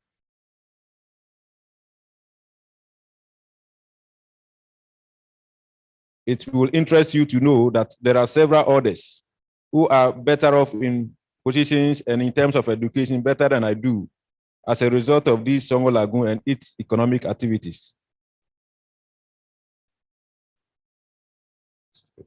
But today, Magdan is saying that he is going to prevent all Adan citizens from fishing or farming and harvesting sea salt in the Songo Lagoon. Around 1972, a company by name Vacuum Salt Limited acquired a portion of the lagoon to produce sea salt using the vacuum method. It later turned out that the method the company was using is the same as that of the indigents. For the 10 to 12 years that the company operated there, the indigents knew no peace at all. Vacuum Salt claimed they were the only people producing sea salt at Adan. Therefore, anybody seen dealing in salt was accused of stealing and therefore subjected to beatings and brutalities. Things got so bad that on 17th of May 1985, a young pregnant woman by name Margaret Kwonu was killed by a police bullet. This incident prompted the setting up of an AMISA committee of inquiry. I think you can see the statue over there. Vacuum Salt claimed they were the only. One of the outcomes of the inquiry was the promulgation of the PNDC Law 287. The law calls for the indigenous people and companies that wish to operate to exist side by side. However, since the promulgation of the law, nothing concrete has been done to implement its provisions.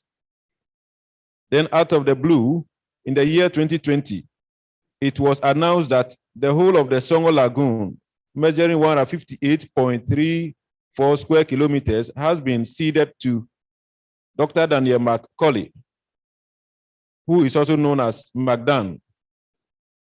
The transfer of the whole Songo Lagoon to Magdan, operating in the name of Electrochem Ghana Limited, was never discussed with the owners of the property, stakeholders, or non-residents of the area. All we knew that one day, soldiers and policemen, together with Magdan militia or Langat, descending on some of the towns to take over the lands. Anybody protecting was beaten, brutalized, manhandled, detained in police cells for long period, of which I happens to be one of them, of which I spent over a month in cells. Let's see some of the brutalities, some of the victims. These are the first victims. It happens 5th of February 2021 in my town.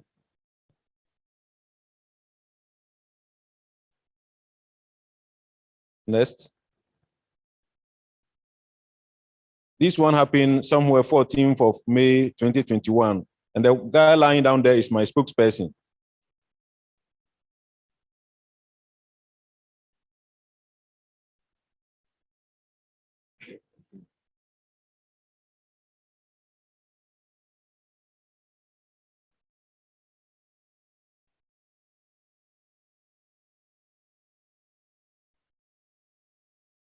These are some of the bullets that the military and the militias have been using. And this guy was caught when he was coming to Salon for a meeting, beaten by the thugs. Now, on 21st day of October 2021, some armed civilians plus the police went to Luhua community to survey their lands. To know the reason why they are there, they started shooting at them, and then, the community were able to got 2 guns and a box full of bullets. The following day, the police ransacked the area. It wasn't easy, and this woman, the woman you saw earlier, suffered that, and they burned their motors, their cars. They invaded into their rooms.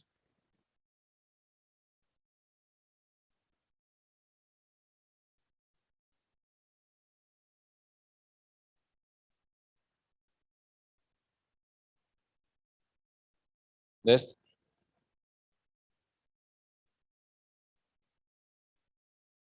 What is happening in Luhua, a suburb? This one happened in Bonikopi. When the thugs came around, those working around suffered these gunshot bullets. Next.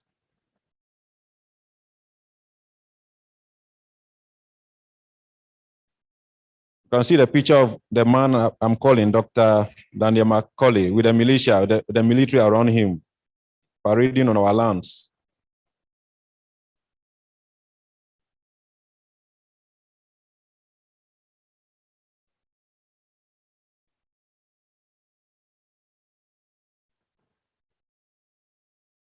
These are some of these thugs who disguise themselves as policemen. This guy was arrested 1 a.m. at gunpoint in Bonikopi. This is how he suffered. This guy was working at his site in Adan. The thugs pounced on him. They never spared him at all. The men you are seeing there, one is 90 years, and then the other one is about 85-year-old man. They approached the thugs on the land, trying to get to know who instructed them to come and work on our land without their knowledge, and they could suffer all these gunshots. Plus some of the youth that went along with them.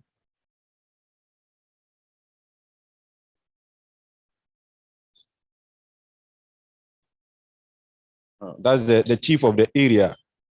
He's even seated right here. They handcuffed him, bundled him into their vehicle, drove him to Tema to be detained.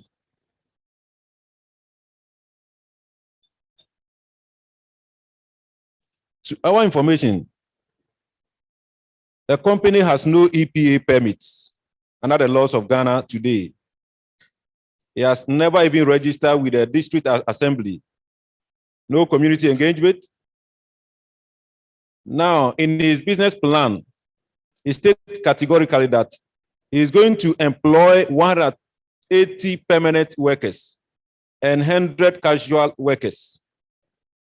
He will also prevent the Adans from engaging in the Songo Lagoon and its economic activities by providing alternative livelihood projects.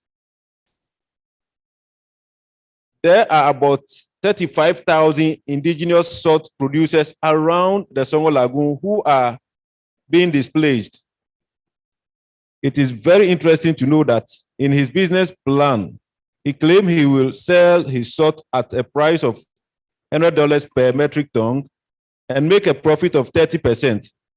So his cost of production will be $70 per metric ton.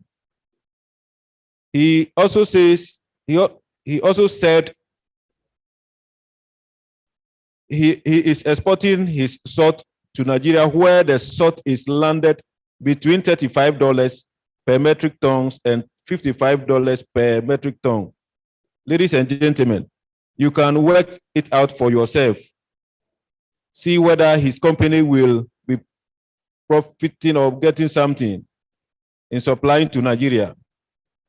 ladies and gentlemen, I thank you all for your attention and suggest that you Google on the book entitled Who Killed Maggie to know more about Adan-Songo Lagoon and its history.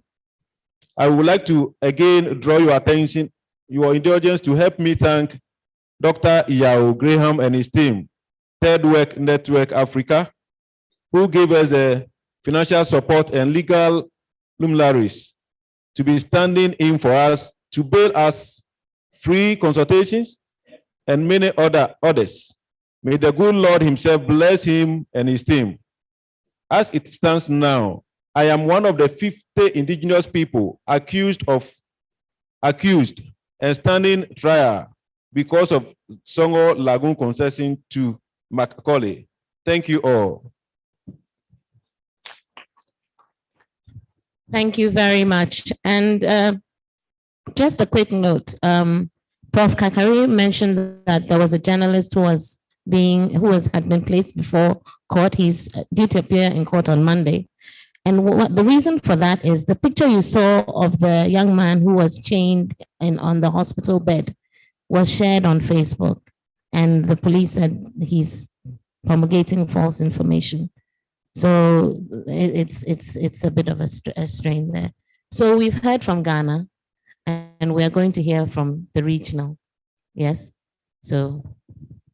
Thank you.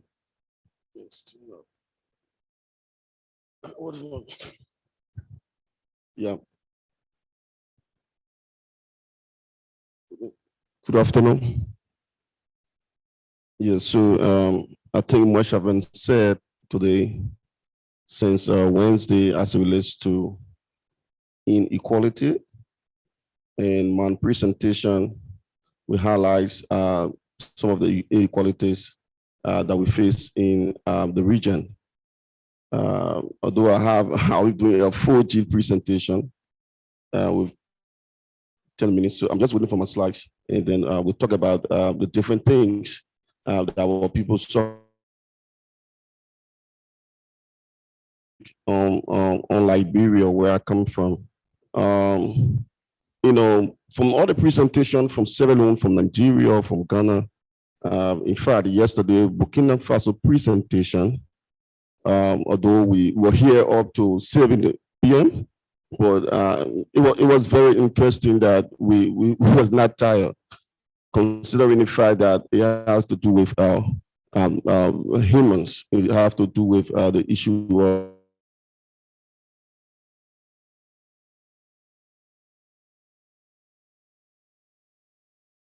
also suffer from that.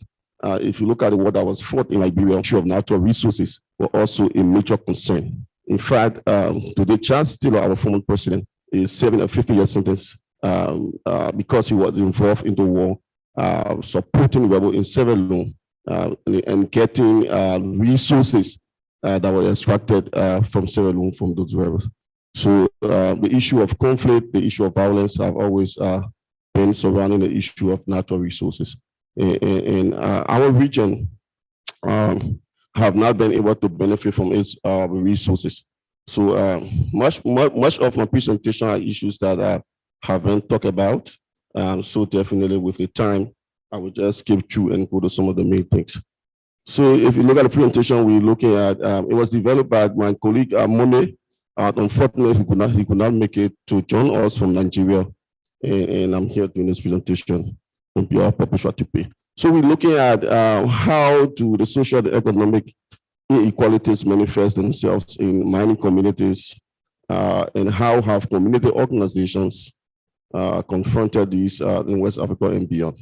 Next slide.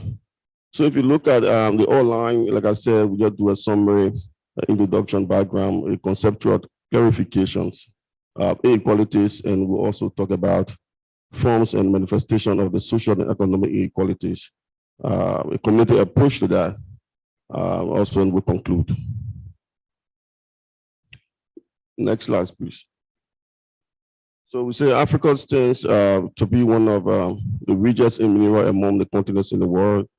But despite the national and sub-national government face many challenges, including bad governance, corruption, inequality, and armed conflict.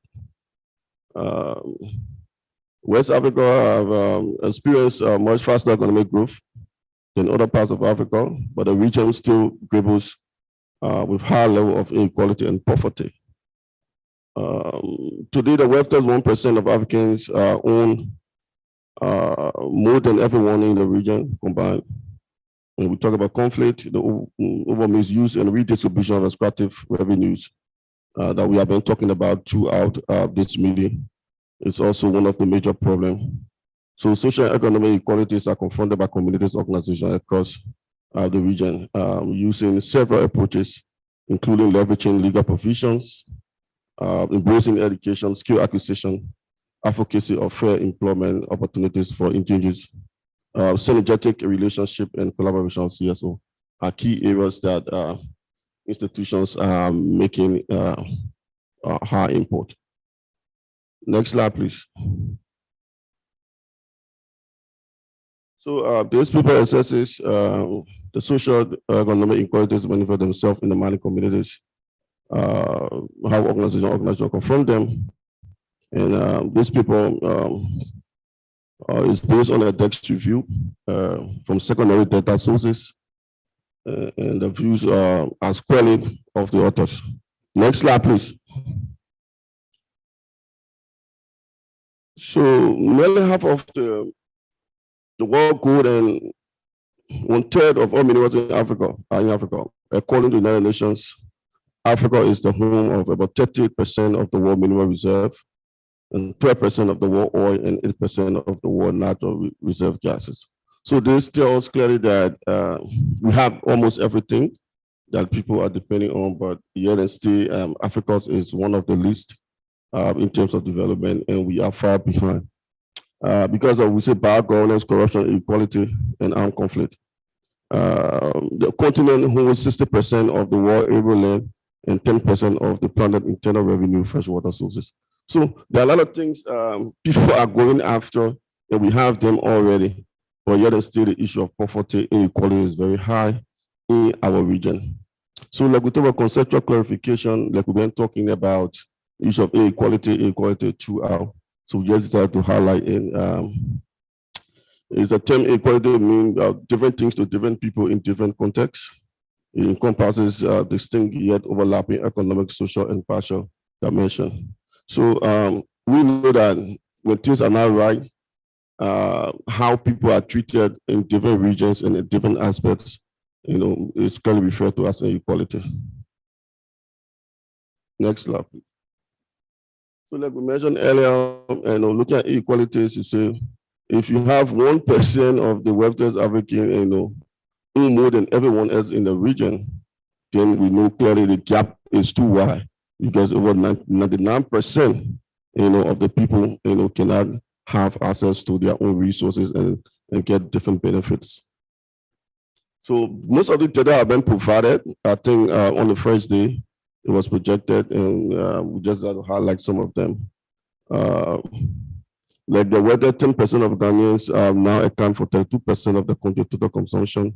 This is more than consumption of the bottom 60%.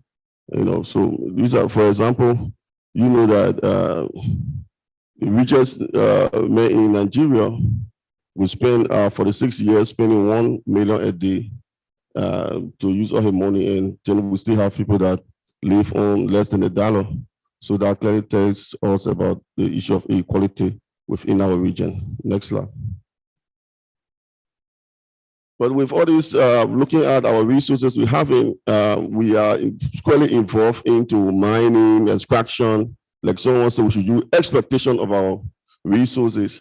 We still have a huge debt burden, right? West Africa is the third most unequal region in Africa, after Southern Africa and Central Africa. But yet and still, we have poor education, poor health services, no good jobs for the young people.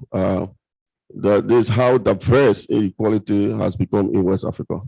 But despite the huge web extraction, so that's the irony, And a recent report from the Nigeria Economic Summit Group and Open Society Initiative of West Africa had disclosed that Nigeria and 10 other ECOWAS countries are in debt distress based on their sustainability analysis. And the other 10 countries include Benin, Burkina Faso, Cape Verde, Gambia, Ghana, Guinea-Bissau, Liberia, Niger, Senegal, and Togo. So far, only Cote d'Ivoire, Guinea, Mali, and Sierra Leone at a low risk of this issue of debt distress. So we are extracting our resources, right? But then why are we still in debt? And it clearly speaks to the fact that, like all the presentation, I think the most want to talk about the issue of governance. It's about how we manage our resources. I think this is the problem we are faced with. So we say inequalities are in different forms, and they are perceived in the society. We see them every day, and these people will focus on two of them: social and economic inequalities, and how their causes and how they manifest in our region. Next slide, please. So if we look at economic inequality, we know clearly it manifests in a loss of livelihood, deposition of lands, it instigates violence and conflict. Land grabbing is a serious problem as well. Environmental degradation and waste disparity. You have on mining sites and in concession areas where people that do the hard job, people that do the most job that are risking unpaid, whereas people that we call expat, sometimes although some of them may not even have that qualification, like one of our presenters said, are highly paid. These are issues that manifest as it relates to economic inequality. Next slide, please. But then if we look at social equality, it manifests in the issue of escalation of gender inequality as well. Violence is also part. We talk about corporate capture, where community leaders, companies do not adhere to human rights issue. They just move about. And I have a particular experience in Liberia where the government gave a concession to a company. And I was doing a consultancy for them, and it was like they don't even know the acres of land that have been provided to them, and they took that concession. So these are some of the things, and sometimes even the issue of child labor, poverty, displacement, these are issues that manifest with social inequality. Next slide, please. Yeah, so community approach in such a situation, we say the elite and capital suppliers, these are people that benefit. Traditional leaders, like some of the presenters have said, these companies will just come and work with government and not coming down to the community. These are issues that are prevalent. These are issues not just unique to one of our country. What is happening in Liberia is similar to what is happening in Sierra Leone. What is happening in Sierra Leone is similar to what is happening in Ghana. From the different presentation, we have learned that. Next slide. I have to move fast. Time is not, so I'm on 4G. So if you look at what community approaches, we talk about leverage on legal provisions. Like I think the Sierra Leone case spoke about that. They have tried to work with their laws and see how best. And community have realized they must embrace education, in that people within the community have to acquire skills and be able to be ready for jobs that those companies that are coming within the sector to be able to absorb them. Next slide. Skills acquisition, like we talk about, different skill sets are required across the extractive value chain. Advocacy for fair employment opportunities for locals, these are issues. CSOs and community organizations are working to support. And mobilization of communities themselves to be more organized in terms of taking action to combat all forms of inequality is something that different civil society across different spectrums are supporting to ensure that we can have a community where people benefit from the minerals that are being extracted by foreign companies.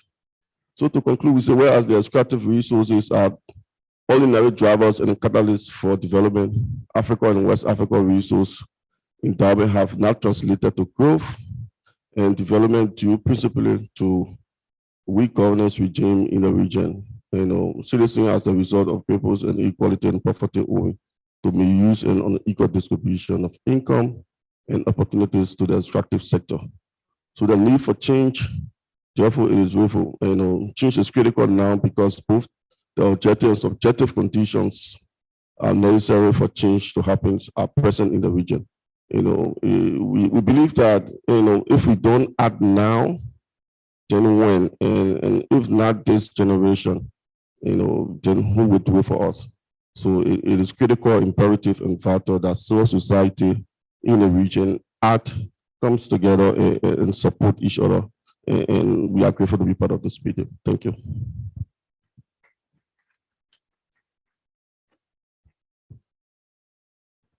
Oh, I know you're not hungry, so please appreciate them in a much better way. We've heard from three powerful presenters about the different situations from the northern region in Ghana to Ada to the West African region, which basically coalesces all that we have been saying here for the past 3 days. I'm sure we recognized some of the situations within our own spaces as things that are requiring of attention. So I think we have about 10 minutes for questions, comments, and inputs. And if there are any, please let us know. I see your hands. I'm going to go 1, 2, 3, 4. Please keep note of your 5 and 6. So can we give the mic to one over here? And then there's a 7th one at the back. Good morning, all. Thank you, the presenters.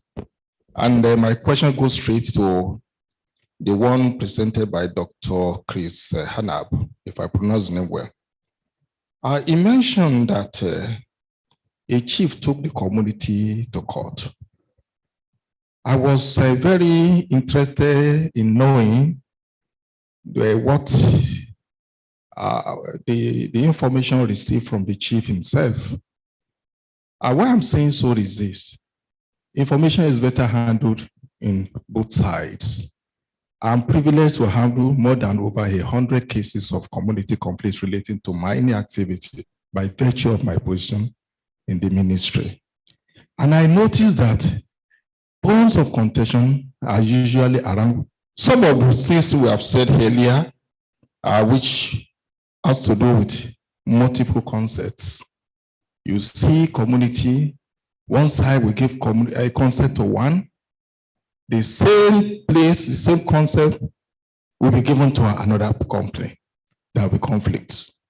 Another one is unbearable or excessive demand from communities. And the company themselves don't help situation. They are not very transparent. We have a case of somebody declaring something that's not feasible. We have case problem when we wanted to write our community development agreement. Whether to say the interest generated by the company or the gross investment, because people hardly say the truth. So, in order not to waste time, the issues are usually too many. But community has an advantage. One, they give consent. 2, they are entitled to compensation. And 3, they are also what they call community projects, which by Nigerian law, you must have to do community, what you call corporate social responsibility, in terms of many aspects of value to the community. Thank you.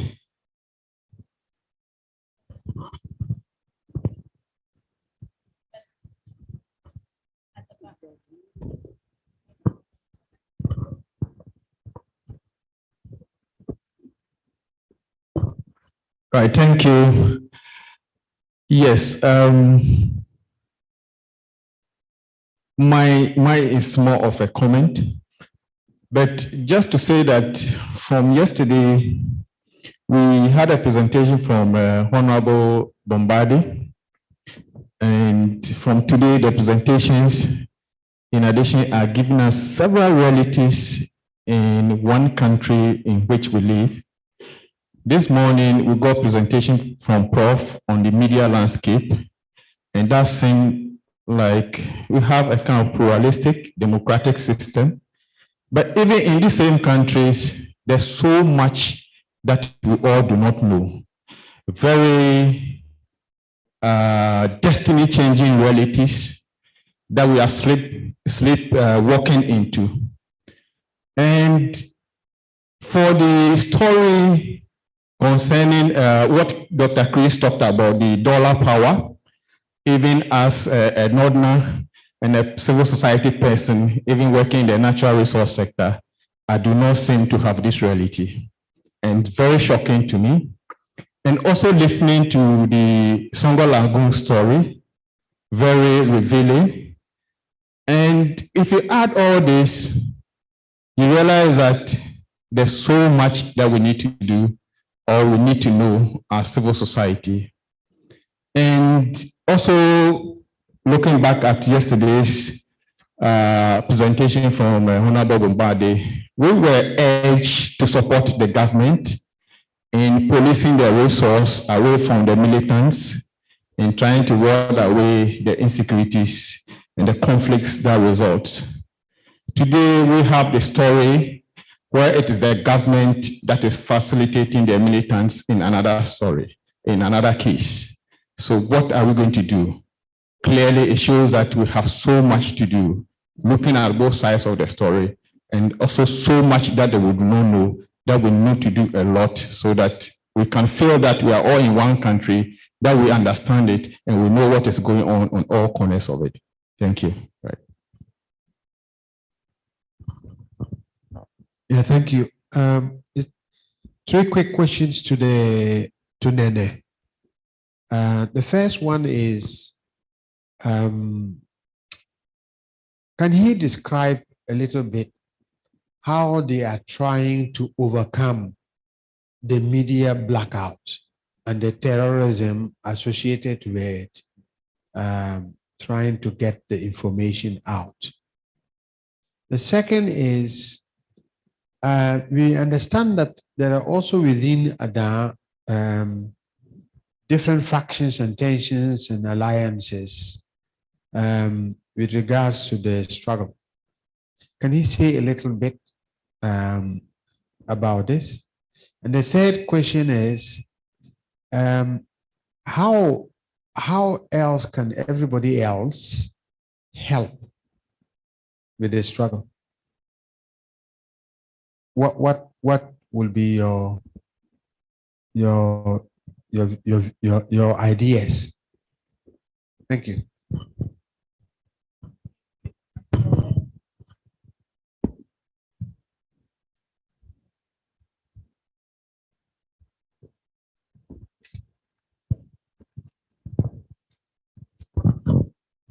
Thank you once again. For me, I just want to ask that how do women get out their stories?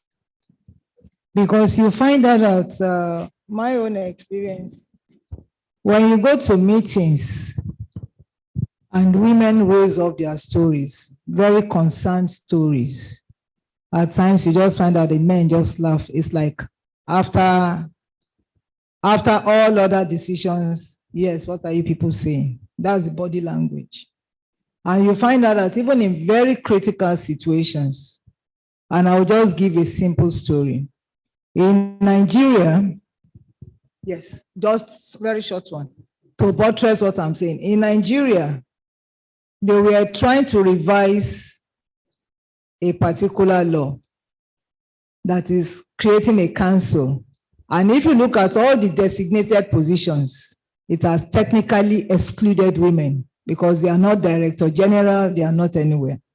So we looked at it and insisted that at least add clause H, a minimum of 3 women who are equally qualified. We are not asking you to bring any women who are, that is, COMEC certified.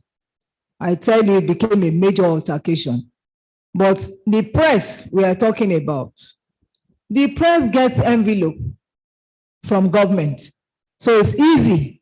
The pressman called me and was now trying to mediate and say, please don't let's do a press war. And you see that what he was covering was to favor government. It took me getting alternative houses to put up stories. So the institution now had to now do a story trying to do a cover-up. So what I'm saying is that there are several stories like that. Women had accidents and they died all over. It's on this phone. The stories were never out. So even in this room, how serious are gender issues in the front burner in critical periods? Then what strategy can we use? Maybe we are not getting our strategy right. So we want to know.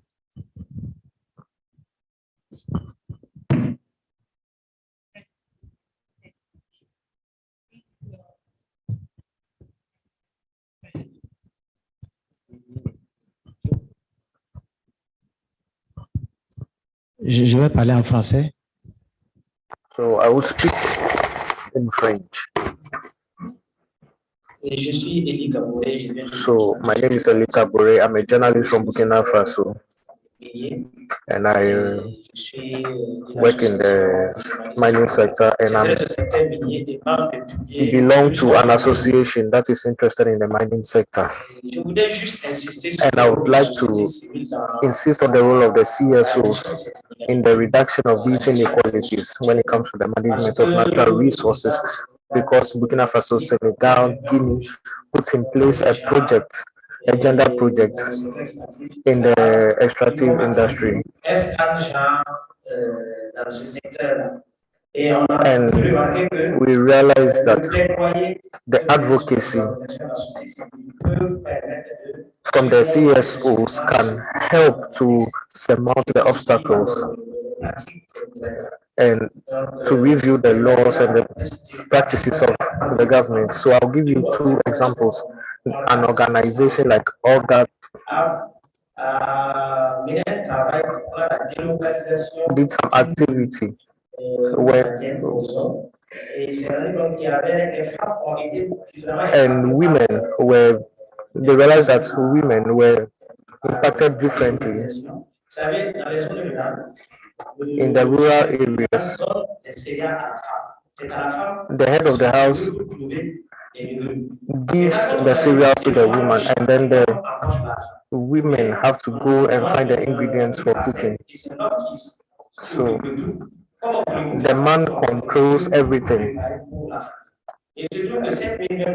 And so the mine, they had a mining industry or a company in the locality that was hindering the activities of the women.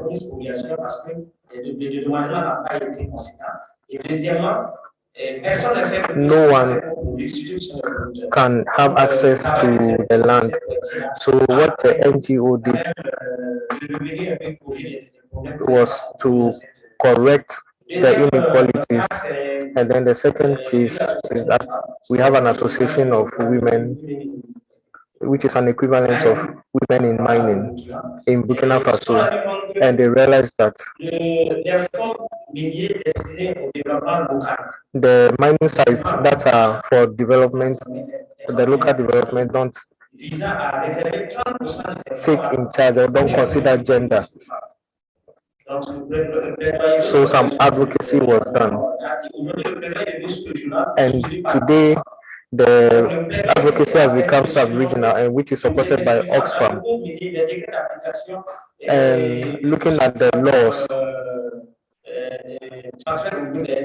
and everything that has to do with decentralization, advocacy, the advocacy was based on the laws already existing, and they did all they could to include gender. And so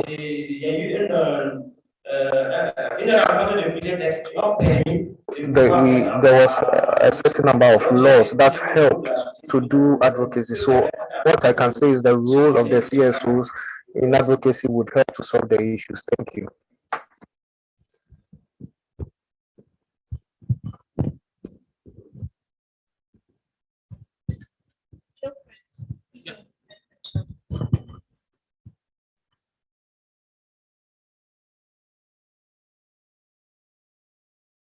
Thank you to the panelists.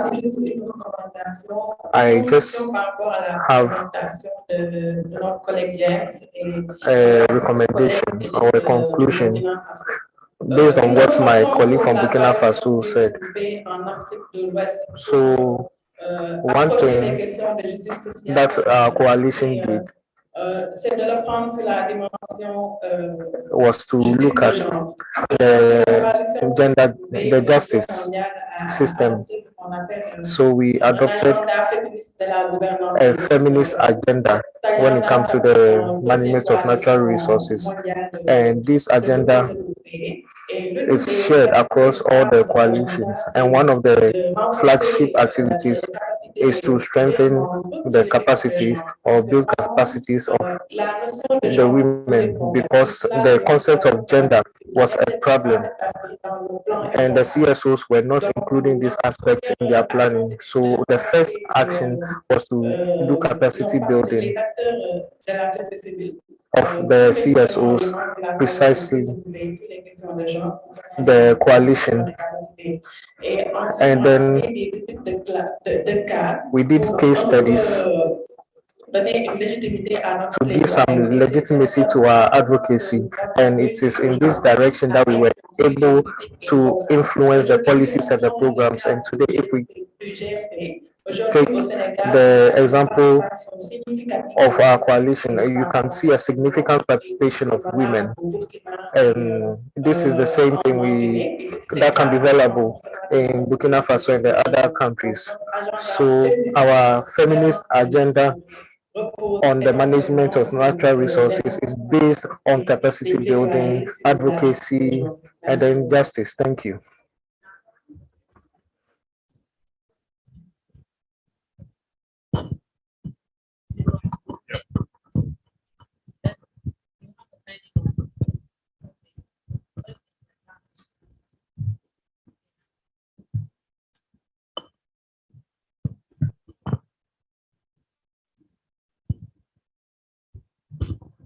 Thank you. It's actually a suggestion.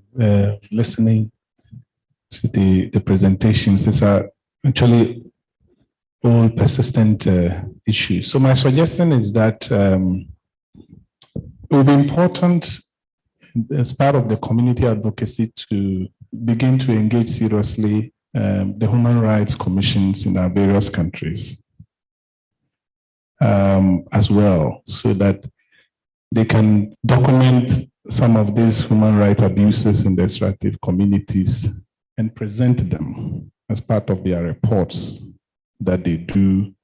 They are required by the constitutions to present. I know that in Ghana, in the past, the Human Rights Commission tried to do something like that, but since the first report, I'm not sure they tried to do something like that again. It will be very, very helpful. The other suggestion to CSOs is that in addition to the list of tools that we have for our community engagement, it will be important to intensify the work around strategic litigation.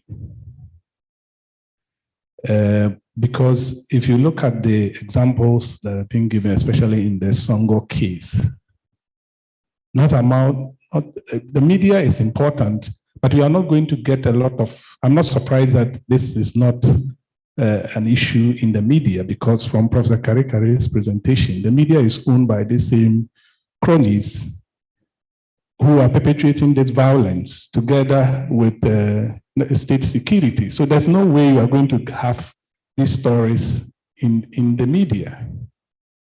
So one of the good options is to have pro bono lawyers who will be prepared to take the state on behalf of the communities to court.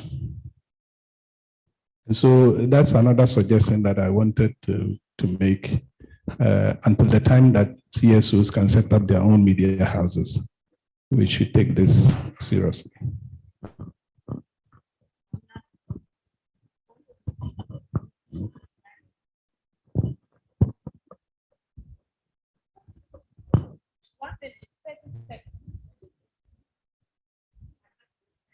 Mine had to do with the question of whether we are learning, I mean, from whatever that's happening within us. If you take into consideration Dr. Chris's presentation and what we have learned from Ada, the story of Ada, the question that comes to me is, what are we learning from this?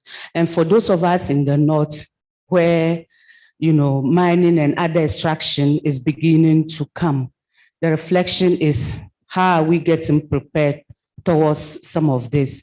And to ask whether we are really having our civic spaces being shrunk, because we've always talked about inclusivity and we've always talked about the voice of the marginalized population, and we cannot see it here in all the deliberations we are having. Thank you. Okay, thank you very much. So I'm going back to our panelists. Some have questions, some have comments.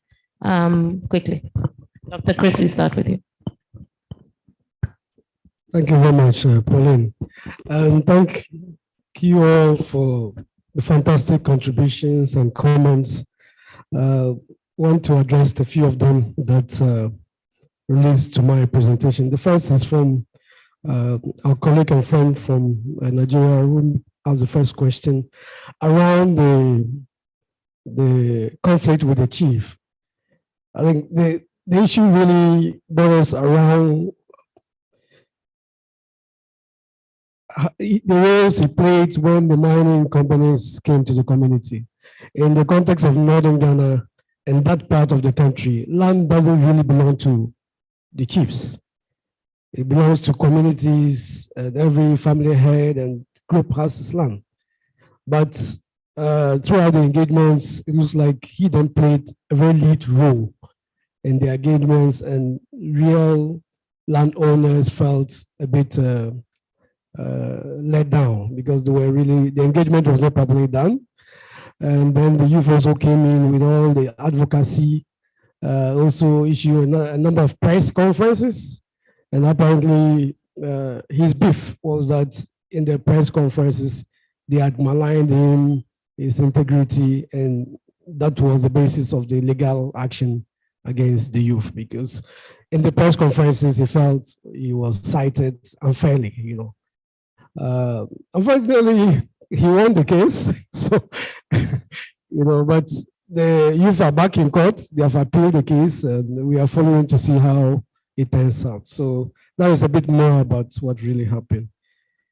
Yeah, on the issue of dollar power, my friend mentioned, I mean, I kind of call it, you need a guided tour to go there. So it's more like a tourist attraction now. So you just cannot walk in. You need some permission for somebody then to allow you to go here. Don't go here. I mean, that's the reality of it. You're always taught as a Ghanaian, you are free to move into any part of this country. But unfortunately, it's a case of a guided tour. You can't. So if it's something like that, so it's quite not an open place. People feel, you know, they want to find out what are you doing there, what is your mission, and then some places you can't really go. So that is, and that means it has implication for the regulators.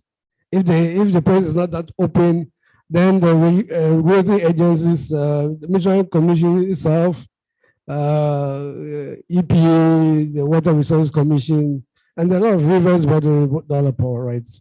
I mean, you have to even cross rivers together. So those are the complications around opening up and freeing the space also.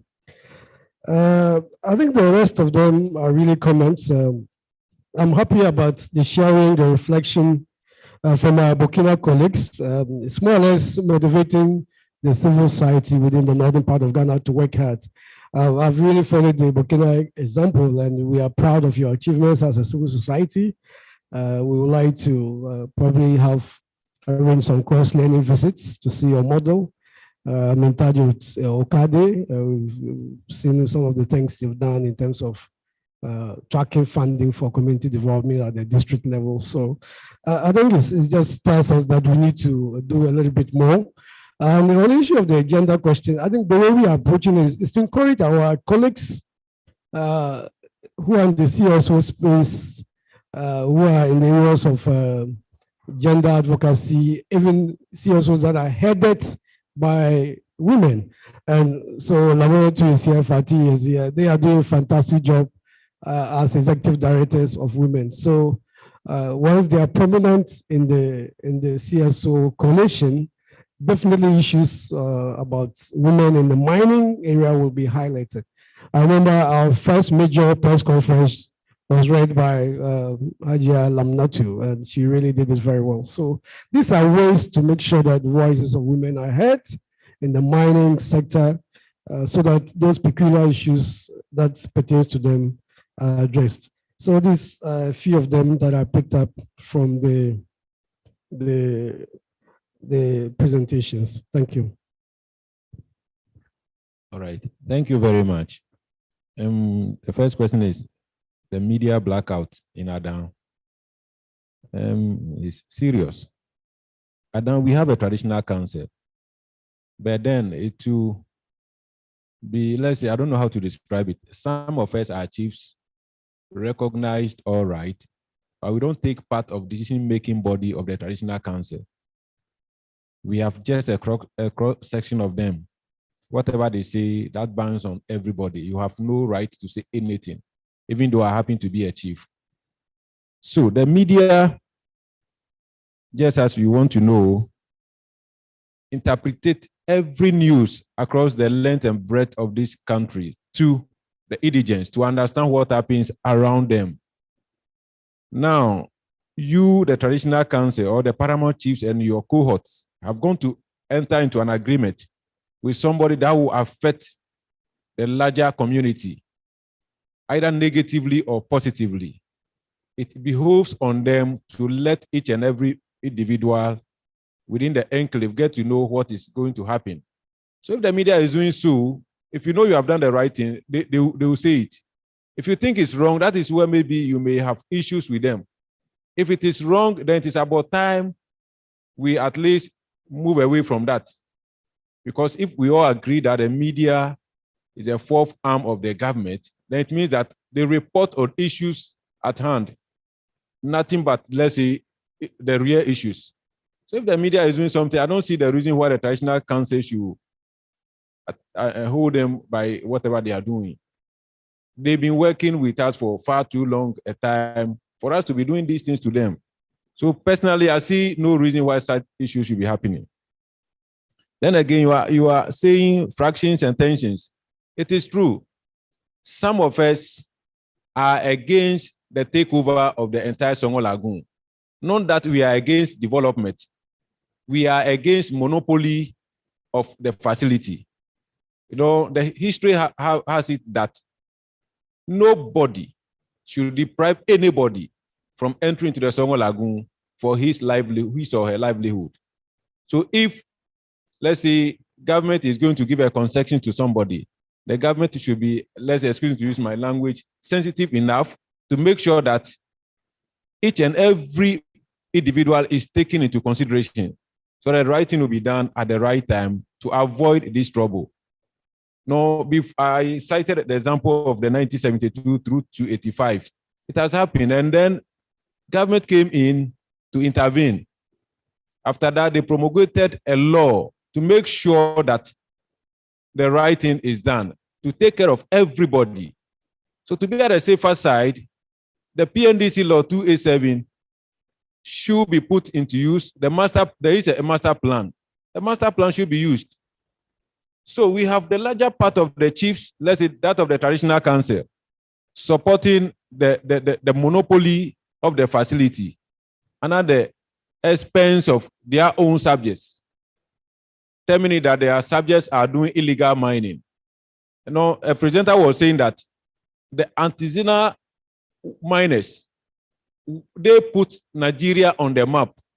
In the same way, those working on the land today in Adan, they put Adan on the map for people to know that Adans have a natural resource like this. So if an investor is coming, we have zones where investors are going to work. If the investor will stick to a zone and then the indigents will also have their way of working, I think it will be prudent enough for for us not to agitate over anything, but taking over the entire resource. That is where our problem is. Now you are asking how else can everybody help? Now we appeal to well-meaning Ghanaians to come to our aid, to make sure that the problem is solved once and for all. Because all these menaces we have seen on the screen, these are not the only ones. These are just a handful of it within a space of a year. So if this company is going to live with us maybe for the next 10 years, what do you think is going to happen? If care is not taken, then our race will be wiped off. So we are appealing to everybody to come to our aid, to make sure that our subjects, our people have a place to work, to either farm salt or fish out of the Songo Lagoon, rather than to displace us to an unknown land, because we've been there for far too long years, over 500 years. So we are appealing. If you are here and you have any means of helping us, you are most welcome to help us. Thank you.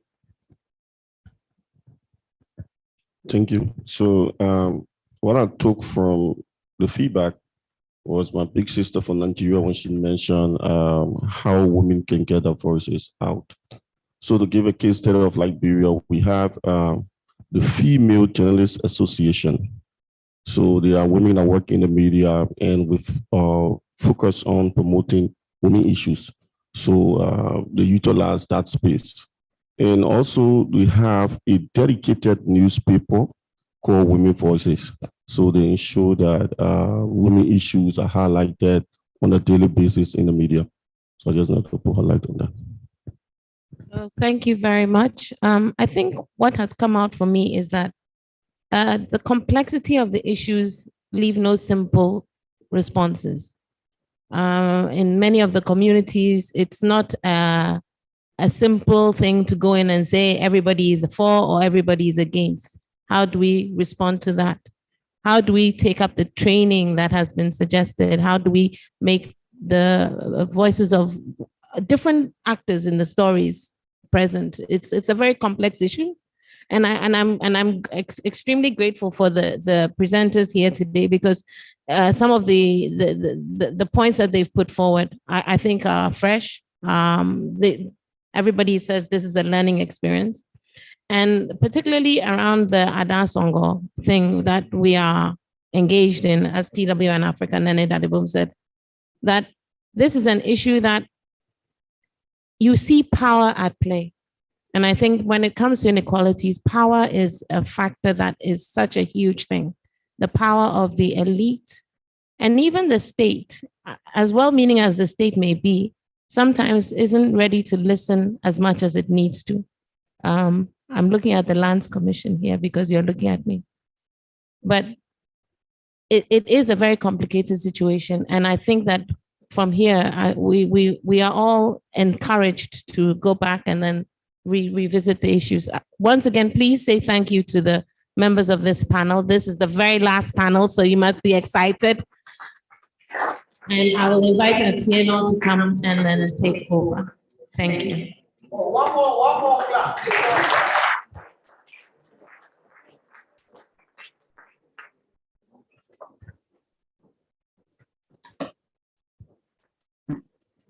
We have to give a round of applause to the chair. She really did take control of it and try to manage an impossible time deficit. So thank you so much, Pauline. She's a seasoned veteran at this, as you can see. We apologize that we cannot do justice to everything. So a lot of it is also that it's for reflection when you go, because we are in this business, we know it's not things you finish in a few days. It's an ongoing commitment and engagement. We are about to get into the last session, and it's not my session. We'll invite Dr. Esther Feboje, who is the person who will lead us through that last part. As we agreed earlier, we are not able to do group work, so we'll just do the brainstorming and sort of flagging what sorts of next steps and things we do as we all go back to the things that we do on an everyday basis. So she will guide us through that conversation. We have invited some of you to help with this brainstorm. So she'll call upon you, and then the collective wisdom around this room will give some pointers to some of what we can do after here. We are aiming to finish by 2 p.m. Because in any case, after 2 p.m., they're kicking us out of this room. They wanted to kick us out at 1. That's the commitment we had asked for, but so we've negotiated for up till 2 o'clock. So once the discussion is done, we'll make announcements about lunch, and then it will be au revoir until we see each other again next time. So Madam Esther, I think I could just might as well, no, I think Dr. Nelson will join you later. But it's very lonely if you're going to be sitting here alone. No, he's here. Should he come and accompany? Dr. Nelson, please come so that Madam Esther is not all by herself as they host the National Development Planning Commission. So this is his time. For later.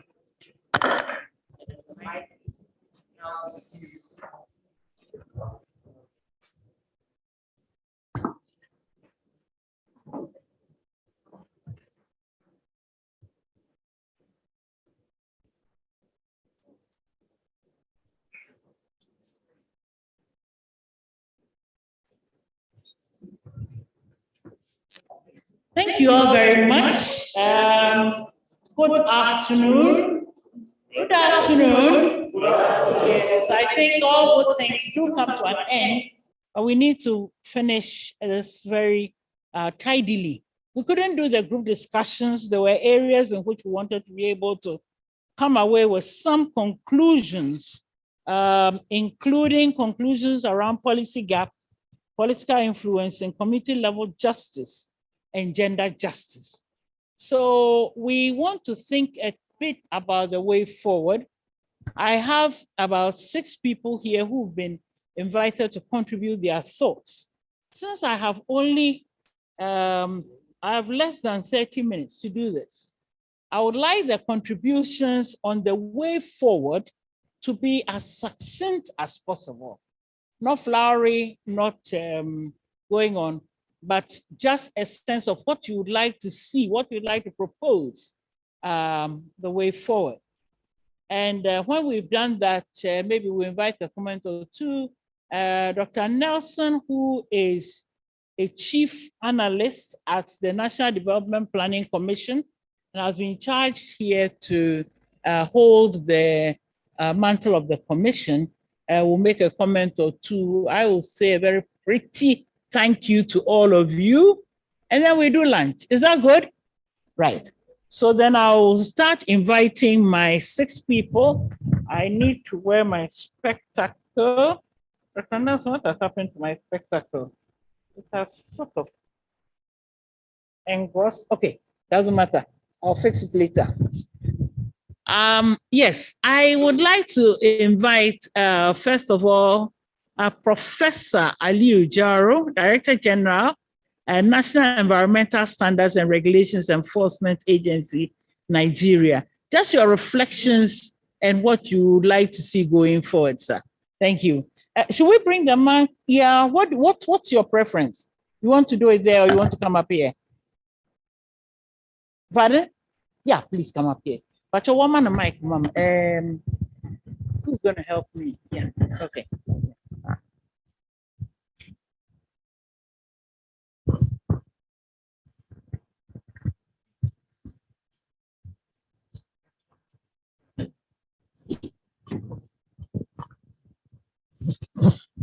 Thank you very much. I think from my own perspective, we have brainstormed in order to reduce inequality associated with the extractive industries. First of all, we must address the issue of the environmental impact.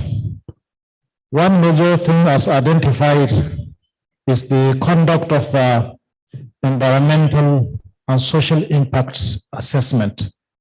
We must ensure that this is done. I believe in all our countries, we have sound policies and regulations. But the problem we know is the enforcement. So there's need to do that. And we can also strengthen them by mainstreaming the African mining vision. We also have the ECOWAS mining development policy. So we should adopt that. Secondly, we have listened to Professor Kwame, the contribution of the journalists. They need to do more. One major problem, I think, is corruption. They are not willing to just go on reporting issues like that. Even if there is any environmental violation, the violators has a way of reaching out to them to bribe their ways in order to prevent them from publishing such stories. So apart from also the issue of ESIA, there is need for us to, all of us, to do the right thing. The mining industries should ensure that they abide strictly by the environmental regulations. The local communities should also know their rights, as they must always stand for it. And likewise, the civil societies should always do their best to back them up. We have had the issue of the other community, the salt mining, the lagoon. So there's need for them to be backed up.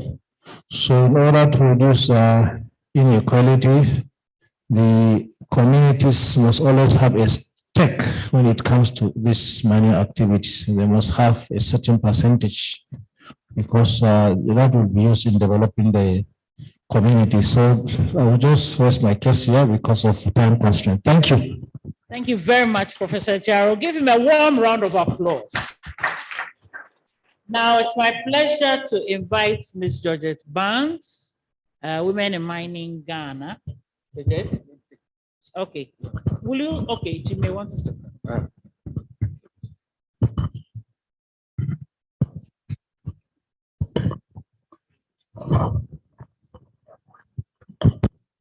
Okay, thank you.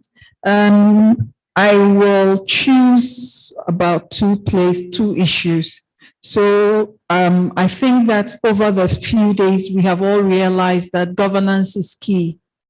And I would like to suggest that on the issue of gender and knowing what has happened in other West African countries, for Ghana, affirmative action can help, because I believe that can help in setting the pace on the community, from the community to the national level, making sure that women participate in decision-making processes. I also have learned that CSOs, we need to work together. I have had experiences of various CSOs not wanting to, theft, grabbing, but the extractive value chain is really large. And so I suggest that there should be more training and support for CSOs for collaboration along the extractive sector value chain. And then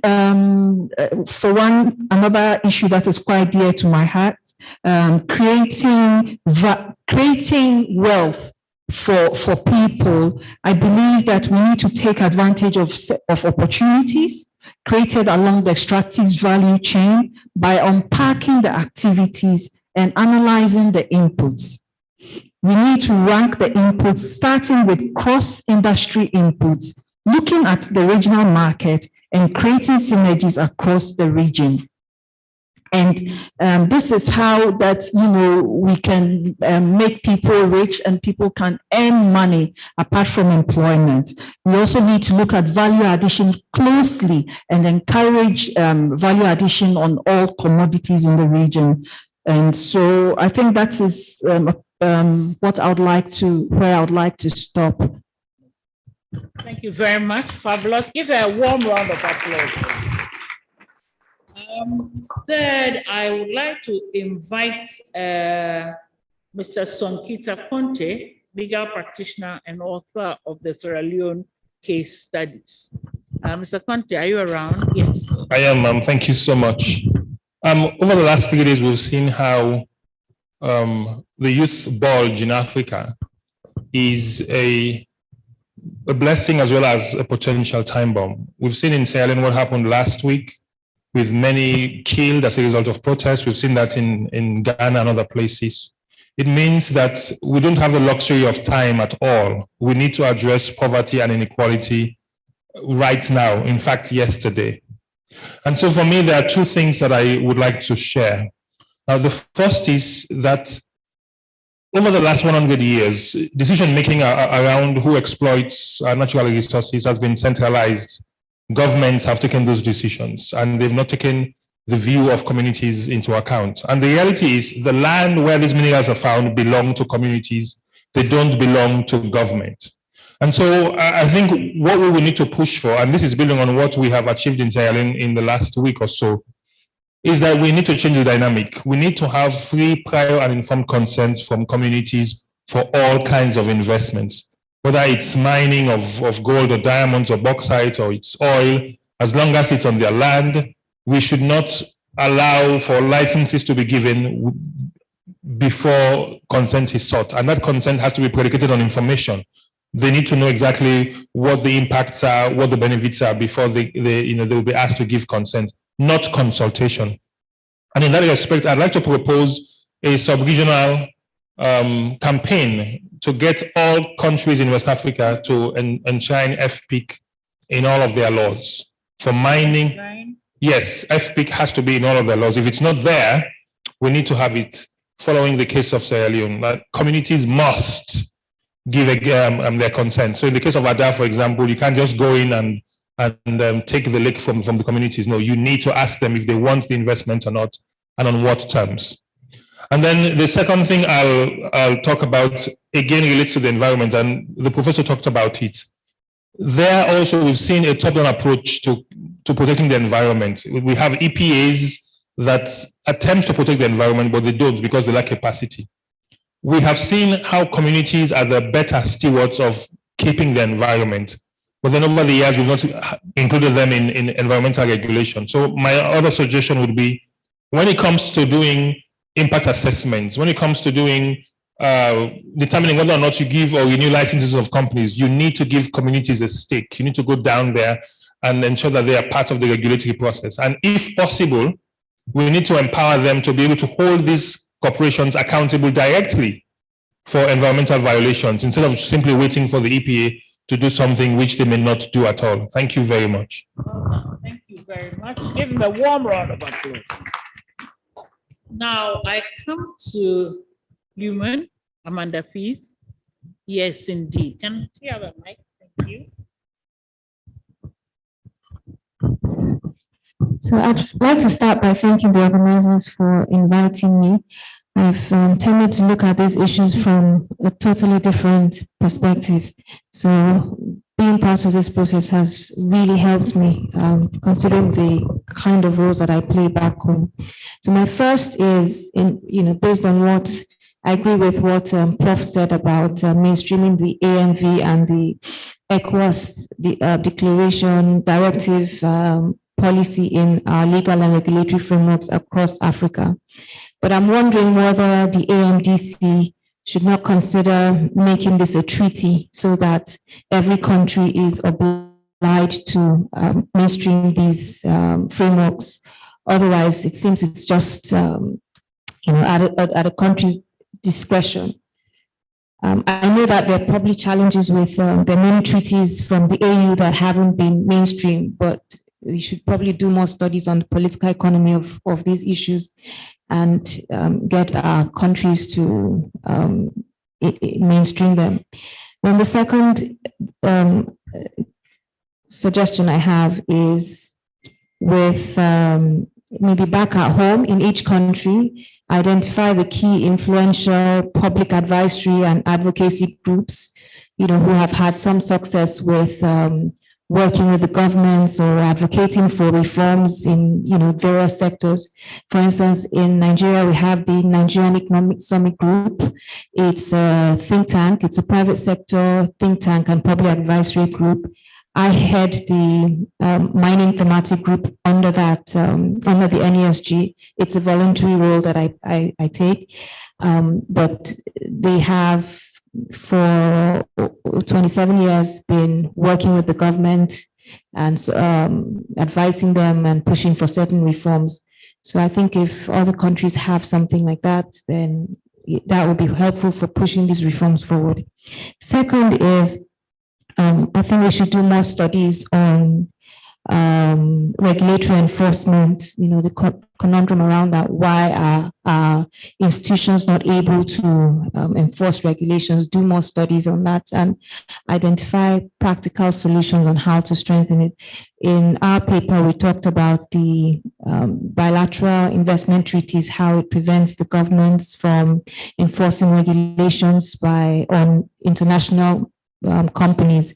But we also have a challenge with our indigenous companies. We heard about the ISODEC case and then the ASM. So we need to do some more studies on improving regulatory effectiveness. Fourth is the host mining communities. I think we need to support them to amplify their voices, form them into an association. Global Rights in Nigeria has helped the mining communities across Nigeria to form a national association, and they're working with them on a network of NGOs and civil societies, and then expand the concept of NGOs and civil societies in mining to also include those working on human development, education, health, social protection, and so on. And I think it would be important to also create a network with civil society and NGOs in, for instance, Southern America, because the issues are hot in those nations. How are they able to cope? How are they able to get companies to comply?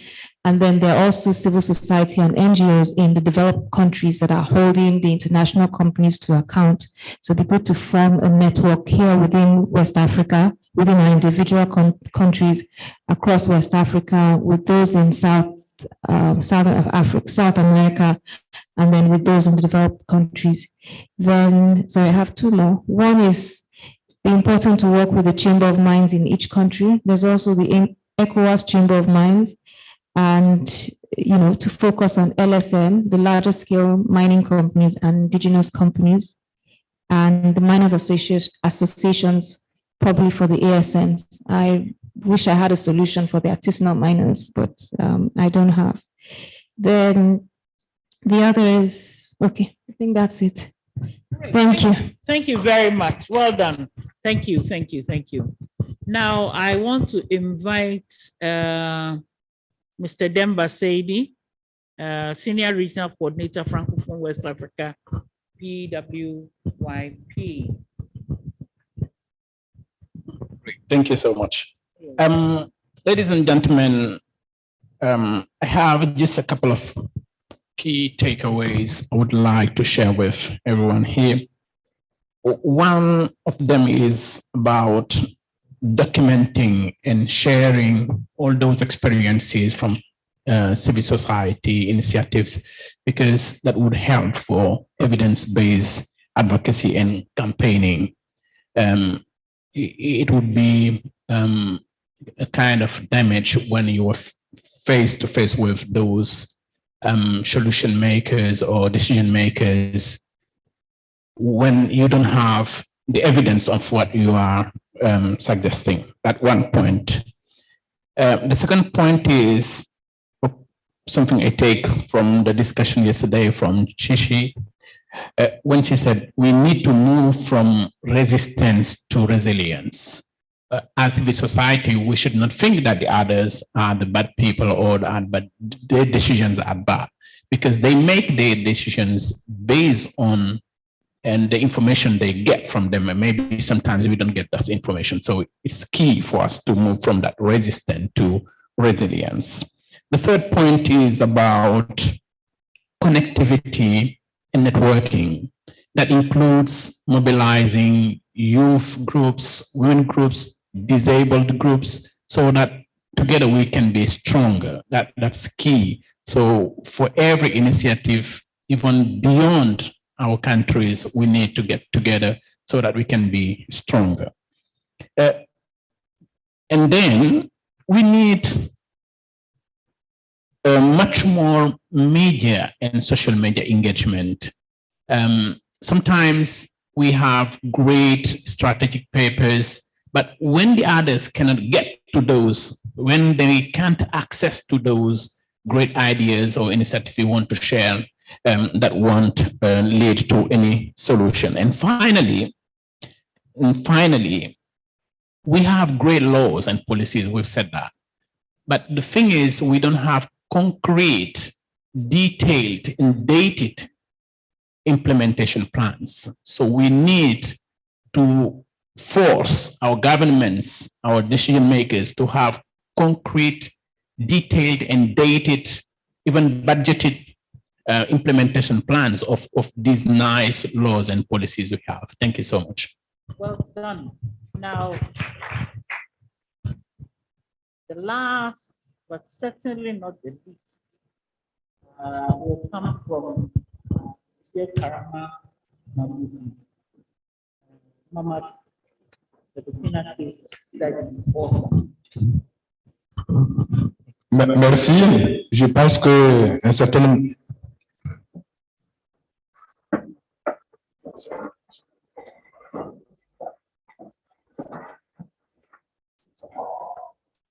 Okay, merci. Yes, thank you very much. I think that a certain number of my ideas have already been spoken about, and I wouldn't touch on that. But what I would like to insist on is the role of the CSOs, the media, and the other stakeholders present.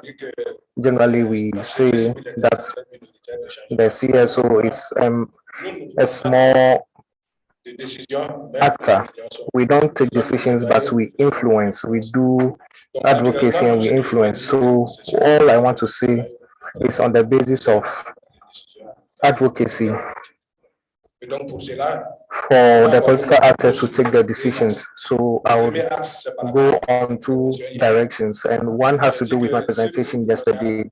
And I was saying that if we are not careful, the inequalities would lead to what we are experiencing in Burkina Faso. That's the violent extremism. So what should we do?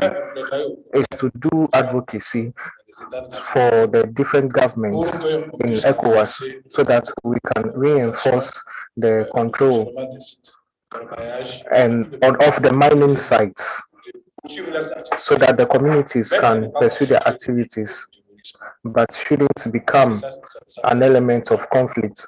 And I think that is very important to prevent what is happening in Burkina Faso, and equally to prevent conflicts, intercommunal conflicts that mostly create difficulties in villages and that have been exploited by the terrorists. And in countries where this doesn't exist, we can put in place platforms for dialogues so that we can manage conflicts. And then as we talk about inequality, we need to do advocacy so that governments can put in place emergency plans for areas that are disadvantaged so that we can bridge the gap between different social classes so that we can achieve social cohesion and then have development. And as actors of CSO, the media and other stakeholders, we need to be involved in this. And now with regards to the better management of natural resources and reducing inequalities, one important aspect is capacity building. It has been said by everyone here, capacity building. It's good for the communities as well as the CSOs and the NGOs, but also for the political leaders, the local political leaders, so that they can have more knowledge on the extractive industry. So all these people should be trained to have access to information on the production, on the revenue generated, and the benefits that these communities can get from these, and so that these actors can use these revenues for the development of the communities. And we also think that the basic actors are the media and the journalists, and also the CSOs and the NGOs, but they do not have access to information because in our countries, when you talk about the mining industry, it is only relegated or given to the government. And we need to do advocacy so that in ECOWAS, the NGOs, the CSO, and the media to champion the agenda so that they can have a database that will be fed into and to get information in real time with regards to the activities of the mining sites, so that they can take more enlightened decisions. And then I would end with the networking aspect. If you only leave the Burkina base, Mr. Karama, Mr. Kabore, and then our colleague here to just do the work, it means that we would fail. So we need to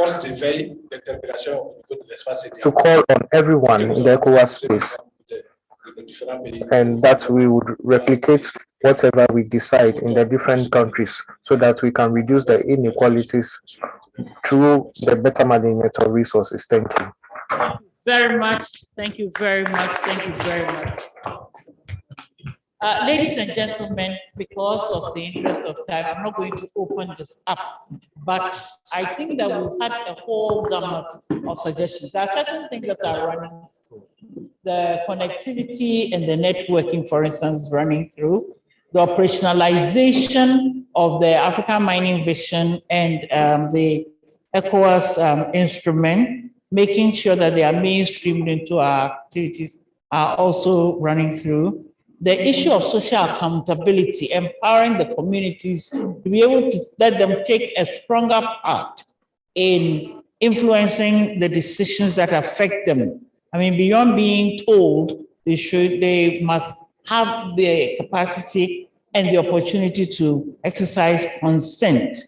And also the strengthening, proper strengthening, I've talked about capacity building already, by the media, and even that the political actors, such as the parliamentarians and so on, has also come through quite a bit. Point I'm making here is that there are some very common themes in all of the 6 submissions, which you can pull together for the way forward. I think that from the beginning, Charles told you what we were going to do from our end. That all of these very rich papers that we've got, we're going to ask the authors to complete them. We'll publish them, and then also see what we can do by way of extracts and policy briefs, so that those who weren't fortunate enough to be here, the political office, and other parties who ought to be here but were not, will be compelled to access and take note of this information. I'm going to give my colleague the opportunity to say, talk for just about 3 minutes. 3 minutes, Dr. Nelson, 3 minutes, and then we'll bring this meeting to a close. Thank you very much. Thank you very much. I wish to say a very big thank you to you all for this very interesting workshop. We at NDPC, we are required to make proposals for the protection of the natural and physical environment, and it's one of the key things that as an agency we are expected to do. We are also expected to have an even development of all the districts. And so if you look at it, this brings in terms of issues of inequality and also issues of dealing with the natural resources. I'm very happy that NDPC partnered with ISODEC because often people think civil society and governments don't, but I think that this is the beginning of a big thing to come, and it has to be encouraged. So we keep talking and we keep dealing with the issues that are confronting us. One of the things that we need to then look at is to build capacity of civil society organizations Not only that, also with especially capacity for the communities. It is important that we continue to bond government, civil society organizations, but particularly we can see common thread issues running through the discussions that came up. And therefore, we would like to encourage coordination and harmonization on a regional level where we can share our case studies and also have a one common front. In unity lies strength. My last few words then coming up. We have heard challenges, common challenges, laws, policies, and then mainstreaming. Mainstreaming is becoming a very common word. But it has four main segments, as we see from the Planning Commission. It has a segment of policy formulation. It also deals with planning, and then deals with budgeting and implementation and MAE. Where the issues are, often we think when we get the issues of natural resources inequality into the policy framework, that's the end. But the crux is where we have budgeting and implementation. And I think that we need to work hard on this in terms of financing, fundraising, so it will enable us to effect the mainstreaming process with indicators monitoring. I think my key word from this I'll take away from here is enforcement, enforcement, enforcement. And the last few words, we sound the trumpet of sustainable development. And yet, we also struggle with what we call the long-term planning and long-term forecasting. I think that is very, very critical in dealing with these issues. We don't have to look at the short term, we have to look at the long term. And then I recall when I was in secondary school, we used to play with a certain, like a proverb, I would say, but it is not until I grew up that I've now seen that it's not just, it says, no matter how big a head may be, no matter the size, no matter the shape, the neck has no option than to carry it. As we are living here, we've heard about challenges. No matter the size and shape and enormity of our challenges, you and I, it is our responsibility to carry the problems that we've had regarding natural resources and deal with them. Not the Chinese, not anybody from anywhere. They are our problems and we have to carry it and deal with it. Thank you very much. Thank you very much. Charles, do you want to say one last word? I have 2 minutes. No, just to say one, it's the beginning of a journey, not the end. So we will go for.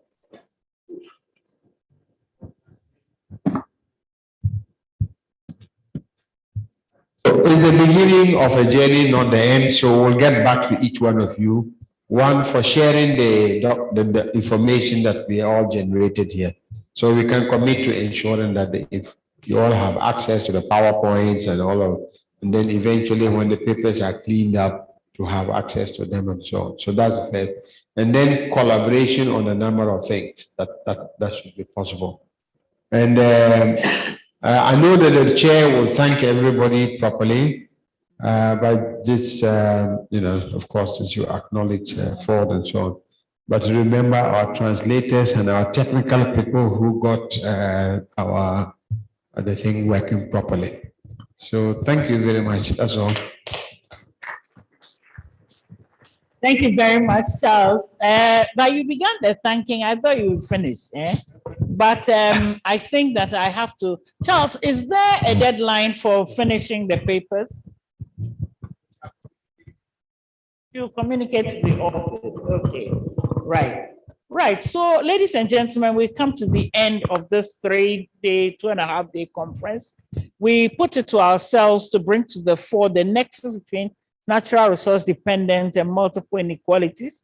We wanted to understand better and contribute to the knowledge of how the two related and how we would enhance equitable and green development through natural resources management. We wanted to highlight the policy pathways for attaining the sustainable development goals and other measures that we've set ourselves, and wanted to stimulate alliances, coalitions, and networking on the commitment to addressing inequalities generally and the role of natural resources governance in this endeavor. Wanted to draw attention to critical groups, critical interest groups, such as interest groups of women, young people, ethnic minorities, and others. And you agree with me that we've had a flavor of this. And I think that we've all contributed to achieving this, and we are deeply, deeply, deeply grateful. We are grateful to all the people who made this a success. The main funders who also provided technical input, that's Ford Foundation. Want to thank Ideas, want to thank Publish What You Pay, want to thank Tama Foundation, and we also want to thank ISODEC. Want to thank all of you. All of you. There are people who came from other continents to the African continent because of the love of the work that they have. They put themselves through this inconvenience. We would want to say a very big thank you for your commitment to your people. I want to say thank you to those who sat and planned, went back and forth, sent countless emails. I want to thank the National Development Planning Commission. I want to thank our translators. I mean, they've also made it possible for us to communicate. I want to thank the participants who came to us online.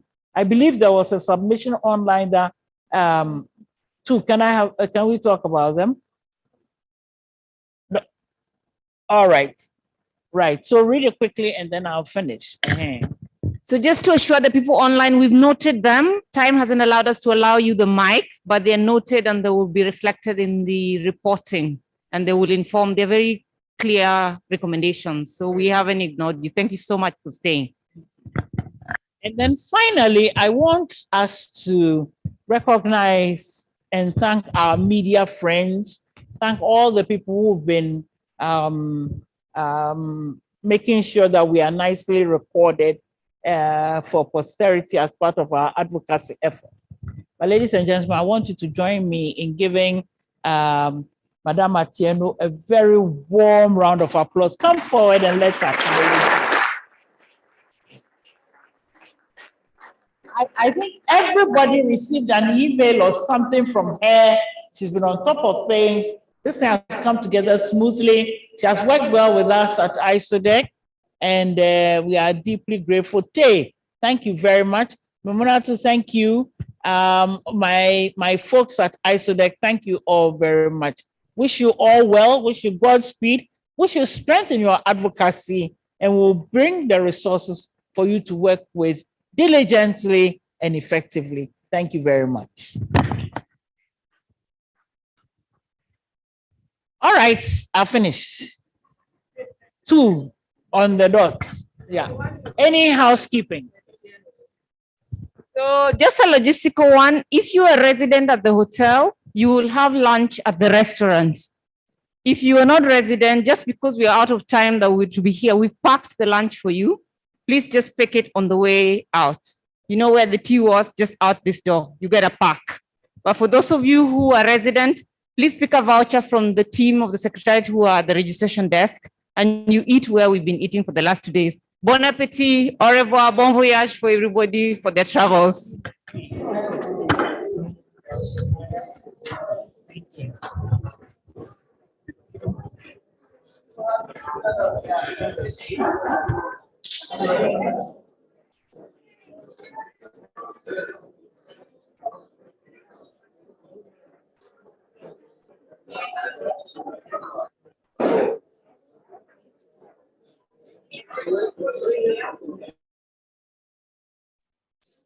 Let's shut down quick.